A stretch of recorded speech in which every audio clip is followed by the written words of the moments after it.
Padma Prakash madam, ಮಕ್ಕಳ ತಜ್ಞರು ಹಾಗೂ ನವಜಾತ ಶಿಶು ತಜ್ಞರು, ದಯವಿಟ್ಟು ವೇದಿಕೆ ಮೇಲೆ ಬರಬೇಕು ಮ್ಯಾಮ್.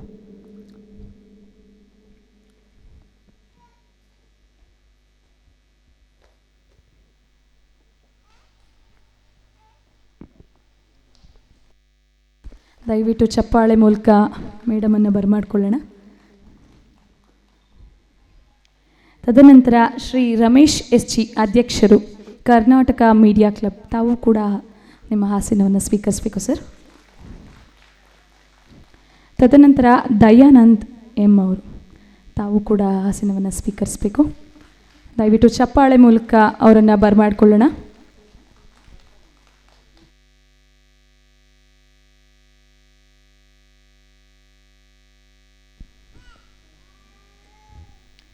ಕಾರ್ಯಕ್ರಮವನ್ನು ಶುರು ಮಾಡೋಣ. ದೀಪ ಬೆಳಗಿಸುವ ಮೂಲಕ ಕಾರ್ಯಕ್ರಮವನ್ನು ಶುರು ಮಾಡಬೇಕು. ದಯವಿಟ್ಟು ಡಾಕ್ಟರ್ ಪದ್ಮಾ ಪ್ರಕಾಶ್ ಮೇಡಮ್ ಹಾಗೂ ರಮೇಶ್ ಎಸ್ ಜಿ, ಅಧ್ಯಕ್ಷರು, ಕರ್ನಾಟಕ ಮೀಡಿಯಾ ಕ್ಲಬ್, ಹಾಗೆ ದಯಾನಂದ್ ಅವರು ಕೂಡ ದೀಪ ಬೆಳಗಿಸಬೇಕು ಅಂತ ಕೇಳ್ಕೊಳ್ತೀವಿ.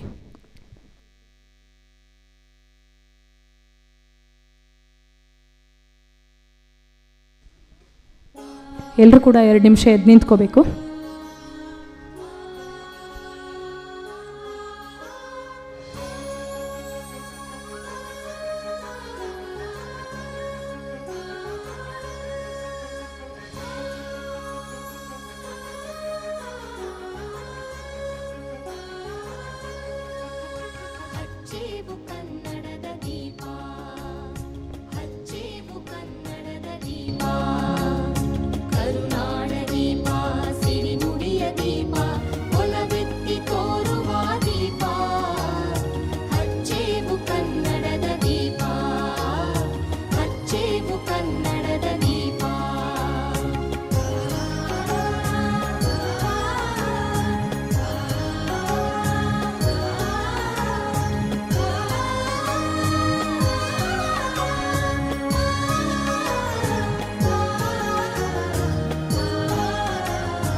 ದೀಪ ಬೆಳಗಿಸಿದಂಥ ಅತಿಥಿಗಳಿಗೆ ಧನ್ಯವಾದಗಳನ್ನ ಹೇಳ್ತಾ ಮುಂದಿನ ಕಾರ್ಯಕ್ರಮ ಶುರು ಮಾಡೋಣ.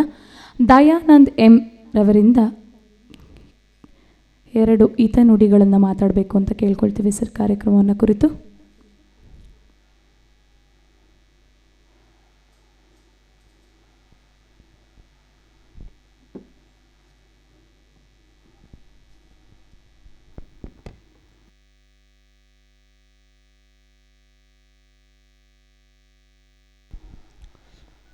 ಎಲ್ಲರಿಗೂ ಈ ಶುಭ ಸಂಜೆಯ ಶುಭ ನಮಸ್ಕಾರಗಳನ್ನ ತಿಳಿಸ್ತಾ, ಕರ್ನಾಟಕ ಮೀಡಿಯಾ ಕ್ಲಬ್ ಬೆಂಗಳೂರು ಇವರು ಪ್ರಸ್ತುತಪಡಿಸಿರ್ತಕ್ಕಂಥ ಪ್ರೈಡ್ ಆಫ್ ಕರ್ನಾಟಕ ಬಿರುದು ಹಾಗೂ ಪ್ರಶಸ್ತಿ ಪ್ರದಾನ ಸಮಾರಂಭದ ಈ ಒಂದು ಕಾರ್ಯಕ್ರಮದಲ್ಲಿ ಮುಖ್ಯ ಅತಿಥಿಗಳಾಗಿ ಆಗಮಿಸಿರುವಂತಹ ಸನ್ಮಾನ್ಯ ಶ್ರೀ ಡಾಕ್ಟರ್ ಪದ್ಮಾ ಪ್ರಕಾಶ್, ಮಕ್ಕಳ ತಜ್ಞರು ಹಾಗೂ ನವಜಾತ ಶಿಶು ತಜ್ಞರು, ಇವರಲ್ಲಿ ಶರಣೆಂದು ಈ ಮೀಡಿಯಾ ಕ್ಲಬ್ನ ರಾಜ್ಯಾಧ್ಯಕ್ಷರಾಗಿರ್ತಕ್ಕಂಥ ಆತ್ಮೀಯ ಸನ್ಮಿತ್ರರಾಗಿರ್ತಕ್ಕಂಥ ರಮೇಶ್ ಸರ್ ಅವರೇ, ನಾಡಿನ ವಿವಿಧ ಜಿಲ್ಲೆಗಳಿಂದ ಇಂದು ಪ್ರಶಸ್ತಿಯನ್ನು ಸ್ವೀಕರಿಸಲಿಕ್ಕೆ ಆಗಮಿಸಿರುವಂತಹ ಎಲ್ಲ ಶರಣು ಬಂಧುಗಳಿಗೆ ನಿಮ್ಮೆಲ್ಲರ ಅಂತರಾತ್ಮಕ್ಕೆ ಶರಣಾರ್ಥಿಗಳು. ಇವತ್ತು ಕರ್ನಾಟಕ ಮೀಡಿಯಾ ಕ್ಲಬ್ ಸಾಮಾಜಿಕ, ಶೈಕ್ಷಣಿಕ ಅನೇಕ ಕಾರ್ಯಗಳನ್ನು ಮಾಡ್ತಾ ನಾಡಿನ ವಿವಿಧ ಸಮಾಜ ಬಂಧುಗಳನ್ನು ಗುರುತಿಸುವಂಥ ಒಂದು ಕೆಲಸವನ್ನು ಮಾಡ್ತಾ ಇದೆ. ಇಂಥ ಒಂದು ಐತಿಹಾಸಿಕ ಕಾರ್ಯಕ್ರಮಕ್ಕೆ ನಮ್ಮೊಟ್ಟಿಗಿರುವಂತಹ ಸನ್ಮಾನ್ಯ ಶ್ರೀ ಡಾಕ್ಟರ್ ಪದ್ಮಾ ಪ್ರಕಾಶ್ ಅವರಿಗೆ ಮೊದಲನೇದಾಗಿ ನಿಮ್ಮೆಲ್ಲರ ಜೋರಾದ ಚಪ್ಪಾಳೆಯೊಂದಿಗೆ ನಾನು ಅವರನ್ನು ಈ ಒಂದು ಕಾರ್ಯಕ್ರಮಕ್ಕೆ ಸ್ವಾಗತಿಸ, ಈ ಒಂದು ಕಾರ್ಯಕ್ರಮ ಪರವಾಗಿ ಕೂಡ ಅವರಿಗೆ ಅಭಿನಂದನೆಗಳನ್ನ ಸಲ್ಲಿಸ್ತಾ ಇದ್ದೇನೆ. ಹಾಗೆಯೇ ಈ ಕರ್ನಾಟಕ ಮೀಡಿಯಾ ಕ್ಲಬ್ನ ಸಂಸ್ಥಾಪಕ ಅಧ್ಯಕ್ಷರಾಗಿರ್ತಕ್ಕಂಥ ಸನ್ಮಿತ್ರ ರಮೇಶ್ ಅವರಿಗೂ ಕೂಡ ನಿಮ್ಮೆಲ್ಲರ ಚಪ್ಪಾಳೆಯೊಂದಿಗೆ ಸ್ವಾಗತವನ್ನು ಕೋರ್ತಾ ಇದ್ದೇನೆ. ವಿವಿಧ ಸಮಾಜದ ರಂಗಗಳಲ್ಲಿ ತಮ್ಮದೇ ಆದ ಛಾಪವನ್ನು ಮೂಡಿಸಿ ಜನರಲ್ಲಿ ಕೂಡ ತಮ್ಮ ಸೇವೆಯಿಂದ ಜನರ ಮನಸ್ಸಿನಲ್ಲಿ ಉಳಿದಿರ್ತಕ್ಕಂಥ ನಾಡಿನ ವಿವಿಧ ಸಾಧಕರಿಗೂ ಕೂಡ ನಮ್ಮ ಮೀಡಿಯಾ ಕ್ಲಬ್ ಪರವಾಗಿ ಈ ಒಂದು ಕಾರ್ಯಕ್ರಮದ ಪರವಾಗಿ ನಿಮ್ಮೆಲ್ಲರ ಪ್ರೀತಿಯ ಚಪ್ಪಾಳೆಯೊಂದಿಗೂ ಕೂಡ ಒಂದು ಸ್ವಾಗತವನ್ನು ಕೋರ್ತಾ ಇದ್ದೇನೆ. ಈ ಒಂದು ಸಮಾರಂಭಕ್ಕೆ ಇನ್ನೇನು ಕೆಲವೇ ಕ್ಷಣಗಳಲ್ಲಿ ಪರಮ ಪೂಜ್ಯ ಷಟಸ್ಥಲ ಬ್ರಹ್ಮಿ ರುದ್ರಮುನಿ ಶಿವಾಚಾರ್ಯ ಮಹಾಸ್ವಾಮಿಗಳು ಸದ್ಧರ್ಮ ಸಿಂಹಾಸನ ಸಂಸ್ಥಾನ ಪೀಠ ಹೊನ್ನಮ್ಮ ಗುಡಿಮಠ ಶಿವಗಂಗೆ ಕ್ಷೇತ್ರ ಪರಮ ಪೂಜ್ಯರು ಇನ್ನೇನು ಕೆಲವೇ ಕ್ಷಣಗಳಲ್ಲಿ ಆಗಮಿಸ್ತಾ ಇದ್ದಾರೆ. ಪರಮ ಪೂಜ್ಯರಿಗೂ ಕೂಡ ಅವರ ಉಪಸ್ಥಿತಿಯಲ್ಲಿ ಅವರ ಪಾದವೃಂಗಕ್ಕೆ ಪಡಮಾಡ್ತಾ ಇದ್ದಾನೆ.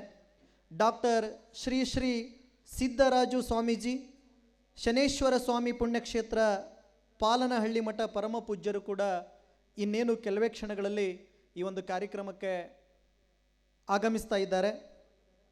ಈ ಒಂದು ಕಾರ್ಯಕ್ರಮಕ್ಕೆ ಸನ್ಮಾನ್ಯ ಶ್ರೀ PC ಮೋಹನ್ ಅವರು ಕೂಡ ಆಗಮಿಸಬೇಕಾಗಿತ್ತು. ಅವರು ವಿದೇಶಕ್ಕೆ ತೆರಳಿದ್ದರಿಂದ ಈ ಒಂದು ಕಾರ್ಯಕ್ರಮಕ್ಕೆ ಅವರು ಅನುಪಸ್ಥಿತಿ ಆಗ್ತಾ ಇದ್ದಾರೆ. ಹಾಗೆಯೇ ಸನ್ಮಾನ್ಯ ಶ್ರೀ ಸತೀಶ್ ಜಾರಕಿಹೊಳಿ ಅವರು, ಸನ್ಮಾನ್ಯ ಶ್ರೀ ರಾಮಲಿಂಗಾರೆಡ್ಡಿ ಅವರು ಕೂಡ ಈ ಒಂದು ಕಾರ್ಯಕ್ರಮಕ್ಕೆ ಬರಬೇಕಿತ್ತು. ನೀವೆಲ್ಲ ನೋಡ್ತಾ ಇದ್ದೀರಾ ಮಾಧ್ಯಮಗಳಲ್ಲಿ ರಾಜಕೀಯ ಜಂಜಾಟದ ಒಂದಿಷ್ಟು ಮನಸ್ತಾಪದೊಂದಿಗೆ ಅವರು ಕೂಡ ಅಜ್ಞಾತ ಸ್ಥಳಕ್ಕೆ ತೆಳೆದಿದ್ದಾರೆ ಅಂತಕ್ಕಂಥದ್ದನ್ನು ಕೂಡ ನಾವು ಕೇಳ್ಪಟ್ಟಿದ್ದೇವೆ. ಅವರು ಕೂಡ ಒಂದು ಬರುವ ನಿರೀಕ್ಷೆ ಇದೆ ಅಂಥೇಳಿ ಹೇಳ್ತಾ, ವಿರೋಧ ಪಕ್ಷದ ನಾಯಕರಾಗಿರ್ತಕ್ಕಂಥ ಆರ್ ಅಶೋಕ್ ಅವರು, ಸನ್ಮಾನ್ಯ ಶ್ರೀ ಕೃಷ್ಣಪ್ಪ ಅವರು, ಸನ್ಮಾನ್ಯ ಶ್ರೀ SC ಬಾಲಕೃಷ್ಣ ಅವರು ಕೂಡ ಈ ಒಂದು ಕಾರ್ಯಕ್ರಮಕ್ಕೆ ಬರ್ತೀನಿ ಅಂತೇಳಿ ನಮಗೆ ಹೃದಯ ತುಂಬಿ ವಾಗ್ದಾನವನ್ನು ಮಾಡಿದ್ದಾರೆ. ಅವರು ಬರ್ತಾರೆ ಅಂತಕ್ಕಂಥ ಒಂದು ಆಶಾ ಮನೋಭಾವನೆಯಿಂದ ಈ ಕಾರ್ಯಕ್ರಮವನ್ನು ನಾವು ಆಯೋಜನೆ ಮಾಡಿದ್ದೇವೆ. ವಿಶೇಷವಾಗಿ ಚಿತ್ರನಟ ಚೇತನ್ ಅವರು ಇನ್ನೇನು ಕೆಲವೇ ಕ್ಷಣಗಳಲ್ಲಿ, ಈಗಾಗಲೇ ನಾನು ಅಂದ್ಕೊಂಡಿದ್ದೀನಿ ಅವರ ಒಂದು ವಾಸಸ್ಥಳವನ್ನು ಬಿಟ್ಟು ಈ ಒಂದು ಕಾರ್ಯಕ್ರಮಕ್ಕೆ ಆಗಮಿಸುವಂಥ ಒಂದು ದಾರಿಯಲ್ಲಿ ಅವರು ಬರ್ತಿದ್ದಾರೆ ಅನ್ನೋದನ್ನು ಮಾಹಿತಿ ಕೂಡ ಇದೆ. ಚೇತನ್ ಸರ್ ಅವರು ಕೂಡ ಸಾಮಾಜಿಕ ಕ್ರಾಂತಿಯನ್ನು ಮಾಡುವುದರ ಜೊತೆಗೆ ಇವತ್ತು ನಾಡಿನ ಅನೇಕ ಜನರ ಮನಸ್ಸಿನಲ್ಲಿ ಒಬ್ಬ ಉತ್ತಮ ಸಮಾಜಮುಖಿ ಚಿತ್ರನಟ ಆಗಿ ಹೊರಹೊಮ್ಮಿದ್ದಾರೆ. ಅವರು ಕೂಡ ಈ ಒಂದು ಕಾರ್ಯಕ್ರಮಕ್ಕೆ ಇನ್ನೇನು ಕೆಲವೇ ಕ್ಷಣಗಳಲ್ಲಿ ಆಗಮಿಸ್ತಾ ಇದ್ದಾರೆ. ಕರ್ನಾಟಕ ಮೀಡಿಯಾ ಕ್ಲಬ್ ಪ್ರತಿ ವರ್ಷ ಕೂಡ ಒಂದಲ್ಲ ಒಂದು ಕಾರ್ಯಕ್ರಮವನ್ನು ಸಾಂಸ್ಕೃತಿಕ, ಸಾಹಿತ್ಯಿಕ, ಪ್ರಶಸ್ತಿ ಪುರಸ್ಕೃತರನ್ನು ಗೌರವಿಸುವಂಥ ಒಂದು ಮಹತ್ ಕಾರ್ಯವನ್ನು ಮಾಡ್ತಾ ಇವತ್ತು ನಿಮ್ಮ ಮುಂದೆ ರಾಜ್ಯ ಮಟ್ಟದ ಪ್ರೈಡ್ ಆಫ್ ಕರ್ನಾಟಕ ಅಂತಕ್ಕಂಥ ಒಂದು ವಿಶಿಷ್ಟ ಸೇವಾ ಪ್ರಶಸ್ತಿಯನ್ನು ತಮಗೆ ಅರ್ಪಿಸಲಿಕ್ಕೆ ಭಾಳ ಹೆಮ್ಮೆಯಿಂದ ಈ ಒಂದು ಕಾರ್ಯಕ್ರಮವನ್ನು ಆಯೋಜನೆ ಮಾಡಿದೆ. ಒಬ್ಬ ಮನುಷ್ಯನನ್ನ ಪ್ರಶಸ್ತಿಗಳು ಈ ಸಮಾಜದಲ್ಲಿ ಅವರ ವ್ಯಕ್ತಿತ್ವವನ್ನು ಎತ್ತಿ ಹಿಡಿಯುವುದರ ಜೊತೆಗೆ ಅವರ ಸಾಧನೆಯ ಸಂಸ್ಕೃತಿಯನ್ನು ಬಿಂಬಿಸುವಲ್ಲಿ ಪ್ರಶಸ್ತಿಗಳು ಮಹತ್ವದ ಪಾತ್ರವನ್ನು ವಹಿಸ್ತವೆ. ಕೇವಲ ನಾವು ಇವತ್ತು ಬೆಂಗಳೂರಲ್ಲಿ ಈ ಒಂದು ಸಮಾಭವನದಲ್ಲಿ ನಾವು ಪ್ರಶಸ್ತಿಯನ್ನು ಸ್ವೀಕರಿಸಿ ಹೋದರೆ ಸಾಲದು. ಆ ಪ್ರಶಸ್ತಿಗಳು ನಮ್ಮ ಮನೆಯ ಗೋಡೆಯ ಮೇಲೆ ನೇತು ಹಾಕಿದಾಗ ನಮ್ಮ ಮನೆಯಲ್ಲಿ ಬಂದಿರತಕ್ಕಂಥ ಪ್ರತಿಯೊಬ್ಬ ಅತಿಥಿಗಳು ಕೂಡ ಅದನ್ನು ಗಮನಿಸ್ತಾ ಅವರ ಮನಸ್ಸಿನಲ್ಲಿಯೇ ನಮ್ಮ ಬಗ್ಗೆ ಪ್ರೀತಿಯ ಮನೋಭಾವನೆ ತಳ್ತಾರೆ, ಪ್ರೀತಿಯ ಮನೋಭಾವನೆ ಅವರು ಊಹಿಸ್ಕೊಳ್ತಾರೆ. ಅಂಥ ಒಂದು ಶಕ್ತಿ ಎದಕ್ಕಿದೆ ಅಂತೇಳಿದ್ರೆ ಪ್ರಶಸ್ತಿಗಿದೆ ಅಂತೇಳಿ ನಾವು ಭಾಳ ಹೆಮ್ಮೆಯಿಂದ ಹೇಳಬೇಕಾಗ್ತದೆ. ಇಂಥ ಪ್ರಶಸ್ತಿಯನ್ನು ನಾವು ಅನೇಕ ಮಹನೀಯರಿಗೆ ನೀಡ್ತಾ ಇದ್ದೀವಿ ಅನ್ನೋದನ್ನು ಕೂಡ ನಮಗೂ ಕೂಡ ಹೆಮ್ಮೆ ಇದೆ. ಮನುಷ್ಯ ಎಷ್ಟೇ ಸ್ವಾರ್ಥಿಯಾದರೂ ಕೂಡ ಒಂದಲ್ಲ ಒಂದು ದಿವಸ ಜನರ ಹೆಗಲ ಮೇಲೆ, ಜನರ ಹೃದಯ ಮೇಲೆ ಒಂದಿಷ್ಟು ತನ್ನತನವನ್ನು ಸವಿಸಿ ಈ ಭೂಮಿಯನ್ನು ಬಿಟ್ಟು ಹೋಗ್ತಾನೆ. ಅಂತ ಮನುಷ್ಯತ್ವದ ನಿಸ್ವಾರ್ಥ ಸೇವೆಯನ್ನು ಸ್ಮರಿಸುವಂತಹ ಅವರ ಸೇವೆಯನ್ನು ನಾವೆಲ್ಲರೂ ಕೂಡ ಕಣ್ತುಂಬಿಕೊಳ್ತಕ್ಕಂಥ ಒಂದು ವಿಶಿಷ್ಟವಾಗಿರ್ತಕ್ಕಂಥ ಸಾಂಸ್ಕೃತಿಕ ಹಬ್ಬ ಈ ಒಂದು ಪ್ರಶಸ್ತಿಯ ಪ್ರದಾನ ಸಮಾರಂಭ. ಇವತ್ತು ಅನೇಕ ಮಹನೀಯರಿದ್ದೀರಿ, ವೈದ್ಯರಿದ್ದೀರಿ, ಮಾಧ್ಯಮ ಕ್ಷೇತ್ರ ಇದ್ದೀರಿ, ಸಮಾಜ ಸೇವೆ ಇದೆ, ಶಿಕ್ಷಣ ಸೇವೆ ಇದೆ. ನೀವು ನಿಮಗೆ ಗೊತ್ತಿಲ್ಲದೇ ಸಮಾಜಮುಖಿ ಕಾರ್ಯಗಳನ್ನ ಮಾಡ್ತಾ ಬಂದಿದ್ದೀರಿ. ನಿಮ್ಮ ಸಮಾಜಮುಖಿ ಕಾರ್ಯಗಳನ್ನು ಇವತ್ತು ನಾವೆಲ್ಲ ಕೂಡ ಈ ಒಂದು ಕಾರ್ಯಕ್ರಮದಲ್ಲಿ ನೋಡ್ತಕ್ಕಂಥ ಸೌಭಾಗ್ಯ ನಮ್ಮದಾಗಿದೆ. ಹಾಗಾಗಿ ಮತ್ತೊಮ್ಮೆ ನಾಡಿನಲ್ಲಿ ಇವತ್ತು ಏನಾದರೂ ಸಾಧನೆ ಮಾಡಿರ್ತಕ್ಕಂಥ, ವಿಶಿಷ್ಟ ಸೇವೆ ಮಾಡಿರ್ತಕ್ಕಂಥ ನಮ್ಮ ಭಾರತ ನೆಲದಲ್ಲಿ ಯಾವುದಾದ್ರೂ ರಾಜ್ಯ ಇದ್ದರೆ ಅದು ನಮ್ಮ ಕರ್ನಾಟಕ ಅಂತೇಳಿ ನಾವು ಭಾಳ ಹೆಮ್ಮೆಯಿಂದ ಹೇಳಬೇಕು. ಕನ್ನಡ ಭಾಷೆಗೆ 2500 ವರ್ಷಗಳ ಇತಿಹಾಸ ಇದೆ ಅಂತ ಹೇಳ್ತವೆ. ಅತಿ ಹೆಚ್ಚು ಜ್ಞಾನಪೀಠ ಪ್ರಶಸ್ತಿಯನ್ನು ಪಡೆದಿರತಕ್ಕಂಥ ಭಾಷೆಗಳಲ್ಲಿ ಕೂಡ ನಮ್ಮ ಕನ್ನಡ ಭಾಷೆ ಅಂತೇಳಿ ನಾವು ಭಾಳ ಹೆಮ್ಮೆಯಿಂದ ಹೇಳ್ತೇವೆ.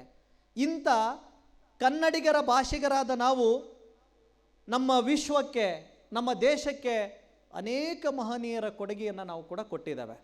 ಅದು ನಮ್ಮ ಕನ್ನಡ ನಾಡಿನ ಮಣ್ಣಿನ ಸತ್ವದ ಗುಣ ಅಂತೇಳಿ ನಾವು ಹೆಮ್ಮೆಯಿಂದ ಹೇಳಬೇಕಾಗ್ತದೆ. ಅಂಥ ಕನ್ನಡಿಗರಾದ ನಾವು ಇವತ್ತು ಪ್ರಪಂಚದಲ್ಲಿ ನಮ್ಮನ್ನು ನಾವು ಗುರುತಿಸಲಿಕ್ಕೆ, ನಮ್ಮ ಕರುನಾಡು ನಮ್ಮನ್ನು ಈ ಭೂಮಿ ಮೇಲೆ ಪ್ರತಿನಿಧಿಸಲಿಕ್ಕೆ ಒಂದು ವಿಶಿಷ್ಟವಾಗಿರ್ತಕ್ಕಂಥ ಸ್ಥಾನಮಾನ ಕೊಟ್ಟಿದೆ ಅಂತ ಹೇಳಿದ್ರೆ ಅದು ನಮ್ಮ ಕನ್ನಡಿಗರಾದ ನಾವು ಹೆಮ್ಮೆ ಪಡತಕ್ಕಂಥ ವಿಷಯ. ಇವತ್ತು ಪ್ರಶಸ್ತಿಯನ್ನು ಸ್ವೀಕರಿಸಿ ನಾವು ತೆರಳುತ್ತೇವೆ. ಆದರೆ ಆ ಪ್ರಶಸ್ತಿಯನ್ನು ನಮ್ಮ ಅಕ್ಕಪಕ್ಕದ ಮನೆಯರು, ನಮ್ಮ ಸ್ನೇಹಿತರು, ನಮ್ಮ ಸಂಬಂಧಿಕರು ಅದನ್ನೆಲ್ಲ ನೋಡಿ ಖುಷಿ ಪಡ್ತಾರೆ. ನಮಗೆ ಮೊಬೈಲ್, ಈ ಸಾಮಾಜಿಕ ಜಾಲತಾಣಗಳಲ್ಲಿ ನಮಗೆ ಅಭಿನಂದಿಸ್ತಾರೆ. ಹಾಗೆಯೇ ನಮ್ಮ ಕೆಲಸಗಳು ಕೂಡ ಬೇರೆಯವರ ಅಭಿನಂದನೆ ಪಟ್ಟಾಗ ಮಾತ್ರ ನಮ್ಮ ನಿಸ್ವಾರ್ಥ ಕೆಲಸಗಳಿಗೆ ಒಂದು ಮಹತ್ವ ಬರ್ತದೆ ಅನ್ನೋದಕ್ಕೆ ಈ ಪ್ರಶಸ್ತಿಯ ಪ್ರದಾನ ಸಮಾರಂಭ ಹಿಡಿದ ಕೈಗನ್ನಡಿ ಅಂತೇಳಿ ನಾನು ಹೇಳಲಿಕ್ಕೆ ಇಷ್ಟಪಡ್ತಾನೆ. ಇದ್ರ ಜೊತೆಗೆ ಇವತ್ತಿನ ಮೊಬೈಲ್ ದುನಿಯಾದಲ್ಲಿ ನಾವು ನಮ್ಮ ಅಕ್ಕಪಕ್ಕದವ್ರನ್ನೇ ಮರೆತು ಬಿಟ್ಟಿದ್ದೇವೆ. ಅಂಥ ಒಂದು ಶೋಚನೀಯ ಸ್ಥಿತಿಯಲ್ಲಿ ನಾವೆಲ್ಲರೂ ಕೂಡ ಇದ್ದೇವೆ. ಅಂಥ ಒಂದು ಸಂದರ್ಭದಲ್ಲಿ ನಮ್ಮ ಮಕ್ಕಳಿಗೆ ಸಂಸ್ಕಾರವನ್ನು ಕೊಡತಕ್ಕಂಥ ಜವಾಬ್ದಾರಿ ಕೂಡ ನಮ್ಮೆಲ್ಲರ ಮೇಲಿದೆ. ಇವತ್ತು ಎಲ್ಲ ಕೊಡ್ತೇವೆ, ನಮ್ಮ ಮಕ್ಕಳಿಗೆ ಶಿಕ್ಷಣ ಕೊಡ್ತೇವೆ, ಊಟ ಕೊಡ್ತೇವೆ. ಅವ್ರನ್ನ ನಾವು ಪಟ್ಟಂಥ ಕಷ್ಟವನ್ನು ಪಡಬಾರ್ದು ಅಂಥೇಳಿ ಅವ್ರಿಗೆಲ್ಲ ನಮ್ಮ ಇಡೀ ಪ್ರೀತಿಯನ್ನು ದಾರೆ ಎರೆದು ಅವರೇ ನಮ್ಮ ದೊಡ್ಡ ಸಂಪತ್ತು ಅಂತಕ್ಕಂಥದ್ದನ್ನು ನೀಡಿ ನಾವು ಬೆಳೆಸ್ತಾ ಇದ್ದೇವೆ. ಆದರೆ ಮಕ್ಕಳಿಗೆ ಇವತ್ತು ಸಂಸ್ಕಾರ ಮರೆಯಾಗ್ತಾ ಇದೆ. ಮನೆಗೆ ಯಾರಾದರೂ ಬಂದರೆ ಒಂದು ಬೆಡ್ರೂಮ್ನಲ್ಲಿ ಅಪ್ಪ, ಇನ್ನೊಂದು ಬೆಡ್ರೂಮ್ನಲ್ಲಿ ಮಗ, ಅಮ್ಮ ಅಡುಗೆ ಮನೆಯಲ್ಲಿ, ಎಲ್ಲರೂ ಕೂಡ ಮೊಬೈಲಲ್ಲಿ ಬ್ಯುಸಿ ಆಗ್ತಕ್ಕಂಥ ಒಂದು ವಾಸ್ತವ ಅಂಶವನ್ನು ಕೂಡ ನಾವು ನೋಡಿದ್ದೇವೆ. ಮೊನ್ನೆ ತಾನೇ ಒಂದು ಪ್ರೈವೇಟ್ ಸಂಸ್ಥೆ ಮೊಬೈಲ್ ನೋಡ್ತಕ್ಕಂಥ ಜನರ ಮೇಲೆ ಒಂದು ಪ್ರಯೋಗ ಮಾಡಿತ್ತು, ಅನ್ವೇಷಣೆ ಮಾಡಿತ್ತು. ದಿನದ 24 ಗಂಟೆಯಲ್ಲಿ 53% ಜನ ಮೊಬೈಲಲ್ಲೇ ಬ್ಯುಸಿ ಆಗಿರ್ತಾರಂತೆ. ಭಾಳ ದುರಂತ. ಅದಕ್ಕೆ ನಾನು ಪಾಯಿಂಟಿಗೆ ಬರ್ತಾನೆ, ನಮ್ಮ ಮಕ್ಕಳಿಗೆ ಸಂಸ್ಕಾರವನ್ನು ಕೊಡೋದು ನಾವು ಮರೆತಿದ್ದೇವೆ. ಇವತ್ತು ಅಪ್ಪ, ಅಮ್ಮ, ದೊಡ್ಡಪ್ಪ, ಅಣ್ಣ, ತಂಗಿ ಅವ್ರಿಗೆ ಹೇಗೆ ನಡ್ಕೊಳ್ಬೇಕು, ಅವ್ರನ್ನ ಹೇಗೆ ಪ್ರೀತಿ ಮಾಡಬೇಕು, ತಂದೆಯನ್ನು ಹೇಗೆ ಗೌರವಿಸಬೇಕು, ತಾಯಿಯನ್ನು ಹೇಗೆ ಗೌರವಿಸಬೇಕು ಅನ್ನೋದನ್ನು ನಾವು ಮಕ್ಕಳಿಗೆ ಸಂಸ್ಕಾರ ಕೊಡೋದನ್ನು ಮರೆತಿದ್ದೇವೆ. ಒಂದು ಸಣ್ಣ ಪ್ರಸಂಗ ನೆನಪಾಗ್ತದೆ ಇಲ್ಲಿ. ಒಬ್ಬ ವ್ಯಾಪಾರಸ್ಥನಿಗೆ ಜಗ್ಗು ಸಾಲ ಕೊಟ್ಬಿಟ್ಟಿರ್ತಾನೆ, ದೊಡ್ಡ ಪ್ರಮಾಣದಲ್ಲಿ ಸಾಲ ಕೊಟ್ಬಿಟ್ಟಿರ್ತಾನೆ. ಆ ವ್ಯಾಪಾರಸ್ಥ ಅವನಿಗೆ ಹಣವನ್ನು ಹಿಂತಿರುಗಿಸ್ದೇನೆ ನಿಸ್ಸಹಾಯಕನಾಗಿ ಆ ವ್ಯಕ್ತಿಗೆ ಸರಿಯಾಗಿರ್ತಕ್ಕಂಥ ಹಣ ಪಾವತಿ ಮಾಡ್ದೇ ಅವನ ಗೋಳು ಹೊಯ್ಕೈತಾ ಇರ್ತಾನೆ. ಆ ದುಡ್ಡು ಕೊಟ್ಟವನಿಗೆ ಭಾಳ ಸಿಟ್ಟು. ಏನಾದರೂ ಮಾಡಿ ಆ ವ್ಯಾಪಾರಸ್ಥರನ್ನ ನಾನು ಇವತ್ತು ಅವನ ಮನೆಗೆ ಹೋಗಿ ದುಡ್ಡು ಉಸ್ಲಿ ಮಾಡ್ಕೊಂಬರ್ಬೇಕು ಅಂತೇಳಿ ಅವನ ಮನೆಗೆ ಹೋಗ್ತಾನೆ. ಆ ವ್ಯಾಪಾರಸ್ಥ ದುಡಿಮೆಯಲ್ಲಿ ತನ್ನ ವ್ಯವಹಾರದಲ್ಲಿ ಲಾಸ್ ಆಗಿರ್ತಾನೆ. ಇನ್ನೇನು ಜೀವನ ಮುಗಿದೇ ಹೋಯಿತು ಅಂತಕ್ಕಂಥ ಸ್ಥಿತಿ ಒಳಗಿರ್ತಾನೆ. ಆದರೂ ಏನೋ ಮಾಡಿ ನಾನು ಸಾಲವನ್ನು ತೀರಿಸ್ತೀನಿ ಅಂತೇಳಿ ಮನೆಯೊಳಗೆ ಬಚ್ಚಿಟ್ಕೊಂಡು ಇರ್ತಾನೆ, ಯಾರಿಗೂ ಮುಖ ಕಾಣಿಸ್ತಾಗಿರ್ತಾನೆ. ಆ ದುಡ್ಡು ಕೊಟ್ಟಂಥ ವ್ಯಕ್ತಿ ಅವನ ಮನೆಗೆ ಹುಡುಕೊಂಡು ಹೋಗ್ತಾನೆ. 2 ಹೆಣ್ಮಕ್ಳಿರ್ತಾರೆ ಅವನಿಗೆ. ಸಾಲ ಮಾಡಿರ್ತಕ್ಕಂಥ ವ್ಯಕ್ತಿಗೆ 2 ಹೆಣ್ಮಕ್ಳಿರ್ತಾರೆ. ಒಂದು 4 ವರ್ಷದ್ದು, ಒಂದು 6 ವರ್ಷದ ಮಗು ಇರ್ತದೆ. ಇವನು ಓಡಾಗಿ ಜೋರು ಹೋಗ್ತಾನೆ, ಸಿಟ್ಟಿನಿಂದ ಹೋಗಿರ್ತಾನೆ. ಇವತ್ತೇನಾದರೂ ಮಾಡಿ ಅವನ ಕಡೆಯಿಂದ ನಾನು ದುಡ್ಡು ಉಸ್ಲಿ ಮಾಡಬೇಕಂತ ಹೋಗಿರ್ತಾನೆ. ಸಿಟ್ಟಿನಿಂದ ಹೋಗಿ ಜೋರಾಗಿ ಆ ಡೋರನ್ನು ಬಡಿತಾನೆ. ಆವಾಗ ಆ 4 ವರ್ಷದ ಮಗು ಓಡಿ ಬಂದು ಆ ಡೋರನ್ನು ಓಪನ್ ಮಾಡಿದ ತಕ್ಷಣ, ಅಂಕಲ್ ಬನ್ನಿ ಅಂಕಲ್, ಯಾರು ಬೇಕಾಗಿತ್ತು ನಿಮಗೆ? ಹೌದಾ ಅಂಕಲ್ ಅಂತ ಹೇಳಿ ಒಳಗೆ ಬನ್ನಿ ಅಂಥೇಳಿ ಸೋಫಾ ಸೆಟ್ ಮೇಲೆ ಕೂಡಿಸ್ತಾಳೆ. ಸಣ್ಣ ಪಾಪು 4 ವರ್ಷದ ಮಗು ಓಡಿ ಹೋಗಿ ನಾವು ಟೀ ಕುಡಿತೀವಲ್ಲ ಗ್ಲಾಸ್, ಆ ಗ್ಲಾಸಲ್ಲಿ ತಂದು ನೀರು ತಂದು ಕೊಡ್ತಾಳೆ. ಅಂಕಲ್ ನೀರು ಕುಡೀರಿ ನೀವು ಅಂತ, ನೀರು ಕುಡೀರಿ ಅಂಕಲ್ ಅಂತ ಕೊಟ್ಟು ನಗುತ್ತಾ ಆ ಸಿಟ್ಟಿನಿಂದ ಬಂದಂಥ ವ್ಯಕ್ತಿ ಜೊತೆಗೆ ಒಂದಿಷ್ಟು ಮಾತುಗಳ ಮೇಲೆ ಅವನ ಸಿಟ್ಟನ್ನು ಕೆಳಗಿಳಿಸಿದ ತಕ್ಷಣ ಅವ್ರ ಅಮ್ಮ ಬರ್ತಾಳೆ. ಬಂದಾಗ ಇದ್ದದ್ದು ವಾಸ್ತವ ಸ್ಥಿತಿಯನ್ನು ಆ ವ್ಯಕ್ತಿ ಹೇಳ್ತಾನೆ. ಆಮೇಲೆ ಆ ಮಗುವಿನ ಮುಗ್ಧತೆ ನೋಡಿ, ಆ ಮಗುವಿನ ಸಂಸ್ಕಾರ ನೋಡಿ ಅವನಿಗೆ ಸಾಲ ಕೇಳದನ್ನೇ ಮರೆತು ಹೊರಗೆ ಹೋಗ್ತಾನೆ. ಇಲ್ಲ, ನಾನು ಮತ್ತೊಂದು ಸರಿ ಬರ್ತೀನಿ ಅಂತ ಹೇಳಿ ಆ ವ್ಯಕ್ತಿ ಅಲ್ಲಿಂದ ತೆರಳುತ್ತಾನೆ. ಈ ಸನ್ನಿವೇಶದಿಂದ ಇಷ್ಟೇ, ಒಬ್ಬ ಸಂಸ್ಕಾರವಿರ್ತಕ್ಕಂಥ ನಮ್ಮ ಮಕ್ಕಳು ನಮ್ಮ ಕಷ್ಟಗಳನ್ನು ಕೂಡ ಪರಿಹರಿಸ್ತಾರೆ ಮಾಡ್ತಾನೋದಕ್ಕೆ ಇದೊಂದು ಒಳ್ಳೆ ಕತೆ ಅಂತ ಅಂದ್ಕೊಂಡಿದ್ದೀನಿ ನಾನು. ಹಾಗಾಗಿ ಆ ಮಕ್ಕಳಿಗೆ ಸಂಸ್ಕಾರವನ್ನು ಕೂಡ ಕಲಿಸ್ಬೇಕು. ಇವತ್ತು ಶಾಲೆಗೆ ಹೋಗಿರ್ತೇವೆ ನಾವು. ಹೀಗೆ ಒಂದು ಪ್ರಸಂಗ ನಡೀತು. ಶಾಲೆಗೆ ಹೋದಂಥ ಸಂದರ್ಭದಲ್ಲಿ ಮಗ 10ನೇ ಕ್ಲಾಸ್ ಪಾಸಾಗಿದ್ದ. ಇಂಟರ್ನ್ಯಾಷನಲ್ ಸ್ಕೂಲ್ಗೆ ಅವರಪ್ಪ ಅಡ್ಮಿಷನ್ ಮಾಡೋಕ್ಕೆ ಹೋದಂಥ ಸಂದರ್ಭದೊಳಗೆ ಪ್ರಿನ್ಸಿಪಾಲ್ ಚೇಂಬರಿಗೆ ಹೋಗ್ತಾರೆ. ಚೇಂಬರಿಗೆ ಹೋದ ತಕ್ಷಣ ಮುಂದೆ ಚೇರ್ ಇರ್ತವೆ, ಪ್ರಿನ್ಸಿಪಾಲ್ ಚೇಂಬರಲ್ಲಿ ಚೇರ್ ಇರ್ತವೆ. ಆವಾಗ ಡಾಕ್ಯುಮೆಂಟ್ಸ್ ಎಲ್ಲ ನೋಡ್ತಿರ್ತಾರೆ ಪ್ರಿನ್ಸಿಪಾಲ್ರು. ಅವರಪ್ಪ ಹೀಗೆ ಕೈ ಕಟ್ಕೊಂಡು ನಿಂತಿರ್ತಾನೆ. ಮಗ ಆರಾಮ್ ಚೇರ್ ಮೇಲೆ ಕುಂತಿರ್ತಾನೆ, 2 ಕಾಲು ಅಳ್ಳಾಡ್ಸ್ಕೊಂತ ಕುಂತಿರ್ತಾನೆ. ಅಲ್ಲಿ ಅಡ್ಮಿಷನ್ಗೆ ಹೋಗಿರ್ತಾನೆ. ಆ ಪ್ರಿನ್ಸಿಪಾಲ್ರು ಎಲ್ಲ ನೋಡ್ತಾರೆ. ನೋಡಿದ ತಕ್ಷಣ ಇಲ್ಲ, ಇವನು 2 ಸೆಟ್ ಜಿರಾಕ್ಸ್ ಮಾಡಿಸ್ಕೊಂಬನ್ನಿ ಅಂತ ಹೇಳಿದಾಗ ಆ ಮಗನ ಕೈ ಕೊಡ್ತಾರೆ. ಮಗ ಸೀದ ಹೋಗಿ ಅವ್ರ ಅಪ್ಪನ ಕೈ ಕೊಡ್ತಾನೆ. ಅಪ್ಪ ಇದನ್ನು ಜಿರಾಕ್ಸ್ ಮಾಡಿಸ್ಕೊಂಬರಪ್ಪ ನೀನು ಹೋಗಿ ಅಂತ ಹೇಳ್ತಾನೆ. PUC ಓದ್ತಕ್ಕಂಥ ವಿದ್ಯಾರ್ಥಿ. ಆಯಿತು, ಅವರಪ್ಪ ಹೋಗಿ ಜೆರಾಕ್ಸ್ ಮಾಡಿಸ್ಕೊಂಬಂದು ಮತ್ತು ಮಗ ಪ್ರಿನ್ಸಿಪಾಲ್ ಚೇಂಬರ್ ಎದುರಿಗೇನೆ ಕಾಲು ಅಳ್ಳಾಡ್ಸ್ಕೊಂಡು ಕುಂತಿರ್ತಾನೆ. ಆದರೂ ಕೂಡ ಅವರಪ್ಪ ಆ ಎಲ್ಲ ಜಿರಾಕ್ಸ್ಗಳನ್ನ ಮಾಡಿಸ್ಕೊಂಬಂದು ಮತ್ತು ಪ್ರಿನ್ಸಿಪಲ್ ಜೊತೆಗೆ ಹೀಗೆ ನಿಂತಿರ್ತಾನೆ ಎದುರಿಗೆ. ಪ್ರಿನ್ಸಿಪಾಲ್ರು ಹೇಳ್ತಾರೆ, ನೀವು ಕೂತ್ಕೊಳ್ಳಿ ಅಂದಮೇಲೆ ಅವರಪ್ಪ ಕೂತ್ಕೊಳ್ತಾನೆ. ಮಗ ಹಾಗೇ ಕಾಲು ಅಳ್ಳಾಡಿಸ್ತಾ ಕುಂತಿರ್ತಾನೆ. ಆವಾಗ ಪ್ರಿನ್ಸಿಪಲ್ರು ಹೇಳ್ತಾರೆ, ನಿಮ್ಮ ಮಗನ ಒಂದು ಸ್ವಲ್ಪ ಹೊರಗಡೆ ಕಳಿಸಿ ಅಂತ ಹೇಳಿದಾಗ ಅವರಪ್ಪ ಆ ಮಗನನ್ನು ಹೊರಗಡೆ ಕಳಿಸ್ತಾನೆ. ಪ್ರಿನ್ಸಿಪಾಲ್ರು ಹೇಳ್ತಾರೆ, ದಯವಿಟ್ಟು ನೀವು ಬೇಜಾರಾಗಬೇಡಿ, ನಿಮ್ಮ ಮಕ್ಕಳಿಗೆ ಲಕ್ಷಗಟ್ಟಲೆ ಫೀಸ್ ಕೊಟ್ಟು ಇಲ್ಲಿ ಶಿಕ್ಷಣ ಕೊಡ್ಸೋಕ್ಕೆ ಬಂದಿದ್ದೀರಿ. ಆದರೆ ನಿಮ್ಮ ಮಗನಿಗೆ ಒಳ್ಳೆಯ ಸಂಸ್ಕಾರವನ್ನು ಕೊಟ್ಟು ಇಲ್ಲಿಗೆ ಬರ್ರಿ, ಕೈ ಮುಗಿತೀನಿ, ಅಡ್ಮಿಷನ್ ಇಲ್ಲ ಅಂತ ಪ್ರಿನ್ಸಿಪಲ್ ವಾಪಸ್ ಕಳಿಸ್ತಾನೆ. ಇಂಥ ಅನೇಕ ಸನ್ನಿವೇಶಗಳನ್ನು ನಾವು ಇವತ್ತು ನೋಡ್ತಾ ಇದ್ದೇವೆ, ದಿನನಿತ್ಯ ನೋಡ್ತಾ ಇದ್ದೇವೆ, ನಮ್ಮ ಮನೆಯಲ್ಲಿ ನೋಡ್ತಾ ಇದ್ದೇವೆ. ಯಾರಾದರೂ ನಮ್ಮ ಮನೆಗೆ ಹಿರಿಯರು ಬಂದರೆ ಬೇಗ ಎದ್ದು ನಾವು ನಮ್ಮ ಗೆಸ್ಟ್ ಬಂದರೆ ಒಂದು ಗ್ಲಾಸ್ ನೀರು, ಒಂದು ಕಪ್ ಟೀ ತರಬೇಕು. ನಮ್ಮ ಮಕ್ಕಳು ಯಾರೂ ತರಲ್ಲ. ಆದರೆ ಇದಕ್ಕೆ ಹೊಣೆ ಯಾರು? ಇದನ್ನು ಕಲಿಸ್ತಕ್ಕಂಥ ಹೊಣೆ ಯಾರು? ಯಾರ್ದು ಜವಾಬ್ದಾರಿ ಅನ್ನೋದನ್ನು ನಾವು ತಿಳ್ಕೊಳ್ಬೇಕಾಗಿದೆ. ಇಂಥ ಅನೇಕ ವಿಚಾರಗಳನ್ನು ಇವತ್ತು ದಿನನಿತ್ಯ ಜೀವನದಲ್ಲಿ ನಾವು ಇವತ್ತು ತಿಳ್ಕೊಳ್ಬೇಕಾಗಿದೆ. ಹಾಗೆಯೇ ರತನ್ ಟಾಟಾ ಅವರು ನಮಗೆ ಗೊತ್ತು, ಅತ್ಯಂತ ದೊಡ್ಡ ಶ್ರೀಮಂತ ಒಬ್ಬ ಅದ್ಭುತವಾಗಿರ್ತಕ್ಕಂಥ ವ್ಯಕ್ತಿ.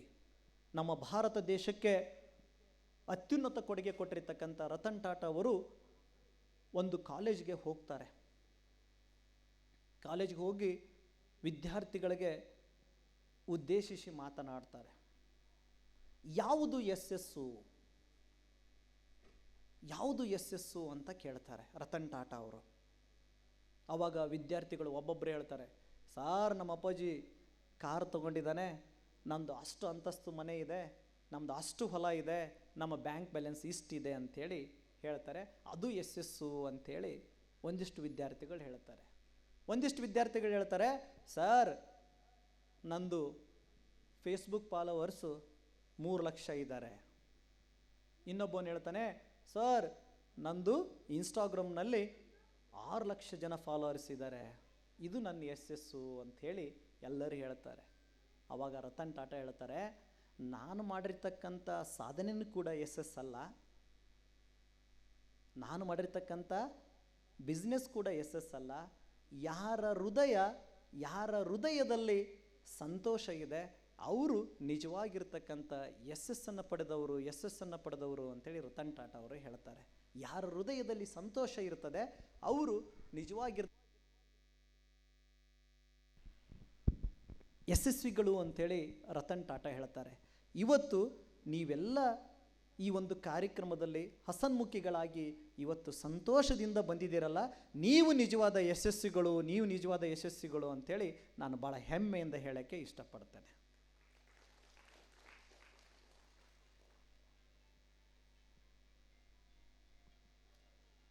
ಇಂಥ ವಿಚಾರಗಳನ್ನು ನಾವು ದಿನನಿತ್ಯ ನೋಡುತ್ತವೆ.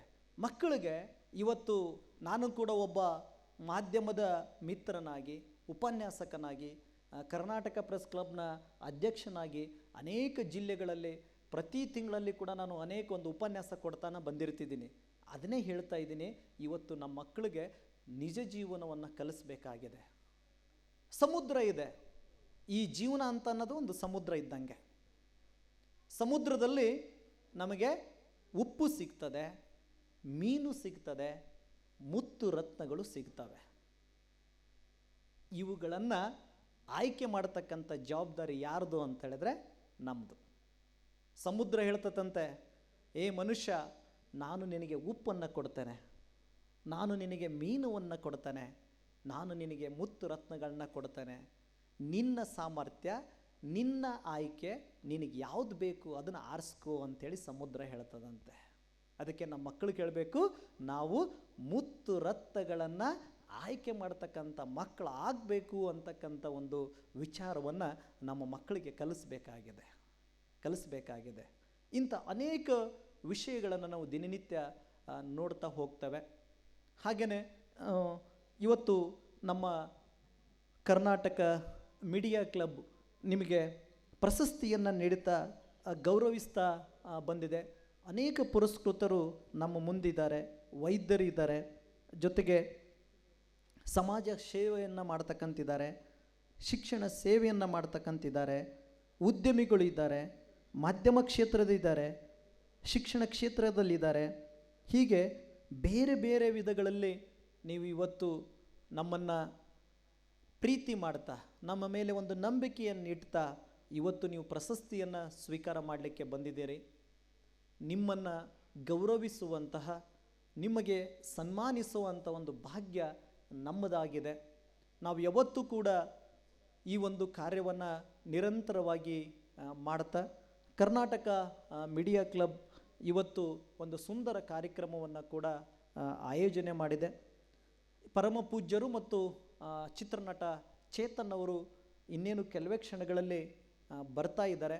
ಅವರು ಬಂದ ನಂತರ ನಾವು ಕಾರ್ಯಕ್ರಮವನ್ನು ನಿಮಗೆ ಪ್ರಶಸ್ತಿಯನ್ನು ಕೊಡ್ತಕ್ಕಂಥ ಕೆಲಸವನ್ನು ಮಾಡಬೇಕು ಅಂಥೇಳಿ ಮಹದಾಶೆಯನ್ನು ನಾವು ಹೊಂದ್ಕೊಂಡಿದ್ದೇವೆ. ಪರಮ ಪೂಜ್ಯರು ಮತ್ತು ಚಿತ್ರನಟ ಚೇತನ್ ಅವರು ಬಂದ ತಕ್ಷಣವೇ ಈ ಪ್ರಶಸ್ತಿ ಪ್ರದಾನ ಸಮಾರಂಭ ನಿಮ್ಮ ಮುಂದೆ ಬಿತ್ತರಗೊಳ್ತದೆ.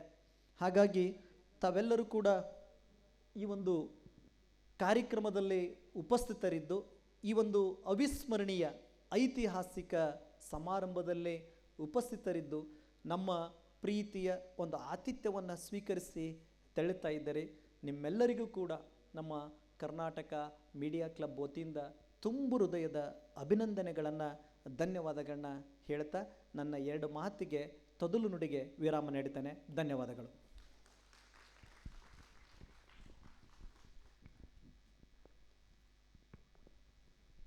ನಿಮ್ಮ ಹಿತ ನುಡಿಗಳನ್ನು ನಮ್ಮ ಜೊತೆ ಹಂಚ್ಕೊಳ್ಳೋಕ್ಕೆ ತುಂಬ ಹೃದಯದ ಧನ್ಯವಾದಗಳು ಸರ್, ನಿಮಗೂ ಕೂಡ. ಹಾಗೆ ಮುಂದಿನ ಕಾರ್ಯಕ್ರಮ ಸನ್ಮಾನ್ಯ ಡಾಕ್ಟರ್ ಪದ್ಮ ಪ್ರಕಾಶ್ ಅವರಿಂದ ಹಿತ ನುಡಿಗಳು. ದಯವಿಟ್ಟು 2 ಮಾತನ್ನು ಹಾಡಬೇಕು ಮೇಡಮ್.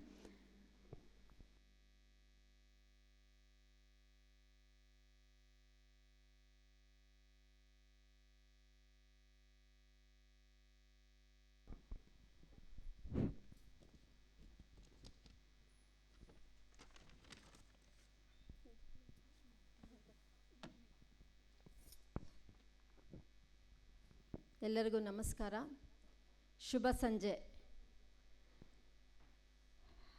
ವೇದಿಕೆಯಲ್ಲಿ ಆಸೀನರಾಗಿರುವಂತಹ ಗಣ್ಯರೇ ಹಾಗೂ ಎಲ್ಲ ಜಿಲ್ಲೆಗಳಿಂದ ಬಂದಿಂತಿರುವಂತಹ ಪ್ರತಿಭಾವಂತ ಪ್ರಶಸ್ತಿ ಪುರಸ್ಕೃತರೆ. ಸೊ ಈಗ ಪ್ರಶಸ್ತಿ ಸಮಾರಂಭ ಅಂತ ಅಂದರೆ ನಾವು ಅಷ್ಟಕ್ಕೆ ಸೀಮಿತಗೊಳಿಸ್ಬೇಕಾ ಅಥವಾ ನಾನು ಮಕ್ಕಳ ವೈದ್ಯ ಆಗಿ ತಮ್ಮನ್ನು ಕುರಿತು ಮಾತಾಡ್ಬೋದಲ್ಲ? ಖಂಡಿತ. ಮೊದಲನೇದಾಗಿ, ಎಷ್ಟು ಜನ ಮೊಬೈಲ್ನ ಲಾಕ್ ಮಾಡ್ಕೊಂಡಿದ್ದೀರಾ ನೀವು ಈ ಕ್ರೌಡಲ್ಲಿ? ಅಂದರೆ ನನಗೆ ಒಂದು ಸ್ಕ್ರೀನಲ್ಲಿ ಮೊಬೈಲ್ ಲಾಕ್ ಮಾಡ್ಕೊಂಡ್ಬಿಟ್ಟಿದೆ, ಅದರ ಫೇಸ್ ಆಗಿರ್ಬೋದು ಅಥವಾ ನನ್ನ ಫಿಂಗರ್ ಪ್ರಿಂಟ್ ತಂಪ್ ಇಂಪ್ರೆಷನ್ ಆಗಿರ್ಬೋದು ಅಥವಾ ನಂಬರ್ ಲಾಕ್ ಮಾಡ್ಕೊಂಡಿದ್ದೆ ಅನ್ನೋರು ಕೈ ರೈಸ್ ಮಾಡಿ ಪ್ಲೀಸ್. ಸುಳ್ಳು ಹೇಳೋಂಗಿಲ್ಲ, ಇಷ್ಟೇ ಜನ. ಸೊ ಅಂದರೆ ಏನಂದರೆ ನಮಗೆ ಒಂದು we have got that fear ಅಂತ ಹೇಳ್ಬೋದು. ಅಂದರೆ ನಾನು ಏನು ಕೆಲಸ ಮಾಡ್ತಿದ್ದೀನಿ ಅದನ್ನು ಬೇರೆಯವ್ರು ನೋಡಬಾರ್ದು. ನೆಸೆಸಿಟಿ ಇದೆಯಾ ಈ ಥರ ಲಾಕ್ ಮಾಡ್ಕೊಳ್ಳೋದು ಮೊಬೈಲಲ್ಲಿ?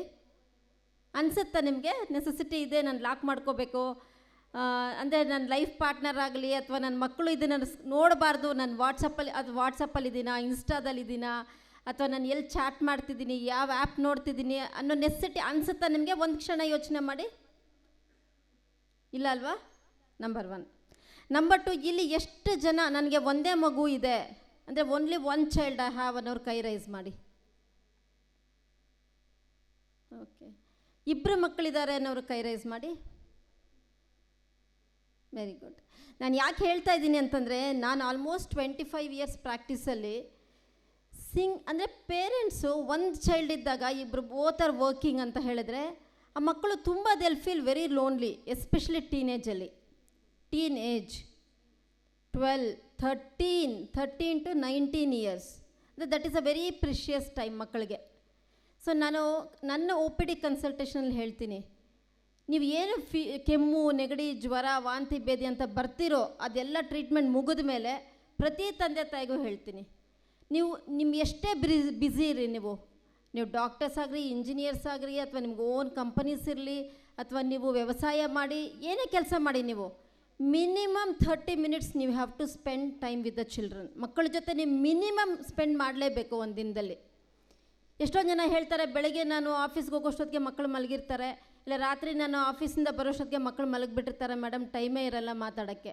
ಅಂದರೆ ಬೋತ್ ಪೇರೆಂಟ್ಸ್ ವರ್ಕಿಂಗ್ ಇರ್ತಾರೆ, ಅವ್ರ ಜೊತೆ ಕಮ್ಯುನಿಕೇಟೇ ಮಾಡೋಕ್ಕಾಗಲ್ಲ ಟೈಮಲ್ಲಿ. ಇಲ್ಲ ಮನೇಲಿ ಯಾರೋ ಕೆಲಸದವ್ರು ನೋಡ್ಕೋತಿರ್ತಾರೆ ಮಕ್ಕಳನ್ನ, ಬೇರೆ ಯಾರೋ ದೇಲ್ ಟೇಕ್ ಕೇರ್. ಏನಾಗುತ್ತೆ, ಮಕ್ಕಳಿಗೆ ಮಾನಸಿಕವಾಗಿ ಅವ್ರಿಗೆ ಒಂದು ಸಪೋರ್ಟ್ ಇರಲ್ಲ. ಎರಡನೇದಾಗಿ ಅವ್ರಿಗೆ ಬಾಂಡಿಂಗ್ ಬರಲ್ಲ ಪೇರೆಂಟ್ಸ್ ಜೊತೆ. ಬಾಂಡಿಂಗ್ ಅಂತಂದರೆ ಏನಾದರೂ ಹೇಳ್ಕೋಬೇಕು ತಂದೆ ತಾಯಿ ಹತ್ರ, ಸ್ಕೂಲಲ್ಲಿ ಏನು ನಡೀತು, ನಂಗೆ ಈ ಥರ ಡ್ರೆಸ್ ಬೇಕು, ಆಯಿತು ನೀವು ವೀಕ್ಲಿ ಒನ್ಸ್ ಅವ್ರನ್ನ ಹೋಟೆಲ್ಗೆ, ರೆಸ್ಟೋರೆಂಟ್ಗೆ ಕರ್ಕೊಂಡು ಹೋಗ್ತೀರಾ, ಇಲ್ಲ ಫ್ರೆಂಡ್ಸ್ ಮನೆಗೆ ಕರ್ಕೊಂಡು ಹೋಗ್ತೀರಾ, ರಿಲೇಟಿವ್ಸ್ ಮನೆಗೆ ಕರ್ಕೊಂಡು ಹೋಗ್ತೀರಾ, ಇಲ್ಲ ಮಂತ್ಲಿ ಒನ್ಸು ಎಲ್ಲ ಹೊರಗಡೆಗೆ ಹೋಗ್ತೀರಾ, ಎವ್ರಿ ಇಯರ್ ನೀವು ಟ್ರಾವೆಲ್ ಮಾಡ್ತೀರಾ, ಅಂದರೆ out of station, out of country ಹೋಗ್ತೀರಾ. ಆದರೂ ಎವ್ರಿ ಡೇ ನೀವು ನಿಮ್ಮ ಮಕ್ಕಳ ಜೊತೆ ಮಿನಿಮಮ್ 30 minutes ಸ್ಪೆಂಡ್ ಮಾಡಲೇಬೇಕು. ನೀವೇನು ಮಾತಾಡ್ತೀರಾ ಮಾತಾಡಬೇಡಿ, ಕೇಳಿಸ್ಕೊಳ್ಳಿ. ಅವ್ರು ಏನು ಹೇಳ್ತಾರೆ ಕೇಳಿಸ್ಕೊಳ್ಳಿ. ಅವ್ರಿಗೇನು ಅನ್ನಿಸ್ತಿದೆ, ಅವ್ರ ಮನಸ್ಸಲ್ಲಿ ಏನು ಭಾವನೆಗಳಿದೆ, ಶಾಲೆ ಆಗಿರ್ಬೋದು, ಫ್ರೆಂಡ್ಸ್ ಆಗಿರ್ಬೋದು, ಡ್ರೆಸ್ ಆಗಿರ್ಬೋದು, ಅವ್ರ ಊಟದ ವಿಚಾರ ಆಗಿರ್ಬೋದು, ಅಥವಾ ನಿಮ್ಮ ಬಗ್ಗೆ ಅವ್ರಿಗಿರೋ ಒಪಿನಿಯನ್ ಆಗಿರ್ಬೋದು. ಸೊ ಇದನ್ನು ಕೇಳಿಸ್ಕೋಬೇಕು. ಇದೆಲ್ಲ ನಿಮಗೆ ಮೋಸ್ಟ್ಲಿ ಯೂಟ್ಯೂಬ್ಸಲ್ಲಿ ಸಿಕ್ಕಿದ್ರೆ ನೋಡಿದ ತಕ್ಷಣ ಈ ಥರದ್ದೆಲ್ಲ ಸಜೆಷನ್ ಸಿಕ್ಬಿಡುತ್ತೇನೆ. ತುಂಬ ಜನ ಯೂಟ್ಯೂಬರ್ಸ್ ಇದ್ದಾರೆ ಅನ್ಆಥರೈಸ್ಡ್. ಅಂದರೆ ಈಗ ಡಾಕ್ಟರ್ಸ್ ಅಂದರೆ ನಾವು 5.5 ವರ್ಷ MBBS ಮಾಡ್ತೀವಿ, 3 ವರ್ಷ ಪೋಸ್ಟ್ ಗ್ರ್ಯಾಜುಯೇಷನ್ ಮಾಡ್ತೀವಿ, ಮತ್ತು ಫೆಲೋಶಿಪ್ಸ್ ಅಂತ ಇನ್ನೊಂದು 2 ವರ್ಷ ಮಾಡ್ತೀವಿ, ಟೋಟಲ್ 10 ವರ್ಷ ಓದಿರ್ತೀವಿ. I think we are licence to do health related issues ಅಂತ ನನ್ನ ಭಾವನೆ. ಇಲ್ಲಾಂದರೆ ನೀವು ಗೂಗಲ್ ಮಾಡಿದ್ರೆ ಆರ್ಟಿಫಿಷಿಯಲ್ ಇಂಟೆಲಿಜೆನ್ಸ್ಗೆ ಹೋದರೆ ನೀವು ಏನೋ ಒಂದು ಹೊಡೀರಿ ನಿಮಗೆಲ್ಲ ಇನ್ಫಾರ್ಮೇಷನ್ ಕೊಟ್ಬಿಡುತ್ತೆ. ಅದನ್ನು ಕಾಪಿ ಮಾಡಿಬಿಟ್ಟು ನೀವು ಯೂಟ್ಯೂಬಲ್ಲಿ ಬಂದು ಹೇಳಿಬಿಡೋದು, which is not authorised. Doctors ಅಂದರೆ we have been train to practise, we have been train to do the job. So ಆ ಥರ ನೀವು ಏನೇ ನೀವು ಈ ಥರ ನಾನು ಹೇಳ್ತಾ ಇರೋ ಹಿತವಚನಗಳು ನಿಮಗೆ ಯೂಟ್ಯೂಬಲ್ಲಿ ಸಿಕ್ಕಿದ್ರೂ ಅದನ್ನು ನೀವು ನೆಗ್ಲೆಕ್ಟ್ ಮಾಡೋಂಗಿಲ್ಲ. ಒಂದು ಜಾಸ್ತಿ ಫಾಲೋ ಮಾಡೋಕ್ಕೆ ಹೋಗ್ಬೇಡ್ರಿ. ತುಂಬ ಡಾಕ್ಟರ್ಸ್ ಇವಾಗ ಈ ಥರ ತುಂಬ ಮಿಸ್ಗೈಡ್ ಮಾಡ್ತಿದ್ದಾರೆ ಜನ ಅಂತ ಅವ್ರದ್ದೇ ಯೂಟ್ಯೂಬ್ಸ್ ಮಾಡ್ಕೊಂಡಿದ್ದಾರೆ ಡಾಕ್ಟರ್ಸು, ರೀಲ್ಸ್ ಮಾಡ್ತಾರೆ ಡಾಕ್ಟರ್ಸು, ಹೆಲ್ತ್ ರಿಲೇಟೆಡ್ ಟಾಪಿಕ್ಸ್ ಹೇಳ್ತಾರೆ ನಿಮಗೆ. ಸೊ ಆ ಥರ ದಯವಿಟ್ಟು ಫಾಲೋ ಮಾಡಿ ಅಂತ ನನ್ನ ಕಳಕಳೆಯ ಮನವಿ. ಈ ಥರ ಇದ್ದಾಗ ನಾನು ನೆಕ್ಸ್ಟ್ ಅದೇ ಪಾಯಿಂಟಿಗೆ ಬರ್ತೀನಿ. ಸೊ ನಿಮ್ಮ ಮಕ್ಕಳ ಜೊತೆ ನೀವು ಟೈಮ್ ಸ್ಪೆಂಡ್ ಮಾಡಿದಾಗ ನಾಳೆ ಅವ್ರಿಗೆ ಏನೋ ತೊಂದರೆ ಆದಾಗ ಡೆಫಿನೆಟ್ಲಿ ನೀವು ಅವ್ರನ್ನ ಅಪ್ರೋಚ್ ಮಾಡ್ಬೋದು. ಮೊಬೈಲ್ ನೋಡಬೇಡ, ಮೊಬೈಲ್ ಕೊಡ್ಸಲ್ಲ ಸೂಯಿಸೈಡ್ ಮಾಡ್ಕೋ, ಏನೋ ಸ್ವಲ್ಪ ಜೋರಾಗಿ ಬೈದೆ ಸೂಯಿಸೈಡ್ ಮಾಡ್ಕೋ. ಎಲ್ಲಿದ್ದೀವಿ ನಾವೆಲ್ಲ? ಯಾವ ಸಮಾಜ ಕಟ್ಟಕ್ಕಿದ್ದೀವಿ? ನಮ್ಮ ಬಾಲ್ಯದ ದಿನಗಳು ನೆನೆಸ್ಕೊಂಡ್ರೆ ಎಷ್ಟೊಂದು ಖುಷಿ ಆಗುತ್ತೆ ನಮಗೆ. ಏನೋ ಚಿಕ್ಕ ಚಿಕ್ಕ ಥಿಂಗ್ಸ್ ಎಂಜಾಯ್ ಮಾಡ್ತಿದ್ವಿ, ಸಣ್ಣ ಪುಟ್ಟ ಕಸಿನ್ಸ್ ಜೊತೆ ಮಾತಾಡಿದ್ರೆ ಎಂಜಾಯ್ ಮಾಡ್ತಿದ್ವಿ. ಬಟ್ ಈಗ ಅದೆಲ್ಲ ಮರೆ ಆಗ್ತಿದೆ. ಅದು ಯಾಕೆ ಆಗ್ತಿದೆ ಅಂದರೆ ನಾವೇ ಕಾರಣ. ನಮ್ಮ ಜನ್ರೇಷನ್ ಏನು ಅನ್ಕೋತಿದ್ವಿ, ನಾವು ಪಟ್ಟಿರೋ ಕಷ್ಟ ನಮ್ಮ ಮಕ್ಕಳು ಪಡಬಾರ್ದು ಅಂಥೇಳಿ ಅವ್ರಿಗೆ ಬೇಕಾಗಿದ್ದೆಲ್ಲ ಕೊಡಿಸ್ತೀವಿ ನಾವು. ಅವ್ರ ಕಷ್ಟಗಳೇ ಗೊತ್ತಿರಬಾರ್ದು ಅಂತ ಏನು ಕೇಳಿದ್ರು ಕೊಡಿಸ್ತೀವಿ ಅವ್ರಿಗೆ. ಯಾವಾಗಲೂ ನಾವು ಕಷ್ಟಪಟ್ಟು ದುಡಿದು ಮಾಡಿದ್ರೇ ಅದ್ರ ವ್ಯಾಲ್ಯೂ ಗೊತ್ತಾಗೋದು ನಮಗೆ. ಆದ್ದರಿಂದ ತಂದೆ ತಾಯಿಗಳು ಆದಷ್ಟು ನಿಮ್ಮ ಮಕ್ಕಳನ್ನ ಎಷ್ಟು ಪ್ರೀತಿಸ್ತಿರೋ ಒಬ್ಬರು ಅದ್ರ ಸ್ಟ್ರಿಕ್ಟ್ ಇರಬೇಕು. ಐದರ್ ಫಾದರ್ ಆರ್ ಮದರ್, ಒಬ್ಬರು ಮುದ್ದು ಮಾಡಿ ಒಬ್ಬರು ಸ್ವಲ್ಪ ಸ್ಟ್ರಿಕ್ಟ್ ಆಗಿರಿ. ಮತ್ತು ಪ್ರತಿದಿನ ಕಂಪೇರ್ ಮಾಡೋದು ಮಕ್ಕಳಿಗೆ, ಅವ್ರಿಗೆ ಅಷ್ಟು ಮಾರ್ಕ್ಸ್ ಬಂದಿದೆ, ಇವ್ರಿಗೆ ಇಷ್ಟು ಮಾರ್ಕ್ಸ್ ಬಂದಿದೆ, ನಿಂಗೆ ಇಷ್ಟು ಕಮ್ಮಿ ಬಂದಿದೆ, ನೀನು ಅಷ್ಟು ತೆಗಿಬೇಕು. ನನಗೆ ಇತ್ತೀಚೆಗೆ ಆಶ್ಚರ್ಯ ಆಗಿದ್ದು, ಒಂದು ವಾಟ್ಸಪ್ ನಾನು ಡಾಕ್ಟರ್ಸಲ್ಲಿ ನೋಡ್ತಿದ್ದೆ, LKGನಲ್ಲಿ 200ಗೆ 199 ಮಾರ್ಕ್ಸ್ ಫಸ್ಟ್, 200ಗೆ 198. Where are we heading? ಈ LKG ಮಕ್ಕಳಿಗೆಲ್ಲ ಇವ್ರಿಗೂ ಬೇಕಾ ಮಾರ್ಕ್ಸು? ಆಮೇಲೆ ಕಂಗ್ರ್ಯಾಚುಲೇಷನ್ಸ್, ಒಂದು ನೋಟು, ಸ್ಕೂಲ್ ಮುಂದೆ ಒಂದು ಬೋರ್ಡು ಬೇಕಾ? ಮಕ್ಕಳ ಮನಸ್ಸನ್ನು ನಾವು ನಿಜವಾಗ್ಲೂ ಎಷ್ಟು ಹಾಳು ಮಾಡ್ತಾಯಿದ್ದೀವಿ ಅಂದರೆ ಅವರನ್ನು ಕಾಂಪಿಟೇಟಿವ್ ವರ್ಲ್ಡ್ ಕರ್ಕೊಂಡು ಹೊಟ್ಟೋಗ್ತಾ ಇದ್ದೀವಿ. ಸೈಕಾಲಜಿ ತುಂಬ important, especially children. You just enjoy them playing. ನೀವೇನು ಮಾಡಬೇಡಿ. ನೀವು ಅಜ್ಜ ಅಜ್ಜಿ ಆಗಿದ್ರೆ ಅಂತೂ ಮನೆಯಲ್ಲಿ ಜಸ್ಟ್ ಮಕ್ಕಳು ಓಡಾಡೋದನ್ನೇ ನೋಡಿ ಅಷ್ಟೇ. ಅವ್ರಿಗೆ ಎಷ್ಟು ಇನ್ಕ್ವಿಸಿಟ್ ಇರ್ತಾರೆ, ಎಷ್ಟು ಕ್ಯೂರಿಯಾಸಿಟಿ ಇರುತ್ತೆ ಅವ್ರಿಗೆ, ಅದನ್ನೇ ಎಂಜಾಯ್ ಮಾಡಬೇಕು. That is life. ಸುಮ್ಮನೆ ಅವ್ರಿಗೆ ಅದು ಮಾಡು, ಇದು ಮಾಡು, ಇದು ಮಾಡು, ಅದು ಮಾಡು, ಅದು ಮಾಡಬೇಡ, ಇದರಲ್ಲೇ ನಾವು ಜೀವನ ಕಳೆದುಬಿಟ್ಟಿರ್ತೀವಿ ಹೊರತು ಅವರಲ್ಲಿ ಏನು ಫೀಲಿಂಗ್ಸ್ ಇದೆ ಅದನ್ನು ನಾವು ಕೇಳೋದನ್ನೇ ಮರ್ತೋಗಿರ್ತೀವಿ. ಆದ್ದರಿಂದ ದಯವಿಟ್ಟು ತಂದೆ ತಾಯಿ ರೆಸ್ಪಾನ್ಸಿಬಿಲಿಟಿಯಾಗಿ ನಿಮಗಿರೋ ಆಸೆ ಆಕಾಂಕ್ಷೆಗಳನ್ನು ಅವ್ರ ಮೇಲೆ ಹೊರಕ್ಕೆ ಹೋಗಬೇಡಿ. ನಿಮ್ಗೆ ಡಾಕ್ಟರ್ಸ್ ಆಗಬೇಕು, ಬೇರೆ ಇಂಜಿನಿಯರ್ಸ್ ಆಗಬೇಕು, ಅಬ್ರಾಡ್ ಹೋಗಬೇಕು, ಅಮೇರಿಕಾಗೆ ಹೋಗಬೇಕು ಅಂತ ಎಷ್ಟೊಂದು ಕನಸುಗಳಿರುತ್ತೆ. ಕರೆಕ್ಟ್, ಒಪ್ಕೋತೀನಿ. ನಿಮಗೆ ಮಾಡೋಕ್ಕಾಗದೇ ಇದ್ದಾಗ ಮಕ್ಕಳ ಮೇಲೆ ಸಾಧಾರಣ ಅದು ತಂದೆ ತಾಯಿ, ನಾನು ಹೌದು ನನ್ನ ಮಕ್ಕಳಲ್ಲಿ ನಾನು ಇದನ್ನು ತುಂಬಬೇಕು, ಅವರು ಚೆನ್ನಾಗಿರೋದು ನಾನು ನೋಡಬೇಕು ಅನ್ನೋದು ನಮ್ಗೆ ಆಸೆ ಇರುತ್ತೆ. ಬಟ್ ಆದರೆ ಒಂದು ಟೀನೇಜ್ +2 ಬಂದಾದಮೇಲೆ ದಯಮಾಡಿ ಅವರ ಆಸೆ ಆಕಾಂಕ್ಷೆಗಳೇನಿದೆ ತಿಳ್ಕೊಳ್ಳಿ, ಅದನ್ನು ಎನ್ಕರೇಜ್ ಮಾಡಿ. ಆಗೇನು ಮಾಡ್ತಾರೆ ಅವರು, ಖಂಡಿತ ಅವ್ರು ಎಕ್ಸೆಲ್ ಆಗ್ತಾರೆ. ಅವ್ರಿಗೆ ಯಾವ ಸಬ್ಜೆಕ್ಟಲ್ಲಿ ಇಂಟ್ರೆಸ್ಟ್ ಇರುತ್ತೋ ಅದನ್ನು ಅವ್ರು ಮುಂದುವರಿಸಿದ್ರೆ ಅವ್ರು ಎಕ್ಸೆಲ್ ಆಗ್ತಾರೆ. ಸೊ ಟೀನೇಜ್ ತುಂಬ ಇಂಪಾರ್ಟೆಂಟ್ ಆಗುತ್ತೆ. ಆಮೇಲೆ ಕೆಲವರು ಹಾಸ್ಟೆಲೆಲ್ಲ ಇರ್ತಾರೆ, ಯಾರ ಜೊತೆ ಇರ್ತಾರೆ ಫ್ರೆಂಡ್ಸು, ಅವ್ರ ಕಮ್ಯುನಿಕೇಷನ್ ಏನಾಗ್ತದೆ. ಇತ್ತೀಚೆಗೆಲ್ಲ ನಿಮ್ಗೆ ಗೊತ್ತಿರುತ್ತೆ, ನಾನು ಓಪನಾಗಿ ಹೇಳಬಾರ್ದು, ಎಷ್ಟೊಂದು ಡ್ರಗ್ಸ್ ಕನ್ಸಂಪ್ಷನ್ ಇದೆ. ಸೊ ಇದೆಲ್ಲ ತುಂಬ ಪ್ರಾಬ್ಲಮ್ ಆಗುತ್ತೆ. ಒಂದೇ ಮಕ್ಕಳಿರೋ ತಂದೆಗಳು ತುಂಬ ನೋವಾಗುತ್ತೆ ಇದೆಲ್ಲ. ಸೊ ಆದ್ದರಿಂದ ನೀವು ಗಿಡವಾಗಿ ಬಗ್ಗದ್ದು ಮರವಾಗಿ ಬಗ್ಗೀತೆ ಅಂತ ಹೇಳೋ ಥರ ನೀವು ಮೊದಲಿಂದ ನಿಮ್ಮ ಮಕ್ಕಳ ಜೊತೆ ಟೈಮ್ ಸ್ಪೆಂಡ್ ಮಾಡಿ ಅವ್ರ ಮನಸ್ಸಲ್ಲಿರೋ ಭಾವನೆಗಳನ್ನು ನೀವು ಕೇಳಿದರೆ ಖಂಡಿತ ಅವರು ಉತ್ತಮ ಪ್ರಜೆಗಳಾಗಿ ನಮ್ಮ ದೇಶನ ಇನ್ನೂ ಮುಂದುವರಿಯೋ ಥರ ಮಾಡ್ತಾರೆ ಅಂತ ಹೇಳೋದ್ರಲ್ಲಿ ಎರಡು ಮಾತಿಲ್ಲ. ಮತ್ತು ಎರಡನೇದು ಪ್ರಶಸ್ತಿ. ಈ ದಿನ ಕರ್ನಾಟಕ ಮೀಡಿಯಾ ಕ್ಲಬ್ ಅವರು ಪ್ರೈಡ್ ಆಫ್ ಕರ್ನಾಟಕ ಏನು ಅವಾರ್ಡ್ ಕೊಡ್ತಿದ್ದಾರೆ, ಮಿಸ್ಟರ್ ರಮೇಶ್ ಅವ್ರಿಗೆ ಮತ್ತು ನಿಮ್ಮ ಎಲ್ಲ ತಂಡದವರಿಗೆ ಅಭಿನಂದನೆಗಳನ್ನ ಸಲ್ಲಿಸ್ತೀನಿ. ಯಾಕೆ ಅಂತಂದರೆ ಒಂದು ಪ್ರಶಸ್ತಿ ಅನ್ನೋದು ಕೇವಲ ಒಂದು ಪದಕ ಅಥವಾ ಪ್ರಮಾಣ ಪತ್ರ ಅಲ್ಲ. ಈಗ ಗಣ್ಯ ವ್ಯಕ್ತಿಗಳೆಲ್ಲ ಬರ್ತಾರೆ, ನಿಮ್ಮ ಹೆಸರು ಕರೀತಾರೆ, ನೀವು ಬರ್ತೀರಾ, ಪ್ರಶಸ್ತಿ ತೊಗೋತೀರಾ, ಖುಷಿ ಆಗುತ್ತೆ, ಮನೆಗೆ ಹೋಗ್ತೀರಾ, ಅದನ್ನು ಗೋಡೆ ಮೇಲೆ ಹಾಕ್ತೀರಾ. ಹೇಳ್ತಾಯಿದ್ರು ಸರು, ಯಾರೋ ಬಂದಾಗ ಓ ಎಷ್ಟೊಂದು ಅವಾರ್ಡ್ಸ್ ಬಂದಿದೆಯಾ ನಿಮಗೆ ಅಂತಾರೆ, ಮನಸ್ಸಿಗೆ ಒಂಥರ ಉಲ್ಲಾಸ ಆಗುತ್ತೆ, ನಿಮ್ಮ ಸೆರೋಟೋನಿನ್ ಲೆವೆಲ್ಸ್ ಬ್ರೈನಲ್ಲಿ ಜಾಸ್ತಿ ಆಗುತ್ತೆ, ಖುಷಿ ಆಗುತ್ತೆ. ಬಟ್ ಆದರೆ ಒಂದು ವ್ಯಕ್ತಿಯ ನಿರಂತರ ಪರಿಶ್ರಮ, ಛಲ, ತ್ಯಾಗ ಮತ್ತು ಅವರ ಸಾಧನೆಗೆ ಮಾತ್ರ ಪ್ರಶಸ್ತಿ ಸಿಗುತ್ತೆ ಅಂತ ನನ್ನ ಭಾವನೆ. ಈಗ ಅವರು ಯಾರ್ಯಾರನ್ನ ಅವ್ರನ್ನ ಗುರುತಿಸಿ ನಿಮಗೆ ಪ್ರಶಸ್ತಿ ಕೊಡ್ತೀವಿ ಅಂತ ಹೇಳಿದ್ದಾರೆ, ನಿಮ್ಮ ಕ್ಷೇತ್ರಗಳಲ್ಲಿ ನೀವು ಸಾಧನೆ ಮಾಡಿದರೆ ಮಾತ್ರ ಪ್ರಶಸ್ತಿ ಸಿಗೋಕ್ಕೆ ಸಾಧ್ಯ ಇರುತ್ತೆ. ಯಾಕಂದರೆ ಎಲ್ಲರೂ ಈಗ ನಾವು 140 ಕೋಟಿ ಜನ ಭಾರತೀಯರಿದ್ದೀವಿ, ಎಲ್ಲರೂ ಎಲ್ಲ ಕೆಲಸ ಮಾಡ್ತಾರೆ, ಕೋಟ್ಯಾಧೀಶ್ವರಿದ್ದಾರೆ, ಕಾರ್ಪೊರೇಟ್ ಸೆಕ್ಟರ್ಸ್ ಇದ್ದಾರೆ. ಆದರೆ ನೀವು ಮಾಡೋ ಕ್ಷೇತ್ರವನ್ನು ನೀವು ಕರೆಕ್ಟಾಗಿ ಆಯ್ಕೆ ಮಾಡಿಕೊಂಡು ಅದರಲ್ಲೇ ನೀವು ಪರಿಶ್ರಮ ಹಾಕಿದ್ರೆ ಇನ್ನು ಇದಕ್ಕಿಂತ ಹೆಚ್ಚು ನಿಮಗೆ ಅವಕಾಶಗಳು ಸಿಗುತ್ತೆ, ನಿಮ್ಮನ್ನು ಉನ್ನತ ಮಟ್ಟಕ್ಕೆ ತೊಗೊಂಡೋಗುತ್ತೆ ಅಂತ ನನ್ನ ಭಾವನೆ. ಮತ್ತು ಸಾಧಕರನ್ನ ನೀವು ಗುರುತಿಸಿ ಅವರಿಗೆಲ್ಲ ಅವಾರ್ಡ್ ಕೊಡ್ತಾ ಇರೋದು, ಮತ್ತು ಈ ಅಕೇಶನಲ್ಲಿ ಅಂದರೆ ಈ ಕಾರ್ಯಕ್ರಮದಲ್ಲಿ ನಾನು ಅಧ್ಯಕ್ಷತೆ ತಗೊಂಡಿರೋದು ನನಗೆ ತುಂಬ ಸಂತೋಷ ಇದೆ. Thank you so much Ramesh ಅವರೇ. ಸೊ ಮತ್ತು ಪ್ರಶಸ್ತಿ ಪಡೆದೇ ಇರೋರು ನಿರಾದಾಶಕರಾಗಬೇಡ್ರಿ, ಯಾಕಂದರೆ ಮುಂದೆ ನೀವು ನಿಮ್ಮ ಕ್ಷೇತ್ರಗಳಲ್ಲಿ ನೀವು ಎಕ್ಸೆಲ್ ಅಂದರೆ ನಾವು ಒಂದೊಂದು ಪ್ರತಿದಿನವೂ ಒಂದೊಂದು ಹೆಜ್ಜೆ ಥರ ಇರುತ್ತೆ. ಈ ಅವಾರ್ಡ್ಸ್ ಆಗಲಿ ಅಥವಾ ರೆಕಗ್ನೈಸೇಷನ್ ಆಗಲಿ ಒಂದೇ ದಿನದಲ್ಲಿ ಬರೋದಿಲ್ಲ ಇದೆಲ್ಲ. ಸೊ ನಿಮ್ಮ ಪ್ರತಿ ಜೀವನದ ಒಂದೊಂದು ಗಳಿಗೆನಲ್ಲೂ ನೀವೊಂದು ಗುರಿ ಇಟ್ಕೊಂಡು ಮುಂದೆ ಹೋಗಿ, ಅಂದರೆ ನೀವು ಸಮಾಜ ಸೇವೆ, ಈಗ ನನ್ನಿಂದ ಸಮಾಜಕ್ಕೆ ಏನಾಗ್ತಿದೆ as A citizen, what is my responsibility ಅನ್ನೋದು ತುಂಬ ಇಂಪಾರ್ಟೆಂಟು.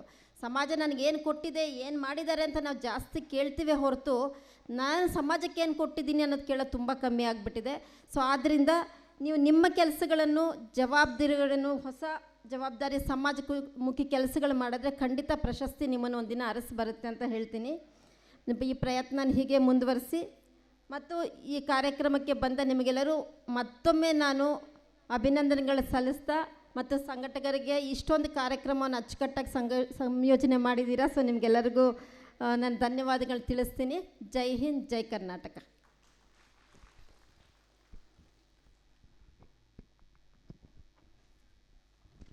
ನಿಮಗೂ ಕೂಡ ತುಂಬು ಹೃದಯದ ಧನ್ಯವಾದಗಳು ಮೇಡಮ್. ಎಷ್ಟು ಒಳ್ಳೆ ಮಾತನ್ನು ಹೇಳಿದ್ರಲ್ವಾ.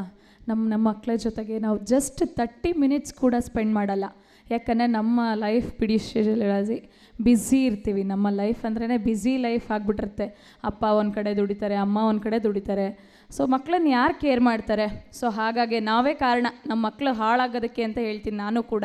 ಸೊ ಧನ್ಯವಾದಗಳು ಮ್ಯಾಮ್, ತುಂಬ ಒಳ್ಳೆ ಹಿತನುಡಿಗಳನ್ನು ಹೇಳಿದ್ದಕ್ಕೆ ನಮಗೆ.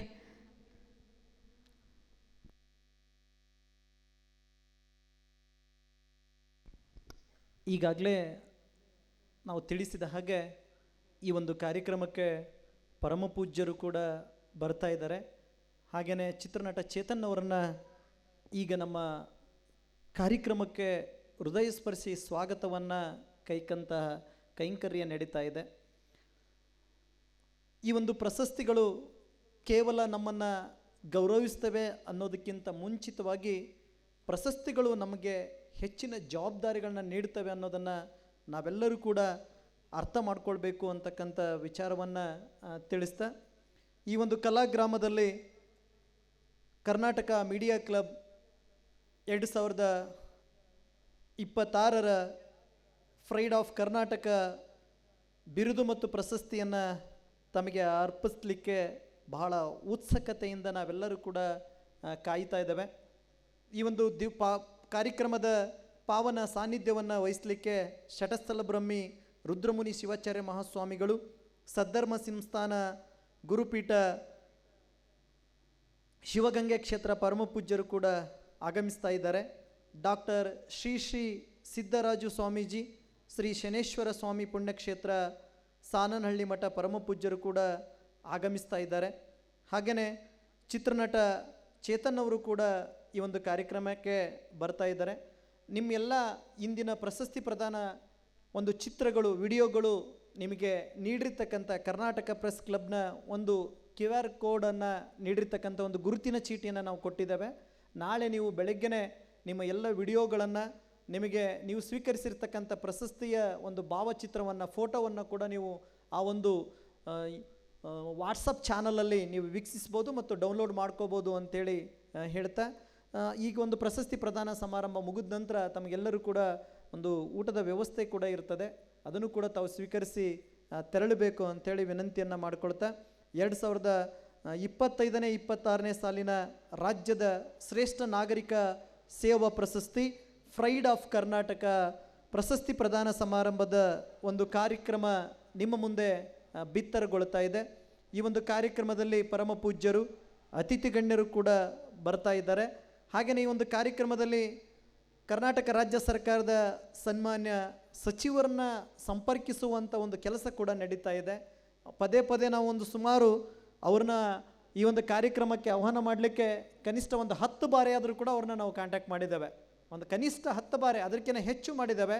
ಅದರಲ್ಲಿ ಅಶೋಕ್ ಸರ್ ಅವರು ನಾನು ಬಂದೇ ಬರ್ತೀನಿ ಅಂತ ಕೂಡ ಬಹಳ ನಮಗೆ ಒಂದು ಪ್ರಾಮಿಸನ್ನು ಮಾಡಿದರು. ಅದರಲ್ಲಿ ಸತೀಶ್ ಜಾರಕಿಹೊಳಿ ಸಾಹೇಬರು ಕೂಡ ನಾನು ಬಂದೇ ಬರ್ತೀನಿ ಅಂತ ಕೂಡ ನಮಗೆ ಹೇಳಿದರು. ಆದರೆ ಈ ಒಂದು ಬದಲಾದ ರಾಜಕೀಯ ಒಂದು ಸನ್ನಿವೇಶ ಒಂದೊಂದು ಸಾರೆ ನಮ್ಮ ಪ್ರೀತಿಗೆ ಒಂದು ನೀರನ್ನು ಎರಸ್ತವೆ ಅನ್ನೋದಕ್ಕೆ ಈ ಒಂದು ಇವತ್ತಿನ ಘಟನೆ ಕಾರಣ ಅಂತೇಳಿ ಕೂಡ ನಾನು ಹೇಳಕ್ಕೆ ಇಷ್ಟಪಡ್ತೇನೆ. ಆದರೂ ಕೂಡ ಚಿತ್ರನಟ ಚೇತನ್ ಅವರು ಪರಮ ಪೂಜ್ಯರು ಕೂಡ ಆಗಮಿಸ್ತಾ ಇದ್ದಾರೆ. 2025-26ನೇ ಸಾಲಿನ ರಾಜ್ಯ ಮಟ್ಟದ ಶ್ರೇಷ್ಠ ನಾಗರಿಕ ಸೇವಾ ಪ್ರಶಸ್ತಿ ಪ್ರೈಡ್ ಆಫ್ ಕರ್ನಾಟಕ ಪ್ರಶಸ್ತಿ ಪ್ರದಾನ ಸಮಾರಂಭ, ಈ ಒಂದು ಸಾಂಸ್ಕೃತಿಕ ಹಬ್ಬ ಇನ್ನೇನು ಕೆಲವೇ ಕ್ಷಣಗಳಲ್ಲಿ ನಡೀತಾ ಇದೆ. ಡಾಕ್ಟರ್ ಮನೋಜಿತ್ SS ವೈದ್ಯಕೀಯ ಸೇವೆ ಶ್ರೀಯುತರಿಗೆ ಇವತ್ತು ಪ್ರಶಸ್ತಿಯನ್ನು ನೀಡ್ತಾ ಇದ್ದಾವೆ. ಡಾಕ್ಟರ್ ಪುಟ್ಟರಾಜು ಇವರು ಕೂಡ ವೈದ್ಯಕೀಯ ಕ್ಷೇತ್ರದಲ್ಲಿ ಅನನ್ಯ ಸೇವೆಯನ್ನು ಸಲ್ಲಿಸ್ತಾ ಇದ್ದಾರೆ. ಅವ್ರಿಗೂ ಕೂಡ ಇವತ್ತು ನಾವು ಪ್ರಶಸ್ತಿಯನ್ನು ನೀಡ್ತಾ ಇದ್ದಾವೆ. ಹಾಗೆಯೇ ಡಾಕ್ಟರ್ ಸಿದ್ಧಲಿಂಗಯ್ಯ ಶಂಕಿನ್ ಅವರು ಪಶು ವೈದ್ಯಕೀಯ ಹಾಗೂ ಸಮಾಜ ಸೇವೆಯನ್ನು ಕೂಡ ಸಲ್ಲಿಸ್ತಾ ಇದ್ದಾರೆ. ಇವ್ರಿಗೂ ಕೂಡ ಇವತ್ತು ನಾವು ಪ್ರಶಸ್ತಿಯನ್ನು ನೀಡ್ತಾ ಇದ್ದಾವೆ. ಡಾಕ್ಟರ್ ವಿಕ್ರಮ್ S ಬಿಳಿಗಿರಿ ವೈದ್ಯಕೀಯ ಸೇವೆಯನ್ನು ಸಲ್ಲಿಸ್ತಾ ಇದ್ದಾರೆ. ಇವ್ರಿಗೂ ಕೂಡ ಡಾಕ್ಟರ್ ವಿಕ್ರಮ್ ಅವರಿಗೆ ಇವತ್ತು ನಾವು ಪ್ರಶಸ್ತಿಯನ್ನು ನೀಡ್ತಾ ಇದ್ದಾವೆ. ಡಾಕ್ಟರ್ K ಶ್ರೀನಾಥ್ ಅವರು ಶಿಕ್ಷಣ ತಜ್ಞರು, ಇವ್ರಿಗೂ ಕೂಡ ಇವತ್ತು ಈ ನಾಗರಿಕ ಶ್ರೇಷ್ಠ ಸೇವಾ ಪ್ರಶಸ್ತಿಯನ್ನು ನೀಡ್ತಾ ಇದ್ದಾವೆ. ಶ್ರೀ ಶೇಖ್ ಮಹಿಯದಿ ಇಸ್ಮಾಯಿಲ್ ಅವರು ಸಮಾಜ ಸೇವಕರು, ಇವ್ರಿಗೂ ಕೂಡ ಇವತ್ತು ನಾವು ಪ್ರಶಸ್ತಿಯನ್ನು ನೀಡಿ ಗೌರವಿಸ್ತಾ ಇದ್ದಾವೆ. ಡಾಕ್ಟರ್ ಚೇತನ್ ಶ್ರೀಕಾಂತ್ ಸಮಾಜ ಸೇವಕರು, ಇವ್ರಿಗೂ ಕೂಡ ಇವತ್ತು ನಾವು ಪ್ರಶಸ್ತಿಯನ್ನು ನೀಡಿ ಗೌರವಿಸ್ತಾ ಇದ್ದಾವೆ. ಹಾಗೆಯೇ ಡಾಕ್ಟರ್ ಸಚಿನ್ ಪಾಟೀಲ್ ವೈದ್ಯಕೀಯ ಸೇವೆಯನ್ನು ಸಲ್ಲಿಸಿರ್ತಕ್ಕಂಥ ಸಚಿನ್ ಅವರಿಗೂ ಕೂಡ ಇವತ್ತು ನಾವು ಪ್ರಶಸ್ತಿಯನ್ನು ನೀಡಿ ಅವರನ್ನು ಗೌರವಿಸ್ತಾ ಇದ್ದಾವೆ. ಹಾಗೆಯೇ ಶ್ರೀಯುತ ನವೀನ್ ಕುಮಾರ್ V ಸಮಾಜ ಸೇವಕರು, ಇವ್ರಿಗೂ ಕೂಡ ಇವತ್ತು 2025 ಮತ್ತು 26ನೇ ಸಾಲಿನ ಒಂದು ನಾಗರಿಕ ಸೇವಾ ಪ್ರಶಸ್ತಿಯನ್ನು ನೀಡಿ ಗೌರವಿಸ್ತಾ ಇದ್ದಾವೆ. ಹಾಗೆಯೇ ಶ್ರೀಯುತ ನಾಮದೇವ್ ಲಮಾಣಿಯವರು ಶಿಕ್ಷಣ ಸೇವೆಯನ್ನು ಸಲ್ಲಿಸಿ ಸುಮಾರು 30 ವರ್ಷಗಳ ಕಾಲ ಶಿಕ್ಷಣ ಸೇವೆಯನ್ನು ಸಲ್ಲಿಸ್ತಾ ಇರ್ತಾರೆ ಶ್ರೀಯುತರಿಗೆ. ಇವತ್ತು ನಾವು ಕೂಡ ಅವರಿಗೆ ನಾಗರಿಕ ಸೇವಾ ಪ್ರಶಸ್ತಿಯನ್ನು ನೀಡಿ ಗೌರವಿಸ್ತಾ ಇದ್ದಾವೆ. ಈ ಒಂದು ಕಾರ್ಯಕ್ರಮದ ಮುಖ್ಯ ಅತಿಥಿಗಳಾಗಿ ಆಗಮಿಸಿರುವಂತಹ ಸನ್ಮಾನ್ಯ ಶ್ರೀ ಚೇತನ್ ಅಹಿಂದ ಚಲನಚಿತ್ರ ನಟರು ಹಾಗೂ ಸಾಮಾಜಿಕ ಹೋರಾಟಗಾರರು ಅವರಿಗೆ ಜೋರಾದ ಚಪ್ಪಾಳೆಗಳ ಮೂಲಕ ಈ ವೇದಿಕೆಗೆ ಬರಮಾಡಿಕೊಳ್ತಾ ಇದ್ದಾನೆ. ಶ್ರೀಯುತರಿಗೆ ನಮ್ಮ ಕರ್ನಾಟಕ ಮೀಡಿಯಾ ಕ್ಲಬ್ ಈ ಒಂದು ಸಮಾರಂಭದ ಪರವಾಗಿ ಸ್ವಾಗತ, ನಿಮ್ಮೆಲ್ಲರ ಪ್ರೀತಿಯ ಚಪ್ಪಾಳೆಯೊಂದಿಗೆ ಸುಸ್ವಾಗತ. ನಿಮ್ಮೆಲ್ಲರ ನೆಚ್ಚಿನ ಚಿತ್ರ ನಟರು ಸನ್ಮಾನ್ಯ ಶ್ರೀ ಚೇತನ್ ಅಹಿಂಸಾ ಅವರು ಕೂಡ ವೇದಿಕೆ ಮೇಲೆ ನೆರೆದಿದ್ದಾರೆ. ದಯವಿಟ್ಟು ಸರ್ ನಿಮ್ಮ 2 ಹಿತನುಡಿಗಳನ್ನು ಕಾರ್ಯಕ್ರಮವನ್ನು ಕುರಿತು ಮಾತಾಡಬೇಕು. ನಿಮಗೋಸ್ಕರ ಕೂಡ ಎಲ್ಲರೂ ಕೂಡ ಕಾಯ್ತಾ ಇದ್ದಾರೆ.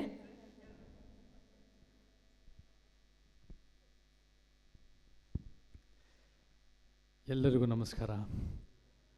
ಇವತ್ತು ನಿಮ್ಮ ಜೊತೆ ಪ್ರೈಡ್ ಆಫ್ ಕರ್ನಾಟಕ ಕಾರ್ಯಕ್ರಮದಲ್ಲಿ ನನಗೂ ಭಾಗವಹಿಸುವ ಒಂದು ಅವಕಾಶ ಸಿಕ್ಕಿರೋದು ನನಗೆ ಭಾಳ ಸಂತೋಷ ಆಗಿದೆ. ಈ ಅವಕಾಶ ಮಾಡಿಕೊಟ್ಟಿರೋರಾದ ಗಂಗಾಧರ್ ಅವರು, ರಮೇಶ್ ಅವರು ಮತ್ತು ಎಲ್ಲ ಕರ್ನಾಟಕ ಮೀಡಿಯಾ ಕ್ಲಬ್ದವರು ಎಲ್ಲರಿಗೂ ನಾನು ಧನ್ಯವಾದಗಳು ಹೇಳಕ್ಕೆ ಇಷ್ಟಪಡ್ತೀನಿ. ಸ್ನೇಹಿತರೆ, ಇವತ್ತು ನಮಗೆ ಸಂವಿಧಾನದ ಮಹತ್ವ ಎಷ್ಟು ಮುಖ್ಯ ಅಂತ ನಮ್ಮೆಲ್ಲರಿಗೂ ಗೊತ್ತಿದೆ. ಪ್ರತಿಯೊಬ್ಬರು ಹೇಳ್ತಾರೆ ಸಂವಿಧಾನದ ಪರವಾಗಿದ್ದೀವಿ, ಸಂವಿಧಾನ ಬೇಕು, ಸಂವಿಧಾನ ನಮ್ಮ ಭವಿಷ್ಯ ಅಂತ ಹೇಳ್ತೀವಿ. ಆದರೆ ಆ ದಿಕ್ಕಿನಲ್ಲಿ ನಾವು ಹೋಗಬೇಕು ಅಂದರೆ ಹೇಗೆ, ಏನು ಹೇಳುತ್ತೆ ಸಂವಿಧಾನ? ಸಂವಿಧಾನ ಬರೀ ಕೆಲವು ಗ್ಯಾರಂಟಿಗಳು ಕೊಟ್ಬಿಟ್ಟು ಅಧಿಕಾರಕ್ಕೆ ಬರುತ್ತೆ ಹೇಳುತ್ತಾ? ಅಥವಾ ಒಂದು ಸಮುದಾಯನ ಒಂದು ರೀತಿ ಗುರಿ ಮಾಡೋದು ಹೇಳುತ್ತಾ? ಇಲ್ಲ. ಸಂವಿಧಾನ ಏನು ಹೇಳುತ್ತೆ ಅಂದರೆ ಒಂದು ಆದರ್ಶ ಸಮಾಜ ಕಟ್ಟಿ, ಒಂದು ಉತ್ತಮ ಸಮಾಜ ಕಟ್ಟಿ ಅಂತ ಹೇಳುತ್ತೆ ನಮ್ಮ ಸಂವಿಧಾನ. ಸೊ ಆ ಉತ್ತಮ ಸಮಾಜ ಅಂದರೆ ಏನು? ಆ ಉತ್ತಮ ಸಮಾಜ ಅಂದರೆ ಎಲ್ಲೋ ಒಂದು ಕಡೆ ಬುಲೆಟ್ ಟ್ರೈನ್ಗಳು ಅಥವಾ ಚಂದ್ರಾಯನ್ ಮಂಗಳಾಯನ್ಗೆ ಹೋಗಿದ ತಕ್ಷಣ ಆ ಉತ್ತಮ ಸಮಾಜ ಆಗಲ್ಲ. ಸಿನಿಮಾ ಬಜೆಟ್ಗಳು 100 ಕೋಟಿ ಆಗಿದ ತಕ್ಷಣ ಅಥವಾ ಜ್ಞಾನಪೀಠ ಪ್ರಶಸ್ತಿಗಳು ಸಂಖ್ಯೆ ಜಾಸ್ತಿ ಆದಾಗ ಉತ್ತಮ ಸಮಾಜ ಆಗಲ್ಲ. ಬೆಳೆದಿರೋರೇ ಬೆಳೀತಾ ಇದ್ದರೆ, ಬೇರೆ ಎಲ್ಲರಿಗೂ ಕಷ್ಟದಲ್ಲಿದ್ದರೆ ಅದು ಉತ್ತಮ ಸಮಾಜ ಆಗಲ್ಲ. ಉತ್ತಮ ಸಮಾಜ ನಮ್ಮ ವ್ಯಾಖ್ಯಾನದ ಪ್ರಕಾರ ಅದು ಒಂದು ಸಮಾಜ, ಒಂದು ಸಮಾನತೆ, ನ್ಯಾಯ, ವೈಜ್ಞಾನಿಕತೆಯ ಸಮಾಜ. ಅದೇ ನಮ್ಮ ಸಂವಿಧಾನ ಪೀಠಿಕೆನಲ್ಲಿರೋದು, ಸಮಾನತೆ, ನ್ಯಾಯ, ವೈಜ್ಞಾನಿಕತೆ. ನಾವು ಯಾರನ್ನು ನಾವು ಗೌರವಿಸ್ತೀವಿ, ನಮ್ಮ ಕರ್ನಾಟಕದ ಇತಿಹಾಸದ ನಮ್ಮ ಪರಂಪರೆಯಲ್ಲಿ ಅದು ಶರಣ ಪರಂಪರೆ ಆಗಿರ್ಬೋದು, ದಾಸರ ಪರಂಪರೆ ಆಗಿರ್ಬೋದು, ಶತಮಾನದ ಕವಿ ಕುವೆಂಪುರ ವಿಶ್ವಮಾನವ ಸಂದೇಶ ಆಗಿರ್ಬೋದು. ಇದೆಲ್ಲ ನಮ್ಮ ಗೌರವ. ಯಾಕೆ ಅಂದರೆ ನಮ್ಮ ವ್ಯಾಖ್ಯಾನ ಏನು ಅಂದರೆ ಅವ್ರು ಹೇಳೋದು ಒಂದು ಸಮಾಜ. ಸೊ ಆ ಸಮಾಜ ಅಂದರೆ ನಾವೆಲ್ಲರೂ ನೋಡಿ ಬೇರೆ ಬೇರೆ ಜಾತಿ, ಲಿಂಗ, ಊರು, ಧರ್ಮ ಇದೆಲ್ಲದಕ್ಕೂ ಒಂದು ರೀತಿ ಹುಟ್ಟಿರ್ತೀವಿ. ಅದು ಯಾವುದೋ ನಮ್ಮ ಆಯ್ಕೆ ಅಲ್ಲ. ಆದರೆ ಹುಟ್ಟಿದ ಮೇಲೆ ಏನು ಮಾಡ್ತೀವಿ ಅದು ನಮ್ಮ ಕೈಯಲ್ಲಿರುತ್ತೆ. ಆವಾಗ ನಾವು ಹುಟ್ಟಿದ ಮೇಲೆ ಒಂದು ಸಮಾಜ ಆಗಿ ಸಮಾನತಾವಾದಿಗಳ ಕಟ್ಟಿದ್ರೆ ಒಂದು ಉತ್ತಮ ಸಮಾಜ ಸಾಧ್ಯ ಇದೆ. ನಮಗಾಗಿರೋ ಅನ್ಯಾಯಗಳು ನಮ್ಮ ಮುಂದಿನ ತಲೆಮಾರುಗಳಿಗೆ ಆಗದೆ ಇರೋಂಗೆ ನಾವು ನೋಡ್ಕೋಬೋದು. ಮತ್ತು ಮುಖ್ಯವಾಗಿ ನಮಗೆ ಬೇಕು ಅಂದರೆ ಒಂದು ವೈಜ್ಞಾನಿಕ ಮನೋಭಾವ ಬೇಕು. ವೈಜ್ಞಾನಿಕತೆ ಅಂದರೆ ಯಾವ ಒಂದು ಮೌಢ್ಯ, ಮ್ಯಾಜಿಕ್ಕು ಇದೆಲ್ಲ ನಿಮ್ಮ ಸ್ವಾತಂತ್ರ್ಯ. ಅಂದರೆ ನೀವೆಲ್ಲ ನಿಮ್ಮ ಮನೆಗಳಲ್ಲಿ ಇಟ್ಕೋಬೋದು, ಅದನ್ನು ಮುಂದುವರಿಸಿ ನಿಮ್ಮ ಸ್ವಾತಂತ್ರ್ಯ. ಆದರೆ ದೇಶ ನಿರ್ಮಾಣ ಮಾಡಬೇಕು ಅಂದರೆ ನಾವು ವೈಜ್ಞಾನಿಕ ಮನಸ್ಥಿತಿನಲ್ಲೇ ಕಟ್ಟಬೇಕು. ಆರ್ಟಿಕಲ್ 51AH ಹೇಳುತ್ತೆ. ನಮಗೆ ಯಾವ ದೇಶಗಳು ನಮಗೆ ಮಾದರಿ ದೇಶಗಳು ಅಂದರೆ ನಮಗೆ ಭಾಳ ಮುಖ್ಯವಾಗಿ ನಮಗೆ ಸ್ಕ್ಯಾಂಡಿನೇವಿಯನ್ ದೇಶಗಳು 5 ದೇಶಗಳು ಯುರೋಪ್ನಲ್ಲಿ, ನಾರ್ವೆ, ಸ್ವೀಡನ್, ಡೆನ್ಮಾರ್ಕ್, ಐಸ್ಲ್ಯಾಂಡ್, ಫಿನ್ಲೆಂಡು. ಯಾವ ಅಮೇರಿಕ, ಇಸ್ರೇಲ್ ನಮ್ಮ ಮಾದರಿಗಳಲ್ಲ. ಈ ಸ್ಕ್ಯಾಂಡಿನೇವಿಯನ್ ದೇಶಗಳಲ್ಲಿ ಲಿಂಗ ಸಮಾನತೆ ಇದೆ, ಜಾತಿ ಪರಿಕಲ್ಪನೆ ಇಲ್ಲ, ಆರ್ಥಿಕ ಸಮಾನತೆ ಇದೆ, ಶಿಕ್ಷಣ, ಆರೋಗ್ಯ ಪ್ರಪಂಚದಲ್ಲೇ ಉತ್ತಮ ಇದೆ. ಮತ್ತು ನಮಗೆ ಅಲ್ಲಿ ಪೊಲೀಸ್ ವ್ಯವಸ್ಥೆ ಅದ್ಭುತವಾಗಿದೆ, ಕ್ರೈಮ್ ಅನ್ನೋದಿಲ್ಲ. ನಾನು ಇದು ಹೇಗೆ ಮಾಡಿದ್ದಾರೆ ಅಷ್ಟು ಉತ್ತಮ ಸಮಾಜ ಅಂತ ನಾವು ಅಲ್ಲಿ ಜಾಸ್ತಿ ಅಧ್ಯಯನ ಮಾಡಿದಾಗ ನಾನು ಅಲ್ಲಿ ಹೋಗಿ ನೋಡ್ಕೊಂಡ್ಬಂದಿದ್ದೀನಿ. ಏನು ಮಾಡಿದ್ದಾರೆ ಅಂದರೆ ವ್ಯವಸ್ಥೆಗಳನ್ನ ಬಲಪಡಿಸಿದ್ದಾರೆ, ಸಂಸ್ಥೆಗಳನ್ನ ಬಲಪಡಿಸಿದ್ದಾರೆ, ಮತ್ತು ವೈಜ್ಞಾನಿಕ ಮನೋಭಾವದಿಂದ ದೇಶನ ಕಟ್ಟಿದ್ದಾರೆ. ಅಂದರೆ ನಿಮ್ಮ ಮನೆಗಳಲ್ಲಿ ನೀವು ಯಾವ ಧರ್ಮ, ಎಷ್ಟೇ ಧರ್ಮಗಳು, ಯಾವ ಧರ್ಮೇತರವಾಗಿ ಬದುಕೋದು ನಿಮ್ಮ ಸ್ವಾತಂತ್ರ್ಯ. ಆದರೆ ನಾವು ದೇಶ ನಿರ್ಮಾಣ ಮಾಡಬೇಕಾದಾಗ ಅಂಕಿಅಂಶಗಳು ದಾಖಲೆಯಿಂದ ಕಟ್ಟಿದರೆ ಮಾತ್ರ ನಮ್ಮ ನಿಜವಾಗ್ಲೂ ಒಂದು ಉತ್ತಮ ಕರ್ನಾಟಕ, ಉತ್ತಮ ಭಾರತ ಆಗೋ ಸಾಧ್ಯತೆಗಳಿರುತ್ತೆ. ಮತ್ತು ನಮಗೆ ಇವತ್ತು ನಮಗೆ ಒಂದು ಉತ್ತಮ ಸಮಾಜ ಕಟ್ಟಬೇಕು ಅಂದರೆ ನಮ್ಮ ಶತ್ರುನ ಗುರುತಿಸಬೇಕು. ನಮ್ಮ ಶತ್ರು ಯಾವ ಜಾತಿಯವರಲ್ಲ, ಯಾವ ಧರ್ಮದವರಲ್ಲ, ಯಾವ ಭಾಷಿಕರಲ್ಲ. ನಮ್ಮ ಶತ್ರು ಅಸಮಾನತೆ ಮತ್ತು ಅನ್ಯಾಯದ ವ್ಯವಸ್ಥೆ. ಈ ವ್ಯವಸ್ಥೆನೇ ನಮಗೆ ಭಾಳ ದೊಡ್ಡ ಪ್ರಮಾಣದಲ್ಲಿ ಸಮಸ್ಯೆ ಇದೆ. ಆ ವ್ಯವಸ್ಥೆ ಬೆಳೆದಿರೋನ್ನೇ ಬೆಳೆಸ್ತಾ ಇದೆ ಅವ್ರ ಮಕ್ಕಳು, ಮೊಮ್ಮಕ್ಕಳನ್ನ. ನಾವು ಕರ್ನಾಟಕದಾದ್ಯಂತ ನಾನು ಪ್ರವಾಸ ಮಾಡ್ತಾಯಿದ್ದೀನಿ. ನಾವೆಲ್ಲಿ ನೋಡಿದ್ರು ಇವಾಗ ಕೆಲವು ಕಡೆ ಬೆಂಗಳೂರಿನಲ್ಲಿ ನಾನು ನಮ್ಮನೆ ಇರೋ ಕಡೆ ಶೇಷಾದ್ರಿಪುರಂ, ಸದಾಶಿವನಗರ ಇಲ್ಲೆಲ್ಲ ಬೆಳೆದಿರೋರೇ ಬೆಳೀತಾ ಇದ್ದಾರೆ. ನಮ್ಮ ಕಲ್ಯಾಣ ಕರ್ನಾಟಕ, ನಮ್ಮ ಕಿತ್ತೂರು ಕರ್ನಾಟಕ, ಮಧ್ಯ ಕರ್ನಾಟಕ, ಹಳೆ ಮೈಸೂರು, ಕೋಲಾರ, ಚಿಕ್ಕಬಳ್ಳಾಪುರ ಈ ಭಾಗಗಳೆಲ್ಲ ನಿರ್ಲಕ್ಷ್ಯ ಆಗ್ತಾಯಿದೆ. ನಾವು ಅದನ್ನು ಬದಲಾಯಿಸಬೇಕು ಅಂದರೆ ಕರ್ನಾಟಕಕ್ಕೆ ಬಹಳ ದೊಡ್ಡ ಮಟ್ಟದ ಒಂದು ಪರಿವರ್ತನೆಯ ಶಕ್ತಿ ಕಟ್ಟಬೇಕು. ಆ ಪರಿವರ್ತನೆ ಶಕ್ತಿ ಸಂವಿಧಾನದ ಆಧಾರದ ಮೇಲೆ ಇರಬೇಕು. ಆ ಪರಿವರ್ತನೆ ಶಕ್ತಿ ನಿಜವಾಗ್ಲೂ ನ್ಯಾಯ ದೃಷ್ಟಿನಲ್ಲಿರಬೇಕು. ನ್ಯಾಯ ಅಂದರೆ ಏನು? ಇತಿಹಾಸದ ತಪ್ಪುಗಳನ್ನು ಸರಿಪಡಿಸೋದು. ಸೊ ನಾವು ಅದನ್ನು ಕಟ್ಟಬೇಕು ಅಂದರೆ ನಾವು ಕೂಡ ಕಾನೂನು ರೂಪಿಸೋರಾಗಬೇಕು, ನೀತಿ ಯೋಜನೆ ತರೋರಾಗಬೇಕು. ಆ ದಿಕ್ಕಿನಲ್ಲಿ ನಾವು ಕೆಲಸ ಮಾಡಬೇಕು. ಅದು ಸಾಧ್ಯ, ಅದು ಅಸಾಧ್ಯ ಅಲ್ಲ, ಕಷ್ಟನೇ, ಆದರೆ ಅಸಾಧ್ಯ ಅಲ್ಲ. ನಮ್ಗೆ ಆ ದಿಕ್ಕಿನಲ್ಲಿ ಮಾಡಿದ್ರೆ ನಿಜವಾಗ್ಲೂ ನಾವು ವೈಯಕ್ತಿಕವಾಗೂ ಕೂಡ ವಿಶ್ವಮಾನವ ಸಂದೇಶ ಮತ್ತು ನಮ್ಮ ಕಾನೂನುಗಳ ಮುಖಾಂತರನೂ ಕೂಡ ಒಂದು ವಿಶ್ವಮಾನವ ಕರ್ನಾಟಕನ ನಾವು ರೂಪಿಸಬೇಕು ಅಂತ ಹೇಳಿ ನಾನು ಇವತ್ತು ವಿಶೇಷವಾಗಿ ಜೂನ್ 5ನೇ ತಾರೀಕು ಪರಿಸರ ದಿನಾಚರಣೆ, ವಿಶ್ವ ಪರಿಸರ ದಿನಾಚರಣೆ. ನಾವು ನಮ್ಮ ಟೀಮ್ ಅಹಿಂಸಾ ಎಲ್ಲ ಸೇರಿ ನಾವು ಒಂದು ಗಿಡ ನೆಡೋ ಕಾರ್ಯಕ್ರಮ ಜೊತೆ, ಸೇವೆ ಜೊತೆ, ಒಂದು ಕಾಲೇಜ್ ಸ್ಟೂಡೆಂಟ್ಸ್ಗಳು ಜಾಗೃತಿ ಮಾಡೋದ್ರ ಜೊತೆ ನಾವು ಕೂಡ ಸರ್ಕಾರದ ಪರಿಸರನ ಧ್ವಂಸ ಮಾಡ್ತಿರೋ ಯೋಜನೆಗಳನ್ನು ನಾವು ಪ್ರಶ್ನೆ ಮಾಡಬೇಕು. ಆವಾಗ ನೋಡಿ ನಿಜವಾಗ್ಲೂ ಗಟ್ಟಿಯಾಗಿ ನಮ್ಮ ಪರಿಸರನ ಉಳಿಸ್ಬೋದು. ನನಗೊಂದು ಆದಿವಾಸಿಗಳು ಯಾರು ಲಕ್ಷಾಂತರ ವರ್ಷ ಪರಿಸರನ ಉಳಿಸಿದಾರೋ ಅವರು ಒಂದು ಮಾತು ನೆನಪು ಬರುತ್ತೆ. ನಮ್ಮ ಪರಿಸರ ಅಂದರೆ ನಮ್ಮ ಈ ಜಗತ್ತು, ಈ ಭೂಮಿ ಅನ್ನೋದು ನಮ್ಮ ಪಿತ್ರಾರ್ಜಿತ ಆಸ್ತಿ ಅಲ್ಲ. ಈ ಭೂಮಿ, ಈ ಜಗತ್ತು ಅನ್ನೋದು ನಮ್ಮ ಮುಂದಿನ ಪೀಳಿಗೆಯಿಂದ ಪಡೆದಿರೋ ಸಾಲ. ಅದು it is a debt that we owe for the next generations.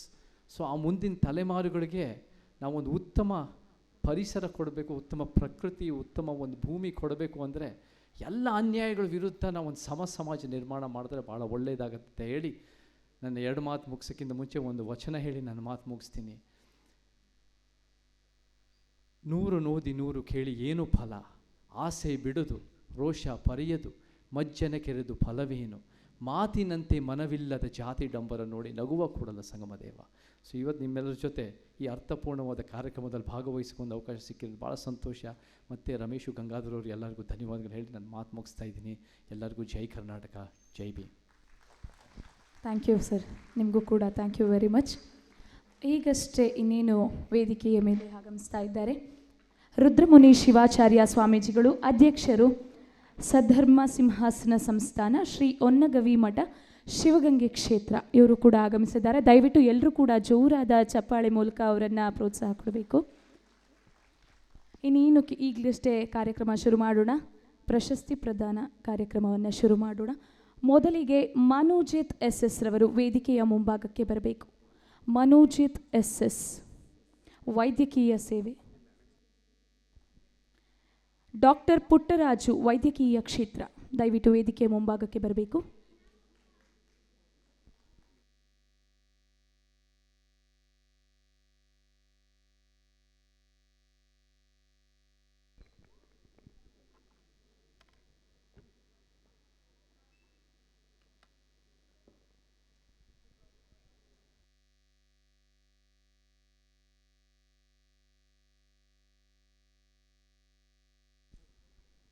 ದಯವಿಟ್ಟು ಎಲ್ಲರೂ ಕೂಡ ಜೋರಾದ ಚಪ್ಪಾಳೆ ಮೂಲಕ ಅವರಿಗೆ ಪ್ರೋತ್ಸಾಹವನ್ನು ಕೊಡಬೇಕು. ಹೀಗೆ ಇನ್ನಷ್ಟು ಮತ್ತಷ್ಟು ವೈದ್ಯಕೀಯ ಸೇವೆಯನ್ನು ಮುಂದುವರಿಸಲಿ ಅಂತ ಹೇಳಿ.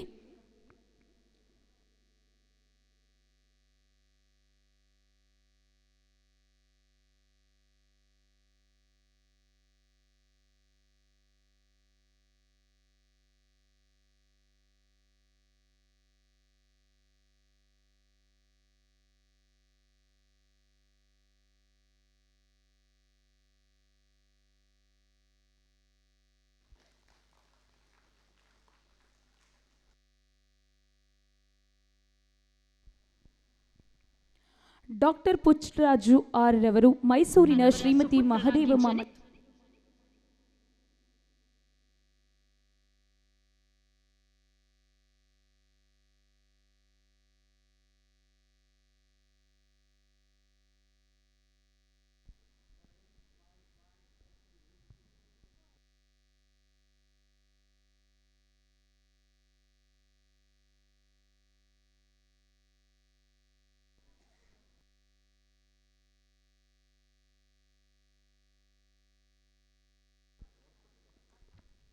ತದನಂತರ ಡಾಕ್ಟರ್ ಸಿದ್ದಲಿಂಗಯ್ಯ ಶಂಕೇನ್ರವರು,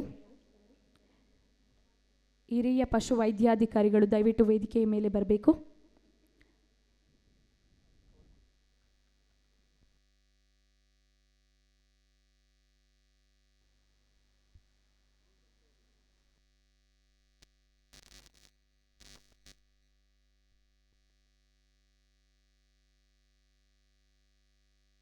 ಶ್ರಮ, ಅನಾಥಾಶ್ರಮ,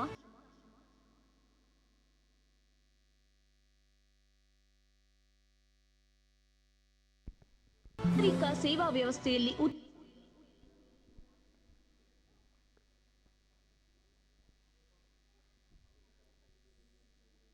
ಉತ್ತಮ ಸಂಪನ್ಮೂಲ ವ್ಯಕ್ತಿಯಾಗಿ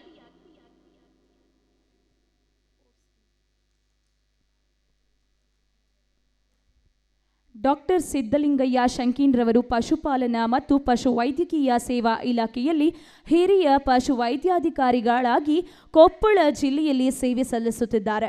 ಜಾನುವಾರುಗಳ ಚಿಕಿತ್ಸೆ, ರೈತಾಪಿ ವರ್ಗಕ್ಕೆ ಪಶುಸಂಗೋಪನೆ ಮೂಲಕ ಆರ್ಥಿಕ ಸ್ವಾವಲಂಬಿ ಮಾಡುತ್ತಿರುವುದು ಮತ್ತು ವೃದ್ಧಾಶ್ರಮ, ಅನಾಥಾಶ್ರಮ, ಆರ್ಥಿಕವಾಗಿ ಹಿಂದುಳಿದ ಮಕ್ಕಳಿಗೆ ವಿದ್ಯಾಭ್ಯಾಸಕ್ಕೆ ಸಹಾಯ ಹಸ್ತ ಚಾಚಿದ್ದಾರೆ.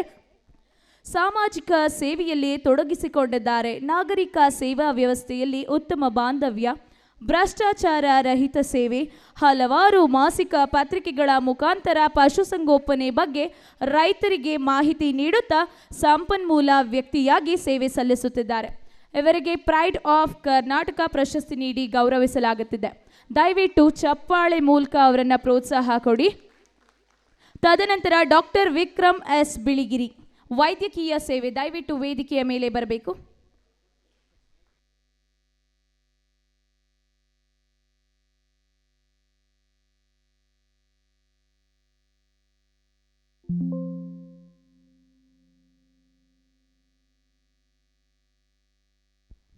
ಡಾಕ್ಟರ್ ವಿಕ್ರಮ್ ಬಿಳಿಗಿರಿರವರು ಬೆಂಗಳೂರಿನ ದಿವಂಗತ ನಂಜಮ್ಮ ಹಾಗೂ ಶ್ರೀ ಸಿಕ್ಕೂರಾಜ್ ರವರ ಸುಪುತ್ರರಾಗಿ ಜನಿಸಿ MBBS, MA, MBA, FACS, FMAS, FICS ಹಾಗೆ FIAGE ವ್ಯಾಸಂಗ ಮುಗಿಸಿ ಬೆಂಗಳೂರಿನ ಇಂದಿರಾನಗರದಲ್ಲಿರುವ ಇಎಸ್ಐ ಆಸ್ಪತ್ರೆಯಲ್ಲಿ ಡಿಪಾರ್ಟ್ಮೆಂಟ್ ಆಫ್ ಸರ್ಜರಿಯಲ್ಲಿ ಹಿರಿಯ ಸಲಹಾ ಸರ್ಜನ್ ಆಗಿ ಸೇವೆ ಸಲ್ಲಿಸುತ್ತಾ ಮಣಿಪಾಲ್, ಹೊಸ್ಮೆಟ್ ಮತ್ತು ಲಕ್ಷ್ಮಿ ಗ್ಲೋಬಲ್ ಆಸ್ಪತ್ರೆಗಳಲ್ಲಿ ವಿಸಿಟಿಂಗ್ ಕನ್ಸಲ್ಟೆಂಟ್ ಆಗಿ ಸೇವೆ ಸಲ್ಲಿಸುತ್ತಾ ರವರು ಉಡುಪಿ ಜಿಲ್ಲೆಯ ಎರ್ಮಾಳ್ನಲ್ಲಿ 1986ರಲ್ಲಿ ಟಿಕೆ ಇಸ್ಮಾಯಿಲ್ ಚೋಕಟ್ಟೆ ಹಾಗೂ ಕತೀಜಮ್ಮನವರ ಪುತ್ರರತ್ನರಾಗಿ ಜನಿಸಿ ಎಸ್ಎಸ್ಎಲ್ಸಿ ವರೆಗೆ ವ್ಯಾಸಂಗ ಮಾಡಿ ಸ್ವಂತ ಉದ್ಯೋಗ ಮಾಡು ಡಾಕ್ಟರ್ ವಿಕ್ರಮ್ ಬಿಳಿಗಿರಿರವರಿಗೆ ಧನ್ಯವಾದಗಳು. ತದನಂತರ ಡಾಕ್ಟರ್ ಕೆ ಶ್ರೀನಾಥ್, ಶಿಕ್ಷಣ ತಜ್ಞ, ದಯವಿಟ್ಟು ವೇದಿಕೆ ಮೇಲೆ ಬರಬೇಕು.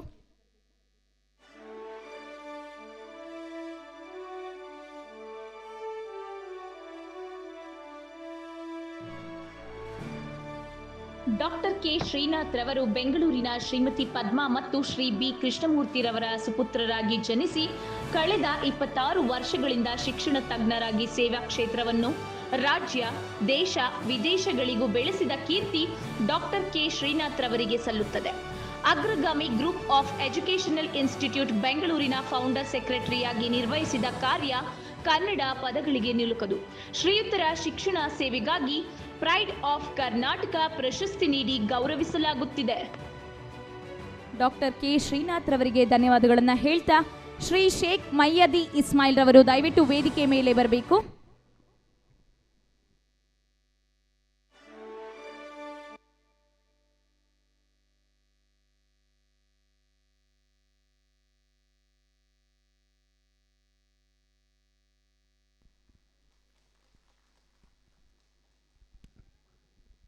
ಶ್ರೀ ಶೇಖ್ ಮಯ್ಯದಿ ಇಸ್ಮಾಯಿಲ್ ರವರು.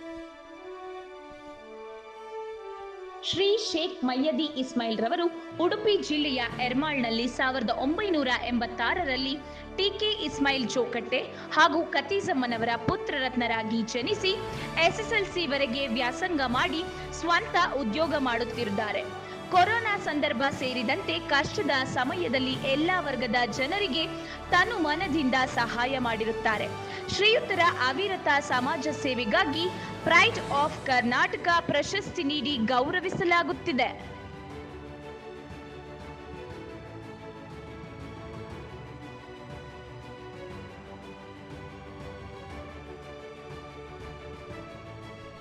ಡಾಕ್ಟರ್ ಸಚಿನ್ ಪಾಟೀಲ್ ರೆಡಿ ಇರಿ. ಹಾಗೆ ಡಾಕ್ಟರ್ ಚೇತನ್ ಶ್ರೀಶಾಂತ್ ರವರು ವೇದಿಕೆ ಮೇಲೆ ಬನ್ನಿ. ಡಾಕ್ಟರ್ ಚೇತನ್ ಶ್ರೀಶಾಂತ್ ಸಿಇ ರವರು ವೇದಿಕೆ ಮೇಲೆ ಬನ್ನಿ.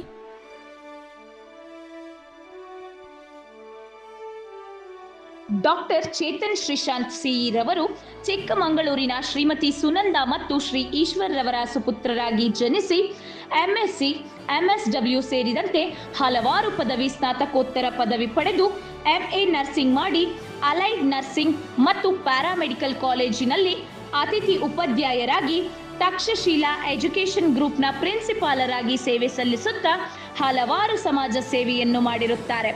ನಿರ್ವಿಘ್ನ ಸೇವಾ ಸಮಿತಿಯ ಮೂಲಕ 18 ವರ್ಷಗಳಿಂದ ಸಮಾಜ ಸೇವೆಯಲ್ಲಿ ತೊಡಗಿದ್ದಾರೆ. ಇವರ ಸಮಾಜ ಸೇವೆಗಾಗಿ ಪ್ರೈಡ್ ಆಫ್ ಕರ್ನಾಟಕ ಪ್ರಶಸ್ತಿ ನೀಡಿ ಗೌರವಿಸಲಾಗುತ್ತಿದೆ.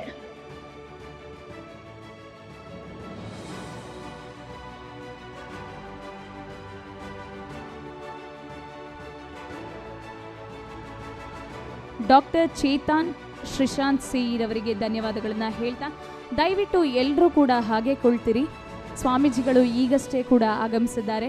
ಅವರ ಆಶೀರ್ವಚನಗಳನ್ನು ಕೂಡ ಕೇಳಬೇಕು ಅಂತ ನಮ್ಮ ಆಸೆ ಇದೆ. ಸೊ ದಯವಿಟ್ಟು ರುದ್ರಮುನಿ ಶಿವಾಚಾರ್ಯ ಸ್ವಾಮೀಜಿಯವರು ಅಧ್ಯಕ್ಷರು, ಸದಮ್ಮ ಸಿಂಹಾಸನ ಸಂಸ್ಥಾನ ಮಠ. ಡಾಕ್ಟರ್ ಚೇತನ್ ಶ್ರೀಶಾಂತ್ ಸಿಇ ರವರು ದಯವಿಟ್ಟು ನಿಮ್ಮ ಆಶೀರ್ವಚನ ನೀಡಬೇಕು ಅಂತ ಕೇಳ್ಕೊತೀವಿ.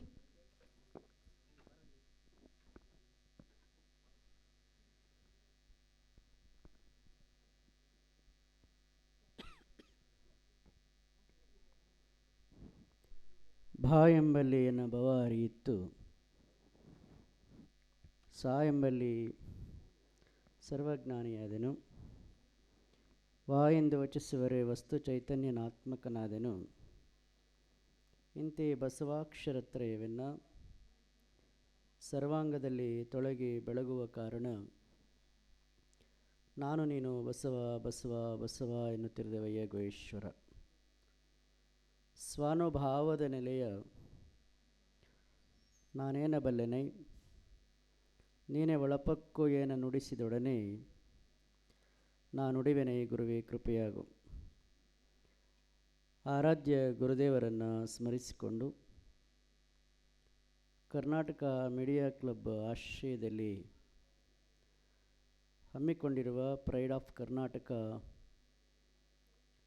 ಬಿರುದು ಹಾಗೂ ಪ್ರಶಸ್ತಿ ಪ್ರದಾನ ಸಮಾರಂಭ, ಕನ್ನಡ ಸಾಂಸ್ಕೃತಿಕ ಹಬ್ಬದ ಈ ಸಮಾರಂಭದಲ್ಲಿ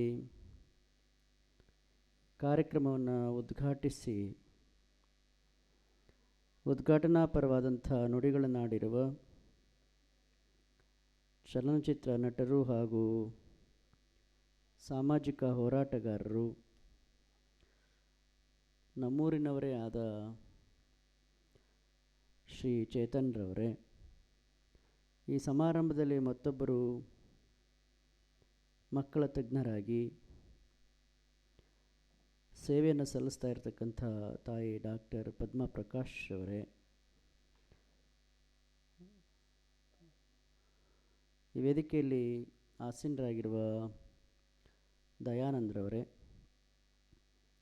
ಸಮಾಜದ ವಿವಿಧ ಕ್ಷೇತ್ರಗಳಲ್ಲಿ ಸೇವೆ ಸಲ್ಲಿಸಿ ಪ್ರೈಡ್ ಆಫ್ ಕರ್ನಾಟಕ ಅನ್ನುವಂಥ ಪ್ರಶಸ್ತಿ ಪುರಸ್ಕೃತವನ್ನು ಪಡೆದುಕೊಂಡಿರುವಂಥ ಎಲ್ಲ ಪ್ರಶಸ್ತಿ ಪುರಸ್ಕೃತರೇ, ಎಲ್ಲ ಆತ್ಮೀಯ ಬಂಧುಗಳೇ, ತಾಯಂದಿರೇ,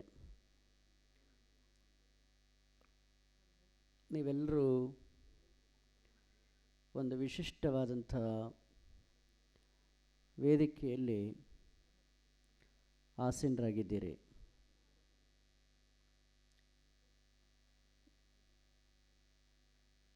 ಇಲ್ಲಿ ಪ್ರಶಸ್ತಿಯನ್ನು ಪುರಸ್ಕೃತರಾದವರನ್ನು ನೋಡಿದಾಗ ಅವರು ಅತ್ಯಂತ ಉನ್ನತವಾದಂಥ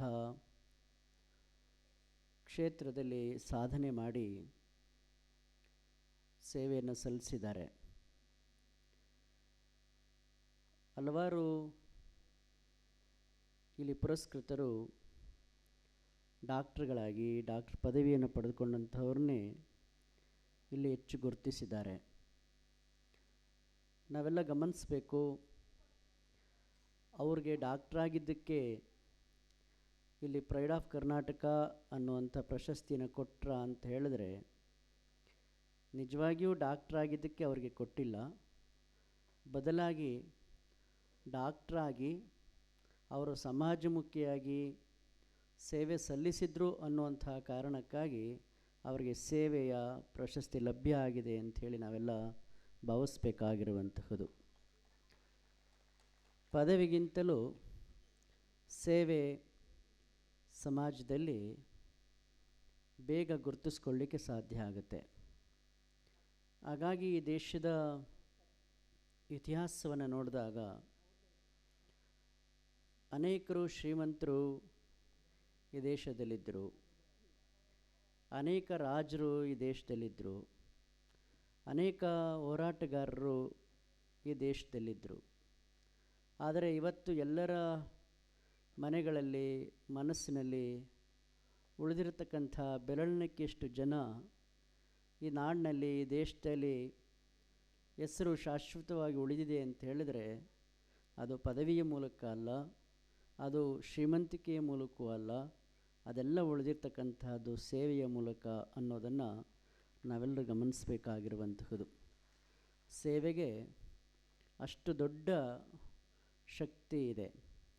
ಅಂದರೆ ನಾವು ಬದುಕಿದ್ದು ನಮಗಾಗಿ ಮಾತ್ರ ಅಲ್ಲ, ಪರರಿಗಾಗಿ ನಾವು ಬದುಕಬೇಕು ಅನ್ನುವಂಥ ಜೀವನವನ್ನು ಯಾರು ನಡೆಸಿರ್ತಾರೆ ಅವರು ಎಲ್ಲರ ಮನೆಗಳಲ್ಲಿ ಎಲ್ಲರ ಮನಸ್ಸಿನಲ್ಲಿ ಉಳಿಲಿಕ್ಕೆ ಸಾಧ್ಯ ಆಗುತ್ತೆ. ಆ ದೃಷ್ಟಿಯಿಂದ ಇಂಥ ಅವಕಾಶಗಳು ಎಲ್ರಿಗೂ ಸಿಗೋದಿಲ್ಲ, ಎಲ್ಲ ಪ್ರಾಣಿಗಳಿಗೂ ಸಿಗೋದಿಲ್ಲ.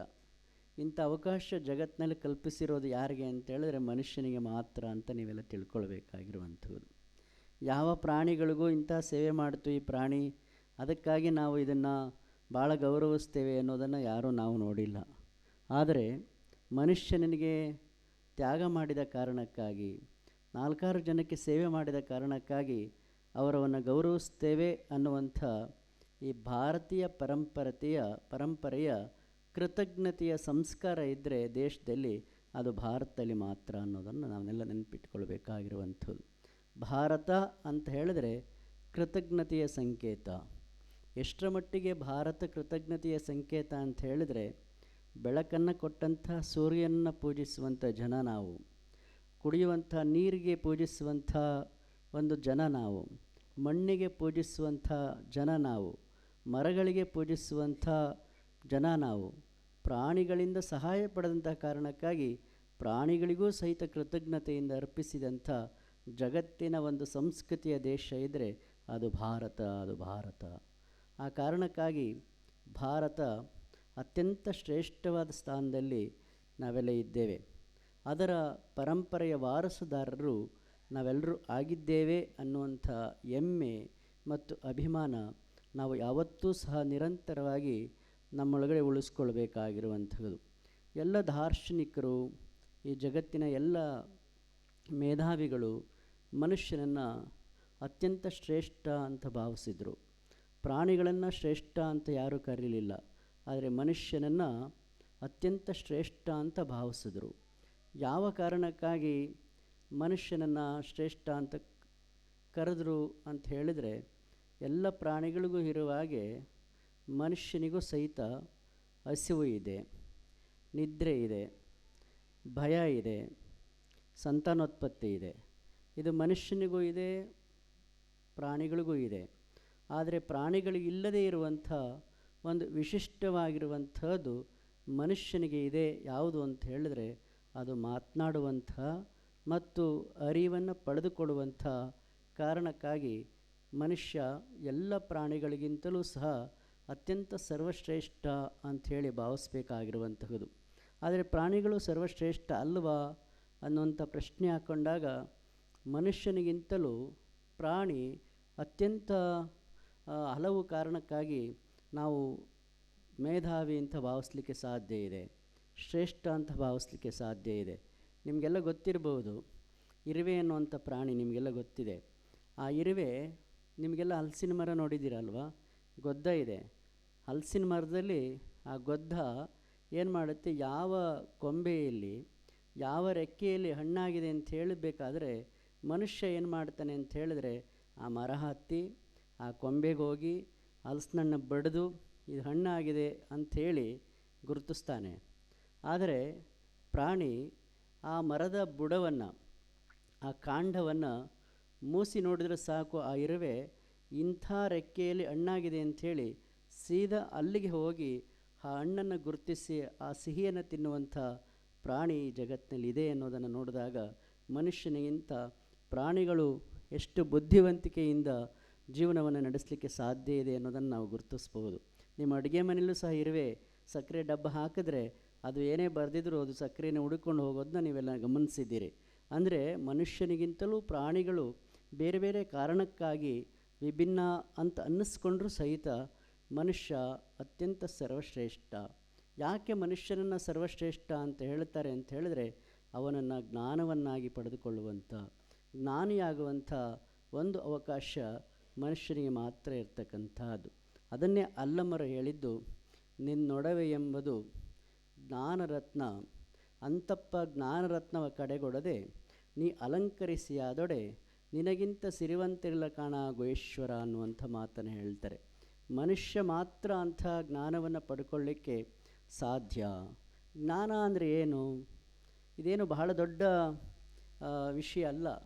ಜ್ಞಾನ ಅಂತ ಹೇಳಿದ್ರೆ ವೇದವನ್ನು ಓದಬೇಕು, ಸಂಸ್ಕೃತವನ್ನು ಓದಬೇಕು, ಶಾಸ್ತ್ರಗಳನ್ನು ಓದಬೇಕು, ಆ ಮೂಲಕವಾಗಿ ತಿಳುವಳಿಕೆ ಬಂದ್ಬಿಡ್ತು ಅಂತ ಹೇಳಿದ್ರೆ ಅದನ್ನು ಜ್ಞಾನ ಅಂತ ಯಾರನ್ನೂ ಕರೆಯೋದಿಲ್ಲ, ಅವನನ್ನು ಜ್ಞಾನಿ ಅಂತ ಯಾರೂ ಕರೆಯೋದಿಲ್ಲ.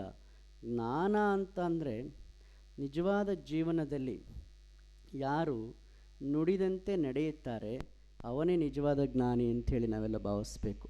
ಅದನ್ನೇ ಬಸವಣ್ಣವರು ಹೇಳಿದ್ದು, ನಡೆಯಲ್ಲಿ ಎಚ್ಚೆತ್ತು ನುಡಿಯಲ್ಲಿ ಎಚ್ಚೆತ್ತು ನಡೆಯಲ್ಲಿ ಮರೆತರೆ ಕೈಯಲ್ಲಿರುವ ಲಿಂಗ ಘಟಸರ್ಪ ಅಂತ ಹೇಳ್ತಾರೆ. ಅಂದರೆ ಮನುಷ್ಯ ಏನು ನಡೀತಾನೋ ಹಾಗೆ ನುಡಿಬೇಕು, ಏನು ನುಡಿತಾನೋ ಹಾಗೆ ನಡೆಯಬೇಕು. ಯಾವಾಗ ನಡೆ ಮತ್ತು ನುಡಿ ಸರಿಯಾಗಿರ್ತವೆ ಅವನನ್ನು ಶ್ರೇಷ್ಠ ಮಾನವ ಅಂಥೇಳಿ ಕರೀಲಿಕ್ಕೆ ಸಾಧ್ಯ ಇದೆ. ಆದರೆ ಮನುಷ್ಯ ಮಾತ್ರ ಇದಕ್ಕೆ ವಿಭಿನ್ನವಾಗಿರ್ತಕ್ಕಂಥ ಅವನು.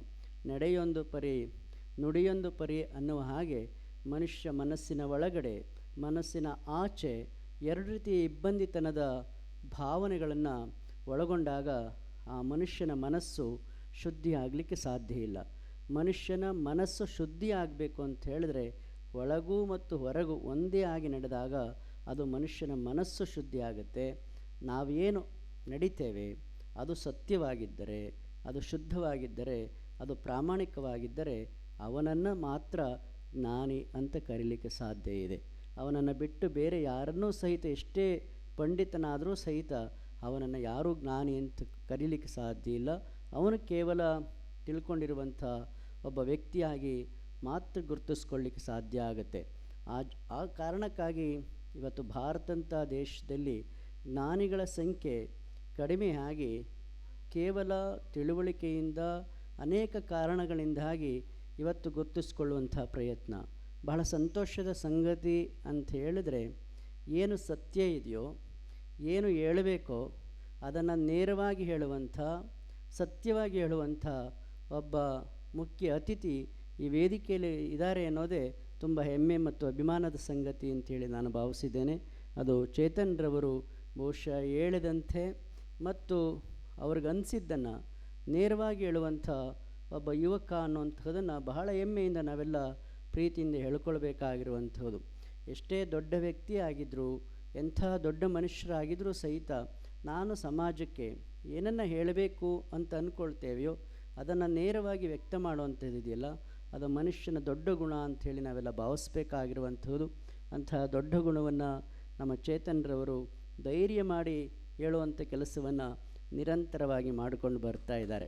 ನಿಜಕ್ಕೂ ಬಹಳ ಹೆಮ್ಮೆಯ ಸಂಗತಿ.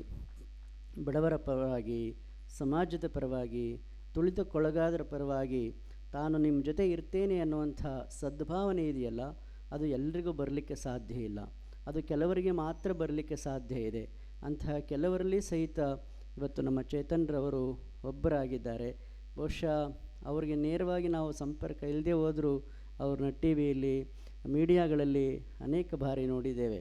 ಅವರ ಅಜ್ಜಿ ಮನೆ ನಮ್ಮ ಮಠದ ಒಂದೇ, ಎರಡು ಪಕ್ಕಪಕ್ಕನೇ, ಬೇರೆ ಬೇರೆ ಇಲ್ಲ, ಒಂದೇ ಜಮೀನಿನ ಪಕ್ಕಪಕ್ಕದಲ್ಲಿ ಅವರ ಅಜ್ಜಿ ಮನೆ ಮತ್ತು ನಮ್ಮ ಮಠ ಒಟ್ಟಿಗೆ ಇರ್ತಕ್ಕಂಥದ್ದು.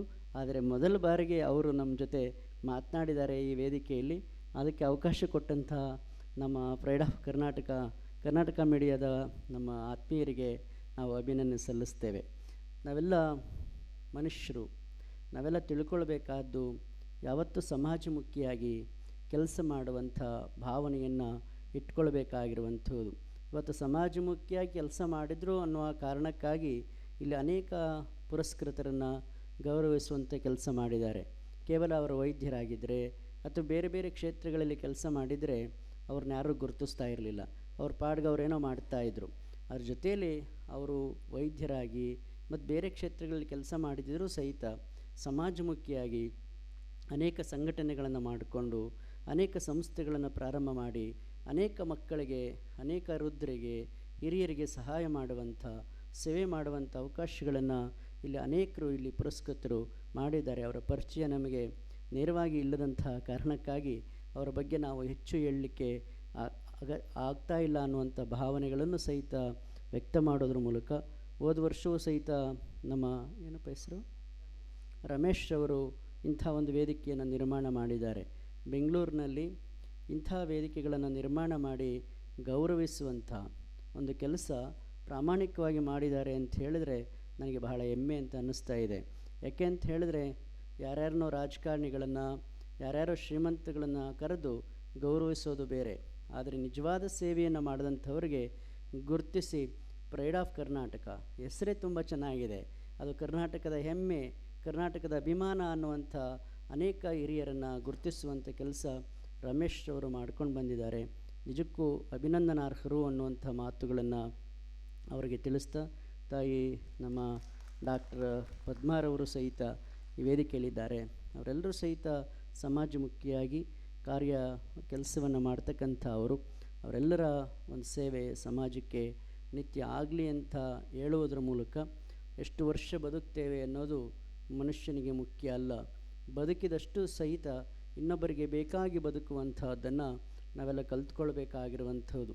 ಅದಕ್ಕೆ ಬಸವಣ್ಣವರು ಒಂದು ಕಡೆ ಒಂದು ಮಾತನ್ನು ಹೇಳ್ತಾರೆ, ಲೇಸೆನಿಸಿಕೊಂಡು 5 ದಿನ ಬದುಕಿದಡೇನು, ಲೇಸೆನಿಸಿಕೊಂಡು 4 ದಿನ ಬದುಕಿದಡೇನು, ಲೇಸೆನಿಸಿಕೊಂಡು 3 ದಿನ ಬದುಕಿದಡೇನು, ಲೇಸೆನಿಸಿಕೊಂಡು ಕೂಡಲ ಸಂಗನ ಶರಣರ ವಚನದಲ್ಲಿ 1 ದಿನ ಬದುಕಿದರೆ ಸಾಲದೆ ಅನ್ನುವ ಹಾಗೆ ನಮ್ಮೆಲ್ಲರ ಬದುಕು 4 ಜನ ಒಳ್ಳೆಯವರು ಚೆನ್ನಾಗಿ ಕೆಲಸ ಮಾಡಿದ್ದಾರೆ ಅನ್ನುವ ಹಾಗೆ ಬದುಕಿದರೆ ಅದು ಮನುಷ್ಯನ ಜೀವನ ಧನ್ಯತೆ ಮತ್ತು ಸಾರ್ಥಕತೆಯನ್ನು ಪಡ್ಕೊಳ್ಳುತ್ತದೆ ಅನ್ನುವಂಥ ಮಾತುಗಳನ್ನು ಈ ಸಂದರ್ಭದಲ್ಲಿ ಹೇಳ್ತಾ, ನಮಗೆ ಸ್ವಲ್ಪ ಟ್ರಾಫಿಕ್ ಆದ್ದರಿಂದ ಒಂದು 5 ನಿಮಿಷ ತಡ ಆಯಿತು, ಯಾರು ತಪ್ಪು ಭಾವಿಸಬಾರ್ದು ಅನ್ನುವಂಥ ಮಾತುಗಳನ್ನು ಹೇಳ್ತಾ ಎಲ್ರಿಗೂ ಶುಭ ಕೋರಿ ನನ್ನ ಮಾತುಗಳಿಗೆ ವಿರಾಮವನ್ನು ಹೇಳ್ತೇನೆ. ಓಂ ಶಾಂತಿ. ಧನ್ಯವಾದಗಳು ಗುರುಗಳೇ. ಮುಂದಿನ ಪ್ರಶಸ್ತಿ ಪುರಸ್ಕೃತರು ಡಾಕ್ಟರ್ ಸಚಿನ್ ಪಾಟೀಲ್. ಡಾಕ್ಟರ್ ಸಚಿನ್ ಪಾಟೀಲ್ ದಯವಿಟ್ಟು ವೇದಿಕೆ ಮೇಲೆ ಬರಬೇಕು. ಡಾಕ್ಟರ್ ಸಚಿನ್ ಪಾಟೀಲ್ ಬೀದರ್ ಜಿಲ್ಲೆಯ ಶ್ರೀಮತಿ ಜಯಶ್ರೀ ಪಾಟೀಲ್ ಮತ್ತು ಶ್ರೀ ವಿಜಯ್ ಕುಮಾರ್ ಪಾಟೀಲ್ ಸುಪುತ್ರರಾಗಿ ಜನಿಸಿ ಎಂಬಿಬಿಎಸ್ ಅಧ್ಯಯನ ಮಾಡಿ ಇಂಟರ್ನಲ್ ಮೆಡಿಸಿನ್ನಲ್ಲಿ ಎಂಡಿ ವ್ಯಾಸಂಗ ಮುಗಿಸಿ ಸಿಪಿಸಿಡಿಎಂ ಅಧ್ಯಯನ ಮಾಡಿ ಬೀದರ್ನಲ್ಲಿ ಸ್ವಂತವಾಗಿ ವಿಜಯಶ್ರೀ ಹೆಲ್ತ್ ಕೇರ್ ಮೂಲಕ ವೈದ್ಯಕೀಯ ವೃತ್ತಿಯನ್ನು ಪ್ರಾರಂಭಿಸಿದ್ದಾರೆ. ರೋಗಿಗಳ ಪಾಲಿನ ಆರಾಧ್ಯ ದೇವರಾಗಿ ಸೇವಾ ಮನೋಭಾವದಿಂದ ಬಯಲು ಸೀಮೆಯ ದೇವರಾಗಿದ್ದಾರೆ. 1 ರಾಷ್ಟ್ರೀಯ 7 ಅಂತಾರಾಷ್ಟ್ರೀಯ ಸಂಶೋಧನಾ ಪ್ರಬಂಧಗಳನ್ನು ರಚಿಸಿ ಖ್ಯಾತಿ ಗಳಿಸಿದ್ದಾರೆ. ಶ್ರೀಯುತರ ವೈದ್ಯಕೀಯ ಸೇವೆಗಾಗಿ ಪ್ರೈಡ್ ಆಫ್ ಕರ್ನಾಟಕ ಪ್ರಶಸ್ತಿ ನೀಡಿ ಗೌರವಿಸಲಾಗುತ್ತಿದೆ. ಸಚಿನ್ ಪಾಟೀಲ್ ರವರಿಗೆ ಧನ್ಯವಾದಗಳು. ತದನಂತರ ಶ್ರೀ ನವೀನ್ ಕುಮಾರ್ ಬಿ ರವರು ವೇದಿಕೆ ಮೇಲೆ ಬರಬೇಕು.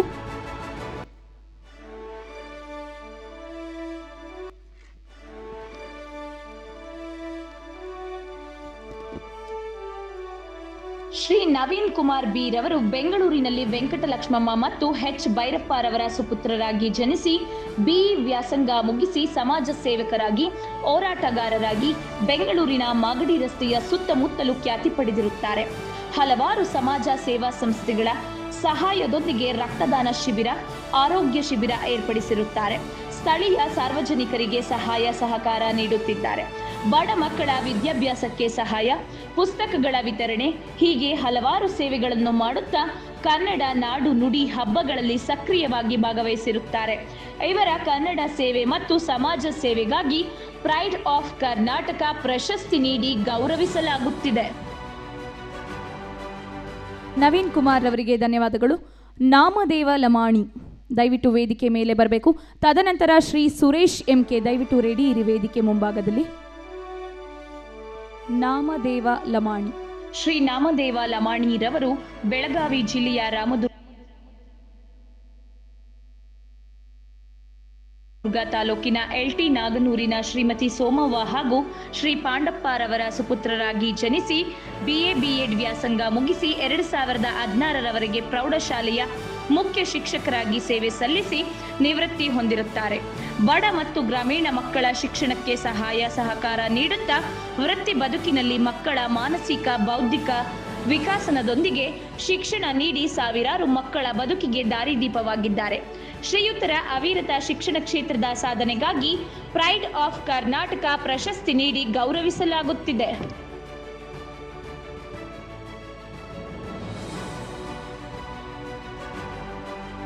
ನಾಮದೇವ ಲಮಾಣಿ ಅವರಿಗೆ ಧನ್ಯವಾದಗಳನ್ನು ತಿಳಿಸುತ್ತಾ ತದನಂತರ ಶ್ರೀ ಸುರೇಶ್ ಎಂಕೆ ವೇದಿಕೆಯ ಮುಂಭಾಗಕ್ಕೆ ಬರಬೇಕು. ತದನಂತರ ಶ್ರೀ ಅರುಣ್ ಮಂಜುನಾಥ್ ರಾಯ್ಕಾರ್.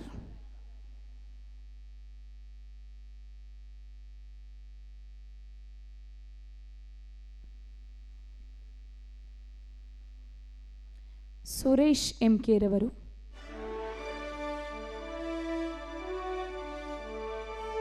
ಶ್ರೀ ಸುರೇಶ್ ಎಂಕೆ ರವರು ಶಿವಮೊಗ್ಗ ಜಿಲ್ಲೆಯ ಸಾಗರ ತಾಲೂಕಿನ ಶ್ರೀಮತಿ ನಾಗಮ್ಮ ಮತ್ತು ಶ್ರೀ ಕರಿಯಪ್ಪರವರ ಸುಪುತ್ರರಾಗಿ ಜನಿಸಿ ಎಂಎ ವ್ಯಾಸಂಗ ಮುಗಿಸಿ ಕುಮಟಾ ಪುರಸಭೆಯ ಮುಖ್ಯಾಧಿಕಾರಿಗಳಾಗಿ ಕರ್ತವ್ಯ ನಿರ್ವಹಿಸುತ್ತಿದ್ದಾರೆ.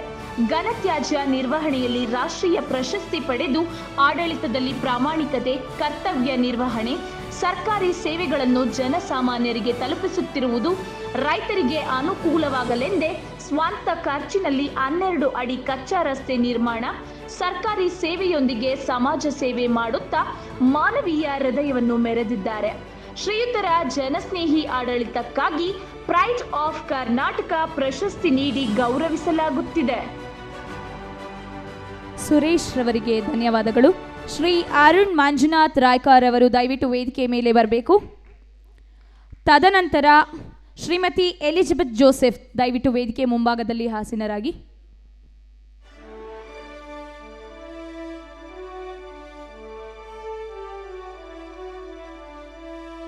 ಶ್ರೀ ಅರುಣ್ ಮಂಜುನಾಥ್ ರಾಯ್ಕರ್ ರವರು ಉತ್ತರ ಕನ್ನಡ ಜಿಲ್ಲೆಯ ಕುಮಟಾದ ಶ್ರೀ ಮಂಜುನಾಥ್ ಹಾಗೂ ಶ್ರೀಮತಿ ಕೃಷಾಬಾಯಿ ರವರ ಸುಪುತ್ರರಾಗಿ ಜನಿಸಿ BBA MBA ವ್ಯಾಸಂಗ ಮುಗಿಸಿ ಇನ್ಫೋಸಿಸ್ನಲ್ಲಿ ಕಾರ್ಯನಿರ್ವಹಿಸಿ ತದನಂತರ ಶಿರ್ಸಿ ಕನ್ನಿಂಗ್ ಇಂಡಸ್ಟ್ರೀಸ್ ಪ್ರಾರಂಭಿಸಿ 100ಕ್ಕೂ ಹೆಚ್ಚು ಯುವಕರಿಗೆ ಉದ್ಯೋಗ ನೀಡಿದ್ದಾರೆ. ಬಡ ಜನರಿಗೆ ಸಹಾಯ, ಉಚಿತ ಆಹಾರ ವಿತರಣೆ ಮತ್ತು ಉಚಿತ ಆರೋಗ್ಯ ಶಿಬಿರಗಳನ್ನು ನಡೆಸಿ ಸಮಾಜಕ್ಕೂ ಮತ್ತು ಉದ್ಯಮಕ್ಕೂ ಮಾದರಿಯಾಗಿದ್ದಾರೆ. ಶ್ರೀಯುತರ ಉದ್ಯಮಶೀಲತೆಗಾಗಿ ಪ್ರೈಡ್ ಆಫ್ ಕರ್ನಾಟಕ ಪ್ರಶಸ್ತಿ ನೀಡಿ ಗೌರವಿಸಲಾಗುತ್ತಿದೆ. ಅರುಣ್ ಮಂಜುನಾಥ್ ರಾಯ್ಕರ್ ಅವರಿಗೆ ಧನ್ಯವಾದಗಳು. ಶ್ರೀಮತಿ ಎಲಿಜಬೆತ್ ಜೋಸೆಫ್ ರವರು ದಯವಿಟ್ಟು ವೇದಿಕೆ ಮೇಲೆ ಬರಬೇಕು. ತದನಂತರ Shrimati doctor Manjula M.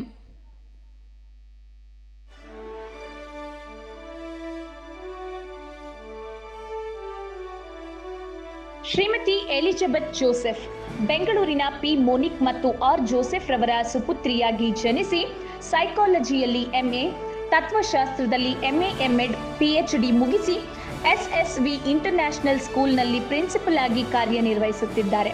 Principal ಆಗಿ 25 ವರ್ಷಗಳ ವೃತ್ತಿ ಅನುಭವ, ಮಕ್ಕಳ ಸರ್ವಾಂಗೀಣ ಅಭಿವೃದ್ಧಿಗಾಗಿ ಹಲವಾರು ವರ್ಷಗಳಿಂದ ಸೇವೆ ಸಲ್ಲಿಸುತ್ತಿದ್ದು ಇವರ ಶಾಲಾ ಅಭಿವೃದ್ಧಿಗಾಗಿ ಹಲವಾರು ಪ್ರಶಸ್ತಿಗಳು ಸಂದಿದ್ದು ಬಡ ಮಕ್ಕಳ ವಿದ್ಯಾಭ್ಯಾಸಕ್ಕಾಗಿ ಸಹಕಾರ ನೀಡುತ್ತಾ ಶಾಲಾ ಅಭಿವೃದ್ಧಿಯ ಮತ್ತು ಮಕ್ಕಳ ನೆಚ್ಚಿನ ಪ್ರಿನ್ಸಿಪಲ್ ಆಗಿ ಸೇವೆ ಸಲ್ಲಿಸುತ್ತಿದ್ದಾರೆ.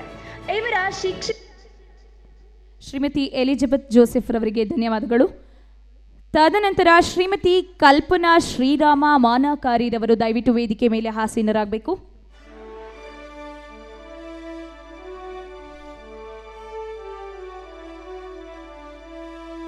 ಶ್ರೀಮತಿ ಕಲ್ಪನಾ ಶ್ರೀರಾಮ ಮಾನಕಾರಿರವರು ಬೀದರ್ ಜಿಲ್ಲೆಯ ಬಾಲ್ಕಿ ತಾಲೂಕಿನ ಪುಟ್ಟ ಗ್ರಾಮವಾದ ದೇವರಗಾಂವ್ನ ಶ್ರೀಮತಿ ಗಯಾಭಾಯಿ ಮತ್ತು ಶ್ರೀ ಬಾಬುರಾವ್ ರವರ ಸುಪುತ್ರಿಯಾಗಿ ಜನಿಸಿ MA B.Ed ವ್ಯಾಸಂಗ ಮುಗಿಸಿ ನಿಟ್ಟೂರಿನ NPS ಸರ್ಕಾರಿ ಶಾಲೆಯ ಶಿಕ್ಷಕಿಯಾಗಿ ಕಾರ್ಯನಿರ್ವಹಿಸಿ ಮಕ್ಕಳ ಶಿಕ್ಷಣಕ್ಕಾಗಿ ಹಗಲಿರುಳು ಶ್ರಮಿಸುತ್ತಿದ್ದಾರೆ. ಬಡ ಮಕ್ಕಳ ಓದಿಗಾಗಿ ಸಹಕಾರ ನೀಡುತ್ತಾ ವಿದ್ಯಾರ್ಥಿಗಳ ಮೆಚ್ಚಿನ ಶಿಕ್ಷಕಿಯಾಗಿದ್ದಾರೆ. ಇವರ ಶಿಕ್ಷಣ ಸೇವೆಗಾಗಿ ಪ್ರೈಡ್ ಆಫ್ ಕರ್ನಾಟಕ ಪ್ರಶಸ್ತಿ ನೀಡಿ ಗೌರವಿಸಲಾಗುತ್ತಿದೆ. ಕಲ್ಪನಾ ಶ್ರೀರಾಮ ಮಾನಕಾರಿರವರಿಗೆ ಧನ್ಯವಾದಗಳನ್ನು ಹೇಳ್ತಾ ತದನಂತರ ಶ್ರೀಮತಿ ಜಯಮ್ಮ ಟಿ ರವರು ವೇದಿಕೆ ಮೇಲೆ ಬರಬೇಕು. ತದನಂತರ ವೈಶಾಲಿ ಅವರು ಕೂಡ ರೆಡಿ ಆಗಿರಿ. ಜಯಮ್ಮ ಟಿ.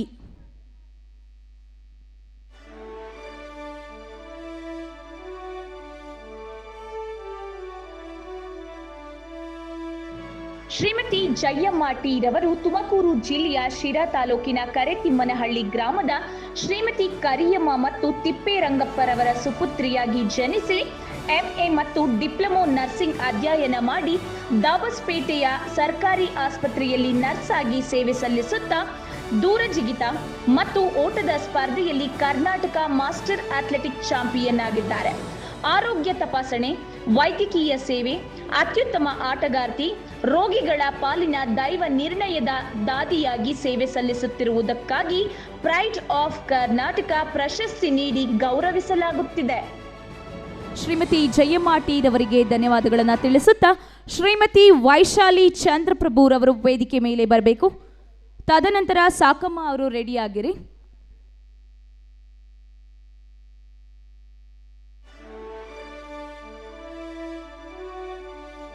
ಶ್ರೀಮತಿ ವೈಶಾಲಿ ಚಂದ್ರಪ್ರಭುರವರು ಶ್ರೀಮತಿ ವೈಜಯಂತಿ ಮಾಲಾ ಮತ್ತು ಶ್ರೀ ಬ್ರಹ್ಮಪಾಲ್ ಜೈನ್ ರವರ ಸುಪುತ್ರಿಯಾಗಿ ಜನಿಸಿ ಡಿಪ್ಲೊಮೊ ಇನ್ ಆನಿಮೇಷನ್ ಮಾಡಿ ಜ್ವಾಲಾಮಾಲಾ ನ್ಯೂಸ್ನ ಎಂಡಿಯಾಗಿ ಕಾರ್ಯನಿರ್ವಹಿಸುತ್ತಿದ್ದಾರೆ.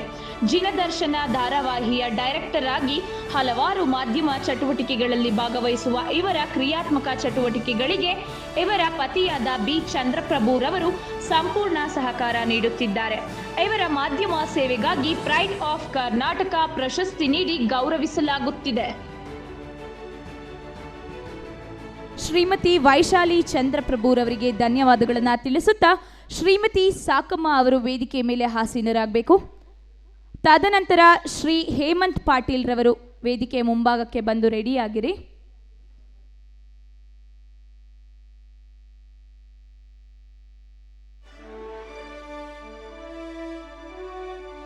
ಶ್ರೀಮತಿ ಸಾಕಮ್ಮ ಮೂಲತಃ ಶಿವಮೊಗ್ಗ ಜಿಲ್ಲೆಯವರಾಗಿದ್ದು ಶಿಕ್ಷಣ ವೃತ್ತಿಗೆ ಸಂಬಂಧಿಸಿದಂತೆ ಅರ್ಹತೆ ಪಡೆದು ಶಿವಮೊಗ್ಗ ಜಿಲ್ಲೆ ಭದ್ರಾವತಿ ತಾಲೂಕಿನ ಸರ್ಕಾರಿ ಹಿರಿಯ ಪ್ರಾಥಮಿಕ ಶಾಲೆಯ ನಾಗತಿ ಬೆಳಗಲು ಶಾಲೆಯಲ್ಲಿ ಸಹ ಶಿಕ್ಷಕಿಯಾಗಿ ಸೇವೆ.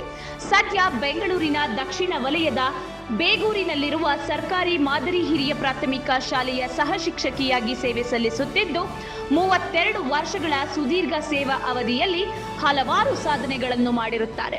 ಶ್ರೀಯುತರ ಶಿಕ್ಷಣ ಸೇವೆಗಾಗಿ ಪ್ರೈಡ್ ಆಫ್ ಕರ್ನಾಟಕ ಪ್ರಶಸ್ತಿ ನೀಡಿ ಗೌರವಿತವಾಗಿ ಸನ್ಮಾನಿಸಲಾಗುತ್ತಿದೆ. ಶ್ರೀಮತಿ ಸಾಕಮ್ಮ ಅವರಿಗೆ ಧನ್ಯವಾದಗಳು. ಶ್ರೀ ಹೇಮಂತ್ ಪಾಟೀಲ್ ರವರು ದಯವಿಟ್ಟು ವೇದಿಕೆ ಮೇಲೆ ಬರಬೇಕು. ಶ್ರೀ ಹೇಮಂತ್ ಪಾಟೀಲ್. ಶ್ರೀ ಟಿ ಕೆ ಪುರುಷೋತ್ತಮ್ ರವರು ವೇದಿಕೆ ಮೇಲೆ ಬರಬೇಕು. ಶ್ರೀ ಟಿ ಕೆ ಪುರುಷೋತ್ತಮ್ ರವರು. ಶ್ರೀ ರಾಜಣ್ಣ ರವರು. ಶ್ರೀ ರಾಜಣ್ಣ ಟಿ ರವರು ವೇದಿಕೆ ಮೇಲೆ ಬರಬೇಕು. ತದನಂತರ ಡಾಕ್ಟರ್ ಮಿಲನ್ ವಿ ಕಾಂಬ್ಳೆ ರೆಡಿ ಇರಿ.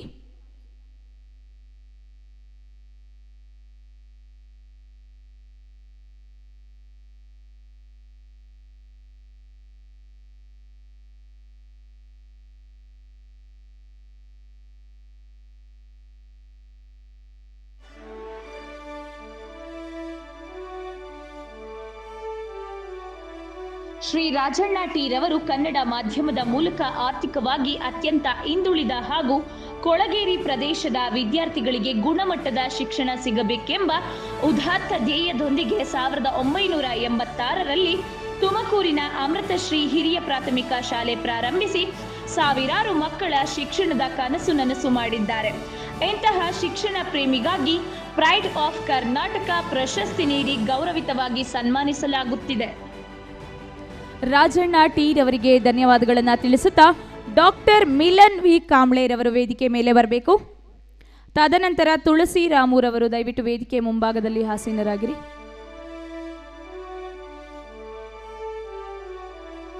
ಡಾಕ್ಟರ್ ಮಿಲನ್ ವಿ ಕಾಂಬ್ಳೆ ಬೆಳಗಾವಿ ಜಿಲ್ಲೆಯ ಚಿಕ್ಕೋಡಿ ತಾಲೂಕಿನ ಶ್ರೀ ವಿಠಲ್ ಎಂ ಕಾಂಬ್ಳೆ ಮತ್ತು ಶ್ರೀಮತಿ ಸ್ಮಿತಾ ವಿ ಕಾಂಬ್ಳೆ ಅವರ ಸುಪುತ್ರರಾಗಿ ಜನಿಸಿ ಮೈಕ್ರೋಬಯಾಲಜಿಯಲ್ಲಿ ಎಂಎಸ್ಸಿ ವ್ಯಾಸಂಗ ಮಾಡಿ ಪಿಎಚ್ಡಿಯನ್ನು ಕೂಡ ಮಾಡಿರುತ್ತಾರೆ.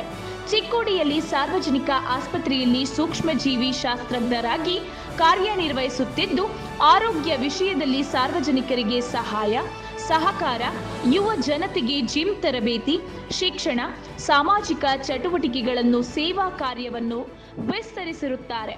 ವೃತ್ತಿಯೊಂದಿಗೆ ಬರವಣಿಗೆಯಲ್ಲೂ ತೊಡಗಿಸಿಕೊಂಡಿದ್ದು ಬಹುಮುಖ ವ್ಯಕ್ತಿತ್ವದೊಂದಿಗೆ ಬಹುಮುಖ ಪ್ರತಿಭೆಯನ್ನು ಹೊಂದಿರುತ್ತಾರೆ.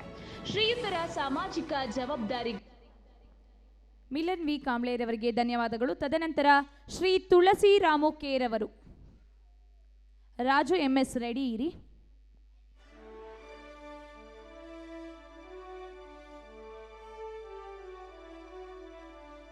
ಶ್ರೀ ತುಳಸಿ ರಾಮು ಕೆ ರವರು ಬೆಂಗಳೂರು ಗ್ರಾಮಾಂತರ ಜಿಲ್ಲೆಯ ಕೆಂಗಲ್ ಕೆಂಪೋಹಳ್ಳಿಯ ಶ್ರೀಮತಿ ಜಯಮ್ಮ ಮತ್ತು ಶ್ರೀ ಕೆಂಪೇಗೌಡರವರ ಸುಪುತ್ರರಾಗಿ ಜನಿಸಿ ಪಿಯುಸಿ ಟಿಸಿಎಚ್ ವ್ಯಾಸಂಗ ಮಾಡಿ ದಾಬಸ್ಪೇಟೆಯಲ್ಲಿ 25 ವರ್ಷಗಳಿಂದ ಬಾಳೆಮಂಡಿ ನಡೆಸುತ್ತಿದ್ದಾರೆ.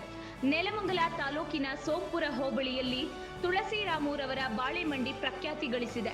ಬಡ ಜನರಿಗೆ, ಮಠಗಳಿಗೆ, ವಿದ್ಯಾರ್ಥಿಗಳಿಗೆ ಮತ್ತು ಅಂಗವಿಕಲರಿಗೆ ಆರ್ಥಿಕ ಸಹಾಯಗಳನ್ನು ಮಾಡುತ್ತಾ ನೆಲಮಂಗಲದ ಸಮಾಜ ಸೇವಕರೆನ್ನಿಸಿಕೊಂಡಿದ್ದಾರೆ. ಶ್ರೀಯುತರ ಸಮಾಜ ಸೇವೆಗಾಗಿ ಪ್ರೈಡ್ ಆಫ್ ತುಳಸಿ ರಾಮುರವರಿಗೆ ಧನ್ಯವಾದಗಳು. ತದನಂತರ ಶ್ರೀ ರಾಜು MS.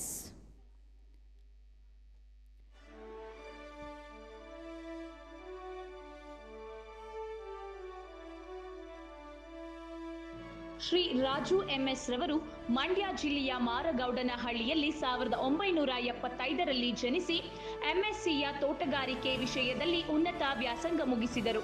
ಕರ್ನಾಟಕ ಸರ್ಕಾರದ ತೋಟಗಾರಿಕೆ ಮಾಹಿತಿ ಕೇಂದ್ರ ಬೆಂಗಳೂರಿನಲ್ಲಿ ತೋಟಗಾರಿಕೆ ಉಪನಿರ್ದೇಶಕರಾಗಿ ಸೇವೆ ಸಲ್ಲಿಸುತ್ತಿದ್ದಾರೆ. ಸರ್ಕಾರಿ ಯೋಜನೆಗಳ ಅನುಷ್ಠಾನ, ರೈತರಿಗೆ ಸಾವಯವ ಕೃಷಿಯಲ್ಲಿ ಸಲಹೆ ಸಹಕಾರ ಮತ್ತು ಆಡಳಿತ ಸೇವೆಗಾಗಿ ಪ್ರೈಡ್ ಆಫ್ ಕರ್ನಾಟಕ ಪ್ರಶಸ್ತಿ ನೀಡಿ ಗೌರವಿಸಲಾಗುತ್ತಿದೆ. ಶ್ರೀ ರಾಜು MS ರವರಿಗೆ ಧನ್ಯವಾದಗಳನ್ನು ತಿಳಿಸುತ್ತಾ ತದನಂತರ ಶ್ರೀ R ರಾಘವೇಂದ್ರ ರಾಜು ರವರು ವೇದಿಕೆಯ ಮೇಲೆ ಆಸೀನರಾಗಬೇಕು. ತದನಂತರ ಶ್ರೀಮತಿ ಲತಾ R, ದಯವಿಟ್ಟು ವೇದಿಕೆಯ ಮುಂಭಾಗದಲ್ಲಿ ವೇಟ್ ಮಾಡ್ತಾ ಇರಿ. ಶ್ರೀ R ರಾಘವೇಂದ್ರ ರಾಜು.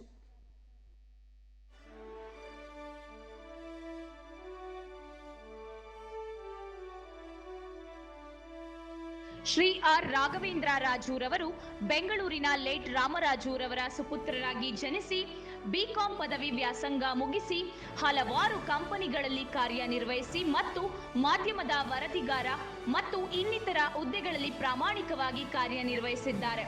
100ಕ್ಕೂ ಹೆಚ್ಚು ವೇದಿಕೆಗಳಲ್ಲಿ ಏಕಪಾತ್ರಾಭಿನಯ ಮಾಡಿರುತ್ತಾರೆ. ಸಾಹಿತ್ಯ, ಅಭಿನಯ, ಬರವಣಿಗೆ ಅದ್ಭುತವಾಗಿದ್ದು ಶ್ರೀಯುತರ ಸಮಗ್ರ ಸೇವೆಗಾಗಿ ಪ್ರೈಡ್ ಆಫ್ ಕರ್ನಾಟಕ ಪ್ರಶಸ್ತಿ ನೀಡಿ ಗೌರವಿತವಾಗಿ ಸನ್ಮಾನಿಸಲಾಗುತ್ತಿದೆ.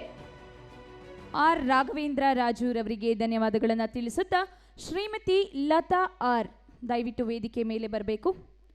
ತದನಂತರ ಶ್ರೀಮತಿ ಶಿಲ್ಪಾ P, ದಯವಿಟ್ಟು ರೆಡಿ ಇರಿ.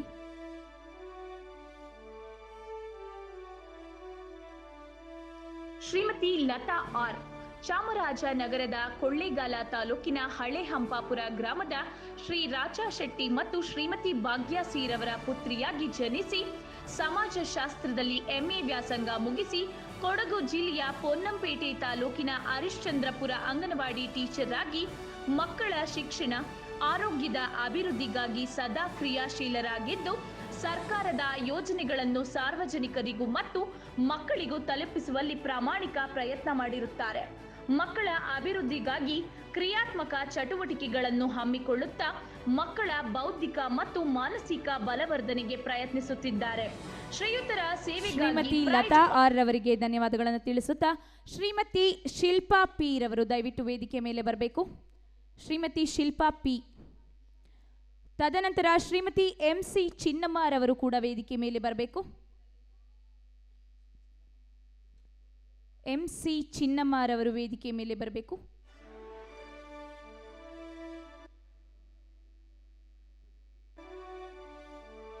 ಶ್ರೀಮತಿ MC ಚಿನ್ನಮ್ಮ ರವರು ಕೊಡಗು ಜಿಲ್ಲೆಯ ಕುಡ್ಲಿಪೇಟೆಯಲ್ಲಿ 1956ರಲ್ಲಿ ಜನಿಸಿ SSLC ವರೆಗೆ ವ್ಯಾಸಂಗ ಮಾಡಿರುತ್ತಾರೆ. ಸುಮಾರು 35 ವರ್ಷಗಳ ಕಾಲ ಅಂಗನವಾಡಿ ಶಿಕ್ಷಕಿಯಾಗಿ ಸೇವೆ ಸಲ್ಲಿಸಿ ನಿವೃತ್ತಿ ಹೊಂದಿರುತ್ತಾರೆ.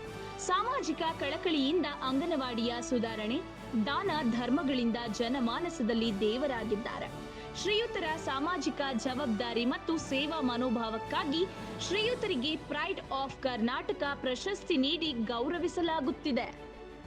ಶ್ರೀಮತಿ MC ಚಿನ್ನಮ್ಮ ರವರಿಗೆ ಧನ್ಯವಾದಗಳನ್ನು ತಿಳಿಸುತ್ತಾ ತದನಂತರ ಶ್ರೀಮತಿ ಲತಾ ಮಂಜುನಾಥ್ ರವರು ದಯವಿಟ್ಟು ವೇದಿಕೆ ಮೇಲೆ ಆಸೀನರಾಗಬೇಕು. ಶ್ರೀಮತಿ ಲತಾ ಮಂಜುನಾಥ್ ರವರು. ಶ್ರೀಮತಿ ಲತಾ ಮಂಜುನಾಥ್ ರವರು ಶ್ರೀಮತಿ ದೇವಿರಮ್ಮ ಮತ್ತು ಶ್ರೀ ಮುನಿನರಸಪ್ಪ ರವರ ಸುಪುತ್ರಿಯಾಗಿ 1980ರಲ್ಲಿ ಬೆಂಗಳೂರಿನಲ್ಲಿ ಜನಿಸಿ BA ವ್ಯಾಸಂಗ ಮಾಡಿ ಅಗರ ಗ್ರಾಮ ಪಂಚಾಯಿತಿಯ ಅಧ್ಯಕ್ಷರಾಗಿ ಅಧಿಕಾರ ವಹಿಸಿಕೊಂಡು ಗ್ರಾಮ ಪಂಚಾಯಿತಿ ವ್ಯಾಪ್ತಿಯಲ್ಲಿ ಕುಡಿಯುವ ನೀರಿನ ವ್ಯವಸ್ಥೆ, ರಸ್ತೆ ಅಭಿವೃದ್ಧಿ, ಅಂಗನವಾಡಿ, ಶಾಲಾ ಅಭಿವೃದ್ಧಿ, ವಿಕಲಚೇತನರ ಸಮಸ್ಯೆ ನಿರ್ಮೂಲನೆ ಹೀಗೆ ಹಲವಾರು ಸಮಾಜ ಸೇವೆ ಮಾಡಿ ಜನಮಾನಸದಲ್ಲಿ ಉಳಿದಿದ್ದಾರೆ.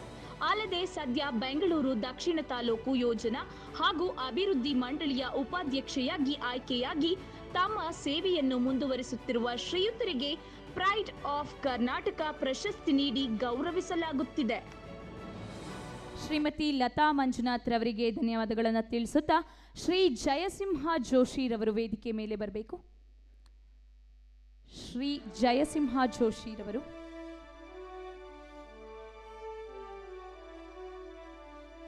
ಶ್ರೀ ಜಯಸಿಂಹ ಜೋಶಿ ರವರು ಆಂಧ್ರ ಪ್ರದೇಶದ ಕರ್ನೂಲ್ ಜಿಲ್ಲೆಯ ದೊಡ್ಡ ಹರಿವಾಣ ಗ್ರಾಮದ ಶ್ರೀಮತಿ ವಸಂತ ಜೋಶಿ ಮತ್ತು ಶ್ರೀ ನರಸಿಂಗಾಚಾರ್ ಜೋಶಿಯ ಸುಪುತ್ರರಾಗಿ ಜನಿಸಿ ಕಂಪ್ಯೂಟರ್ ಸೈನ್ಸ್ನಲ್ಲಿ ಬಿಎಸ್ಸಿ ಮುಗಿಸಿ ಬಳ್ಳಾರಿಯ ಅಸ್ಟ್ರೋಪೂಜಾ ನಡೆಸುತ್ತಿದ್ದಾರೆ.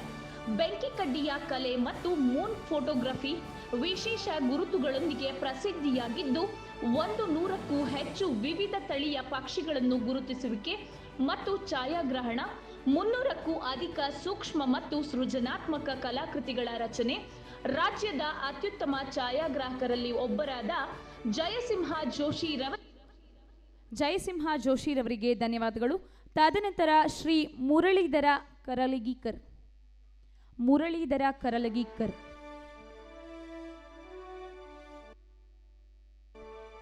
ಶ್ರೀ ಮುರಳೀಧರ ಕರಲಗೀಕರ್ ರವರು ಕಲಬುರಗಿ ಜಿಲ್ಲೆಯ ಜೇವರ್ಗಿ ತಾಲೂಕಿನ ಶ್ರೀಮತಿ ಬಕುಲಾಬಾಯಿ ಮತ್ತು ಶ್ರೀ ಗೋಪಾಲ್ ರಾವ್ ರವರ ಪುತ್ರರಾಗಿ ಜನಿಸಿ ಸಿವಿಲ್ ಇಂಜಿನಿಯರಿಂಗ್ನಲ್ಲಿ ಡಿಪ್ಲೊಮೊ ಮುಗಿಸಿ ಕರ್ನಾಟಕ ಸರ್ಕಾರದ ಲೋಕೋಪಯೋಗಿ ಇಲಾಖೆಯ ಕರ್ನಾಟಕ ವೃತ್ತಿಪರ ಸಿವಿಲ್ ಇಂಜಿನಿಯರಿಂಗ್ ಪರಿಷತ್ತಿನ ನಾಮನಿರ್ದೇಶನ ಸದಸ್ಯರಾಗಿ ಸೇವೆ ಸಲ್ಲಿಸುತ್ತಿದ್ದು, ವೃತ್ತಿಯಿಂದ ಸಿವಿಲ್ ಇಂಜಿನಿಯರಿಂಗ್ ಆಗಿದ್ದರೂ ಕೂಡ 32 ವರ್ಷದಿಂದ ಕಲಬುರಗಿ ಜಿಲ್ಲೆಯಲ್ಲಿ ಸಾಮಾಜಿಕ ಧಾರ್ಮಿಕ ಚಟುವಟಿಕೆಗಳಲ್ಲಿ ಸಕ್ರಿಯವಾಗಿ ಭಾಗವಹಿಸುತ್ತಿದ್ದಾರೆ.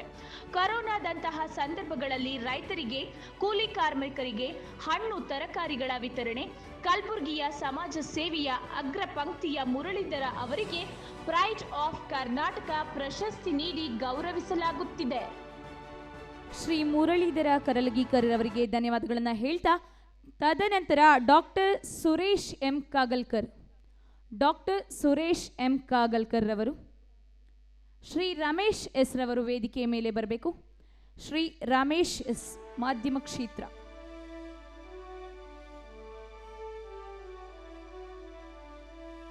ಶ್ರೀ ರಮೇಶ್ ಎಸ್ ರವರು ಬೆಂಗಳೂರಿನ ಶ್ರೀಮತಿ ತಿಮ್ಮಮ್ಮ ಮತ್ತು ಶ್ರೀ ಶಾಮಣ್ಣರವರ ಸುಪುತ್ರರಾಗಿ ಜನಿಸಿ BA ವ್ಯಾಸಂಗ ಮಾಡಿ ಬೆಂಗಳೂರು ಟಿವಿ, ರಿಯಲ್ ಟಿವಿ, ಅಮೋಘ ಟಿವಿಯಲ್ಲಿ ಕಳೆದ 30 ವರ್ಷಗಳಿಂದ ಸೇವೆ ಸಲ್ಲಿಸುತ್ತಾ ರಾಜ್ಯದ ಮಾಧ್ಯಮ ದಿಗ್ಗಜರಲ್ಲಿ ಒಬ್ಬರಾಗಿದ್ದಾರೆ.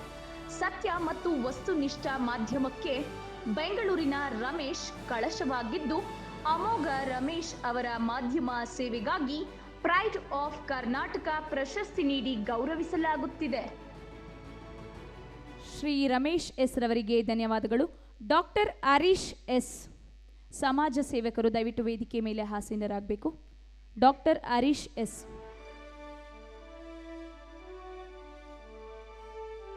ಡಾಕ್ಟರ್ ಹರೀಶ್ ಎಸ್ ರವರು ತುಮಕೂರು ಜಿಲ್ಲೆ ಪಾವಗಡದಲ್ಲಿ 1983ರಲ್ಲಿ ಜನಿಸಿ ಪದವಿವರೆಗೆ ವ್ಯಾಸಂಗ ಮುಗಿಸಿ ಪ್ರಸ್ತುತ ಬೆಂಗಳೂರಿನಲ್ಲಿ ವಾಸವಾಗಿರುತ್ತಾರೆ. ಯಲಹಂಕ ವಿಧಾನಸಭಾ ಕ್ಷೇತ್ರದ ಕನ್ನಡ ಸಾಹಿತ್ಯ ಪರಿಷತ್ತಿನ ಅಧ್ಯಕ್ಷರಾಗಿ ಕನ್ನಡ ಸೇವೆಯನ್ನು ಸಲ್ಲಿಸುತ್ತಿದ್ದಾರೆ. ಚಿಣ್ಣರ ಲೋಕ ಟ್ರಸ್ಟ್ನ ಅಧ್ಯಕ್ಷರಾಗಿ NGOದಲ್ಲಿ ಕಾರ್ಯನಿರ್ವಹಿಸುತ್ತಿದ್ದಾರೆ. ಹಾಗೆಯೇ ವಿಶ್ವದ ಅತಿ ದೊಡ್ಡ ರಾಜಕೀಯ ಪಕ್ಷವಾದ ಭಾರತೀಯ ಜನತಾ ಪಾರ್ಟಿಯಲ್ಲಿ ಬೆಂಗಳೂರು ಉತ್ತರ ಜಿಲ್ಲೆ ಅಸಂಘಟಿತ ಕಾರ್ಮಿಕರ ಪ್ರಕೋಷ್ಠದ ಜಿಲ್ಲಾ ಸಹ ಸಂಚಾಲಕರಾಗಿ ಕರ್ತವ್ಯ ನಿರ್ವಹಿಸುತ್ತಾ ಹಲವಾರು ಸಮಾಜಮುಖಿ ಸೇವಾ ಕಾರ್ಯಗಳಲ್ಲಿ ತೊಡಗಿಸಿಕೊಂಡಿರುತ್ತಾರೆ. ನಿರಂತರವಾಗಿ ಹಲವಾರು ಕನ್ನಡ ಪರ ಜನಪರ ಹೋರಾಟಗಳಲ್ಲಿ ಭಾಗಿಯಾಗಿರುತ್ತಾರೆ. ಇವರ ಡಾಕ್ಟರ್ ಹರೀಶ್ ಎಸ್ ರವರಿಗೆ ಧನ್ಯವಾದಗಳನ್ನು ಹೇಳ್ತಾ, ತದನಂತರ ಶ್ರೀ ಡಾಕ್ಟರ್ ಅಪ್ಪ ಸಾಬ್ ಎಚ್ ಬರಗಿ, ಶಿಕ್ಷಣ ಕ್ಷೇತ್ರ, ದಯವಿಟ್ಟು ವೇದಿಕೆ ಮೇಲೆ ಹಾಸೀನರಾಗಬೇಕು ಸರ್.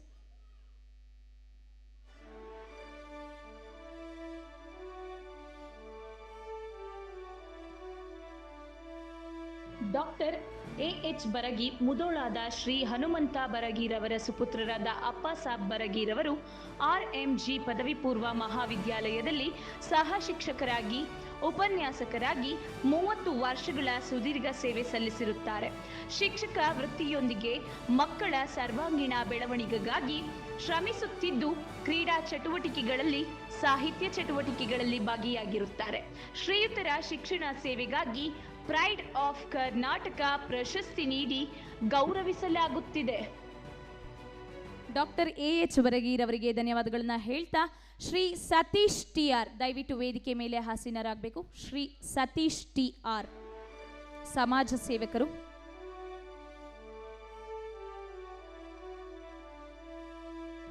ಶ್ರೀ ಸತೀಶ್ TR ಶ್ರೀಯುತರು 10 ವರ್ಷಗಳಿಂದ ಪಂಚಾಯಿತಿಯ ಸದಸ್ಯರಾಗಿ ಗ್ರಾಮದ ಅಭಿವೃದ್ಧಿ ಮಾಡುತ್ತಿದ್ದಾರೆ. ಸರ್ಕಾರಿ ಶಾಲೆಗಳ ಅಭಿವೃದ್ಧಿ ಮತ್ತು ಬಡ ಮಕ್ಕಳಿಗೆ ಶಿಕ್ಷಣಕ್ಕೆ ಸಹಾಯ ಮತ್ತು ಉನ್ನತ ವ್ಯಾಸಂಗಕ್ಕೆ ಸಹಾಯ ಮಾಡುತ್ತಿದ್ದಾರೆ. ಶ್ರೀಯುತರ ಸಮಾಜ ಸೇವೆ ಮತ್ತು ಪ್ರಾಮಾಣಿಕ ಜನಸೇವಕರಾಗಿ ನಿರ್ವಹಿಸುತ್ತಿರುವ ಹುದ್ದೆಗಾಗಿ ಪ್ರೈಡ್ ಆಫ್ ಕರ್ನಾಟಕ ಪ್ರಶಸ್ತಿ ನೀಡಿ ಗೌರವಿತವಾಗಿ ಸನ್ಮಾನಿಸಲಾಗುತ್ತಿದೆ. ಶ್ರೀ ಸತೀಶ್ TR ಅವರಿಗೆ ಧನ್ಯವಾದಗಳನ್ನು ತಿಳಿಸುತ್ತಾ ತದನಂತರ ಶ್ರೀ ಗುಡ್ಡಪ್ಪ BMTC ನಿರ್ವಾಹಕರು ಮತ್ತು ಲೇಖಕರು ದಯವಿಟ್ಟು ವೇದಿಕೆ ಮೇಲೆ ಆಸೀನರಾಗಬೇಕು.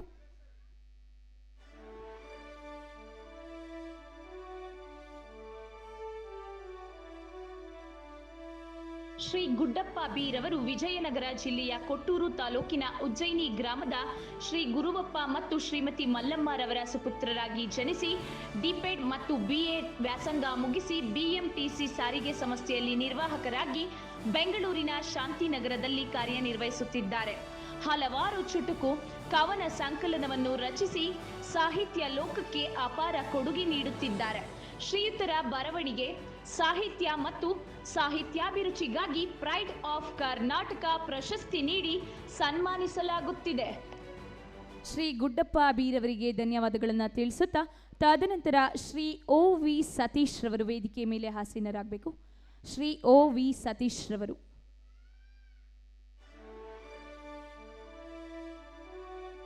ಶ್ರೀ OV ಸತೀಶ್ ರವರು ಕೊಳ್ಳೇಗಾಲದ ಶ್ರೀಮತಿ ವಿನೋದ ಮತ್ತು ಶ್ರೀ ವರದರಾಜುರವರ ಸುಪುತ್ರರಾಗಿ ಜನಿಸಿ ಕೊಳ್ಳೇಗಾಲದಲ್ಲೇ ಶಿಕ್ಷಣ ಮುಗಿಸಿ 34 ವರ್ಷಗಳಿಂದ ಜನರಲ್ ಮರ್ಚೆಂಟ್ಸ್ ಅಸೋಸಿಯೇಷನ್ನಲ್ಲಿ ವಿವಿಧ ಹುದ್ದೆಗಳನ್ನು ನಿರ್ವಹಿಸಿ ಲಯನ್ಸ್ ಕ್ಲಬ್, GCI, ವಾಸವಿ ಯುವಜನ ಸಂಘ ಮತ್ತು ಕರ್ನಾಟಕ ಆರ್ಯ ವೈಶ್ಯ ಯುವಜನ ಮಹಾಸಭಾದಲ್ಲಿ ನಾಯಕತ್ವದ ಪಾತ್ರ ವಹಿಸಿರುತ್ತಾರೆ.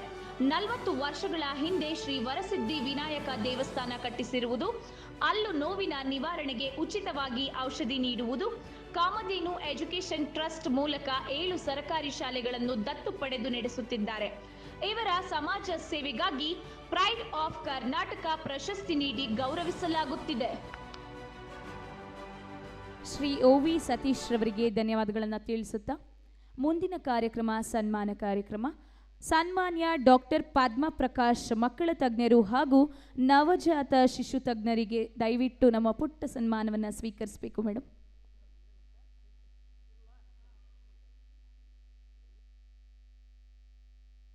ದಯವಿಟ್ಟು ಚಪ್ಪಾಳೆ ಮೂಲಕ ಪ್ರೋತ್ಸಾಹ ಕೊಡಿ.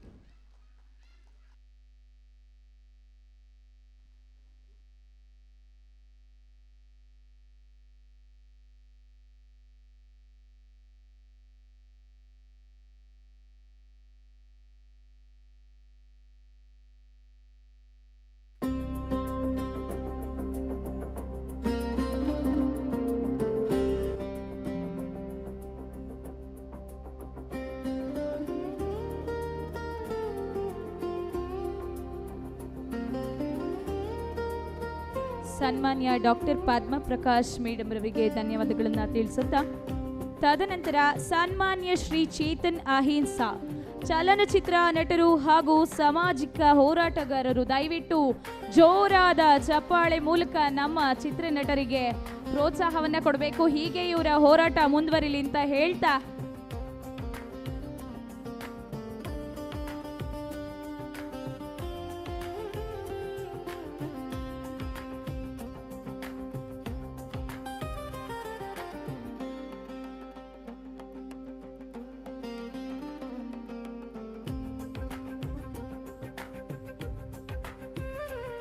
ಸರ್ ದಯವಿಟ್ಟು ಒಂದು ಡೈಲಾಗ್ ಹೇಳಿ ಅಥವಾ ಒಂದು 2 ಸ್ಟೆಪ್ ಹಾಕಿ, ನಿಮಗೋಸ್ಕರ ಎಲ್ಲರೂ ಕೂಡ ಕಾಯ್ತಾ ಇದ್ದಾರೆ.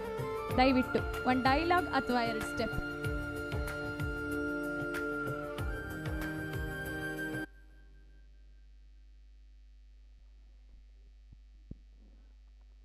ನನ್ನ ಮೊದಲನೇ ಸಿನಿಮಾ ಆದಿನಗಳು ಸಿನಿಮಾ. ಆ ಸಿನಿಮಾ ಇವತ್ತಿಗೂ ಪ್ರಸ್ತುತ ಇದೆ. ಯಾಕೆಂದರೆ ನಾನು ಹೇಳೋ ಡೈಲಾಗು ಇವತ್ತು ಹೇಗೆ ಎಷ್ಟು ವ್ಯಾಪಾರೀಕರಣ ಆಗಿದೆ ನಮ್ಮ ವ್ಯವಸ್ಥೆ, ಭೂಮಿ ಅನ್ನೋದನ್ನು ಎಷ್ಟು ಕೆಲವರ ಕಪಿಮುಷ್ಟಿಯಲ್ಲಿದ್ದು ಎಷ್ಟು ಸಮಸ್ಯೆ ಆಗ್ತಾ ಇದೆ. ಸೊ ಅದಕ್ಕೆ ಸಂಬಂಧಪಟ್ಟಂಗೆ ಪ್ರೀತಿಯಿಂದ, ನ್ಯಾಯದಿಂದ, ಒಂದು ಸೌಹಾರ್ದತೆಯಿಂದ ಒಂದು ಹೆಂಗೆ ಬದಲಾಯಿಸ್ಬೋದು ಅನ್ನೋ ಒಂದು ಸಣ್ಣ ಡೈಲಾಗ್ ಅದು. ಅದೇನು ಹೇಳುತ್ತಂದರೆ, ಚೇತನ್ ಅಂತ ಒಬ್ಬ ಹುಡುಗ ಮಲ್ಲಿಕಾ ಅಂತ ಒಂದು ಹುಡುಗಿ ಪ್ರೀತಿಸ್ತಾ ಇರ್ತಾನೆ. ಅದರ ನಡುವೆ ಕೊತ್ವಾಲ್ ರಾಮಚಂದ್ರ ಬರ್ತಾರೆ. ಸೊ ಅವಾಗ ಚೇತನ್ ಹೇಳ್ತಾನೆ, ಏಯ್ ಕೊತ್ವಾಲ್, ನೀನು ಬೆಂಗಳೂರನ್ನ ನೀನೇ ಇಟ್ಕೋ, ನನಗೆ ನನ್ನ ಮಲ್ಲಿಕಾ ಸಾಕು. ಸೊ ಆ ಡೈಲಾಗ್ ನನಗೆ ಭಾಳ ಇಷ್ಟವಾದ ಡೈಲಾಗ್. And thank you. ಇವತ್ತು ನನಗೆ ಭಾಳ ಸಂತೋಷ ಆಯಿತು ಇವತ್ತು ನಿಮ್ಮ ಕಾರ್ಯಕ್ರಮದಲ್ಲಿ ಭಾಗವಹಿಸೋಕ್ಕೆ ಒಂದು ಅವಕಾಶ ಸಿಕ್ಕಿದೆ. ಥ್ಯಾಂಕ್ ಯು ಸೋ ಮಚ್ ನಮ್ಮ ಜೊತೆ ಇಷ್ಟೋ ತನಕ ಇದ್ದಿದ್ದಕ್ಕೆ. ದಯವಿಟ್ಟು ಇನ್ನೊಂದು 2 ನಿಮಿಷ ಕಾಲಾವಕಾಶ ಕೊಡಿ ಸರ್ ನಮಗೆ. ರುದ್ರಮುನಿ ಶಿವಾಚಾರ್ಯ ಸ್ವಾಮೀಜಿಯವರು, ಶ್ರೀ ರುದ್ರಮುನಿ ಶಿವಾಚಾರ್ಯ ಸ್ವಾಮೀಜಿ ಅಧ್ಯಕ್ಷರು, ಸಧರ್ಮ ಸಿಂಹಾಸನ ಸಂಸ್ಥಾನ ಮಠ, ಶ್ರೀ ಹೊನ್ನಮ್ಮ ಗವಿ ಮಠ, ಶಿವಗಂಗೆ ಕ್ಷೇತ್ರ. ಇವರು ಕೂಡ ನಮ್ಮ ಗುರುಗಳೇ, ನಮ್ಮ ಸನ್ಮಾನವನ್ನು ಸ್ವೀಕರಿಸಬೇಕು.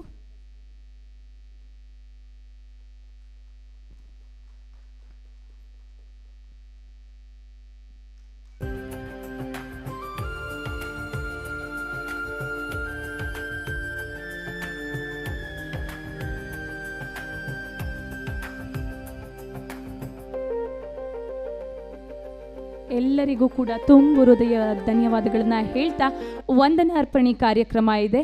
ಸೊ ದಯವಿಟ್ಟು ದಯಾನಂದ್ ಎಂ ಅವರು ವಂದನಾರ್ಪಣೆಯನ್ನು ಮಾಡಿಕೊಡ್ಬೇಕು. Karnataka media club, pride of Karnataka ಈ ಒಂದು ಪ್ರಶಸ್ತಿ ಪ್ರದಾನ ಸುಂದರ ಸಮಾರಂಭದ ದಿವ್ಯ ಸಾನ್ನಿಧ್ಯವನ್ನು ವಹಿಸಿರುವಂತಹ ಶಟಸ್ಥಲ ಬ್ರಹ್ಮಿ ರುದ್ರಮುನಿ ಶಿವಾಚಾರ್ಯ ಮಹಾಸ್ವಾಮಿಗಳು ಶ್ರೀಮಠ ಶಿವಗಂಗೆ ಕ್ಷೇತ್ರ ಪರಮ ಪೂಜ್ಯರಿಗೆ ನಿಮ್ಮೆಲ್ಲರ ಭಕ್ತಿಪೂರ್ವಕ ಜೋರಾದ ಚಪ್ಪಾಳೆಯೊಂದಿಗೆ ಪ್ರಣಾಮಗಳನ್ನ ಸಲ್ಲಿಸ್ತಾ ಇದ್ದಾನೆ. ಹಾಗೆಯೇ ಈ ಒಂದು ಕಾರ್ಯಕ್ರಮದಲ್ಲಿ ಮುಖ್ಯ ಅತಿಥಿಗಳಾಗಿ ಭಾಗವಹಿಸಿ ಎಲ್ಲ ಪ್ರಶಸ್ತಿ ಪುರಸ್ಕೃತರನ್ನ ಸನ್ಮಾನಿಸಿ ಗೌರವಿಸಿದಂತಹ ಸನ್ಮಾನ್ಯ ಶ್ರೀ ಚೇತನ್ ಅಹಿಂಸಾ ಚಿತ್ರನಟರು ಶ್ರೀಯುತರನ್ನು ಕೂಡ ಈ ಕಾರ್ಯಕ್ರಮದ ಪರವಾಗಿ ನಿಮ್ಮೆಲ್ಲರ ಪರವಾಗಿ ಜೋರಾದ ಚಪ್ಪಾಳೆಯೊಂದಿಗೆ ತುಂಬು ಹೃದಯದ ಧನ್ಯವಾದಗಳನ್ನ ಸಲ್ಲಿಸ್ತಾ ಇದ್ದಾನೆ. ಈ ಒಂದು ಕಾರ್ಯಕ್ರಮದಲ್ಲಿ ಭಾಗವಹಿಸಿ ಮಕ್ಕಳ ಆರೋಗ್ಯಕ್ಕೆ ಸಲಹೆಗೆ ಸಂಬಂಧಿಸಿದಂಥ 4 ವಿಚಾರಗಳನ್ನು ನಮ್ಮೊಂದಿಗೆ ಹಂಚಿಕೊಂಡು ಪ್ರಶಸ್ತಿ ಪ್ರದಾನ ಮಾಡಿರ್ತಕ್ಕಂಥ ಸನ್ಮಾನ್ಯ ಶ್ರೀ ಡಾಕ್ಟರ್ ಪದ್ಮಾ ಪ್ರಕಾಶ್ ಅವರಿಗೂ ಕೂಡ ನಿಮ್ಮೆಲ್ಲರ ಜೋರಾದ ಪ್ರೀತಿಯ ಚಪ್ಪಾಳೆಯೊಂದಿಗೆ ತುಂಬು ಹೃದಯದ ಧನ್ಯವಾದಗಳನ್ನ ಸಲ್ಲಿಸ್ತಾ ಇದ್ದಾವೆ. ಈ ಒಂದು ಪ್ರಶಸ್ತಿಯಲ್ಲಿ ಪುರಸ್ಕೃತರಾಗಿರ್ತಕ್ಕಂಥ ನಾಡಿನ ವಿವಿಧ ಭಾಗಗಳಿಂದ ಆಗಮಿಸಿರುವಂತಹ ಎಲ್ಲ ಸನ್ಮಾನಿತರಿಗೆ ನಿಮ್ಮೆಲ್ಲರ ಜೋರಾದ ಚಪ್ಪಾಳೆಯೊಂದಿಗೆ ಧನ್ಯವಾದಗಳನ್ನ ಸಲ್ಲಿಸ್ತಾ ಇದ್ದಾವೆ. ಹಾಗೆಯೇ ಕರ್ನಾಟಕ ಮೀಡಿಯಾ ಕ್ಲಬ್ನ ಎಸ್ ಜಿ ರಮೇಶ್ ಅವರಿಗೆ, ಗಂಗಾಧರ್ ಅವರಿಗೆ, ಎಲ್ಲ ಸಿಬ್ಬಂದಿಗಳಿಗೆ ನಿಮ್ಮೆಲ್ಲರ ಪ್ರೀತಿಯ ಚಪ್ಪಾಳೆಯೊಂದಿಗೆ ಮತ್ತೊಮ್ಮೆ ಧನ್ಯವಾದಗಳು. ತಾವೆಲ್ಲರೂ ಕೂಡ ಊಟವನ್ನು ಸ್ವೀಕರಿಸಿ ತೆರಳಬೇಕು ಅಂತೇಳಿ ವಿನಂತಿಯನ್ನು ಮಾಡ್ಕೊಳ್ತಾ ಇದ್ದಾವೆ.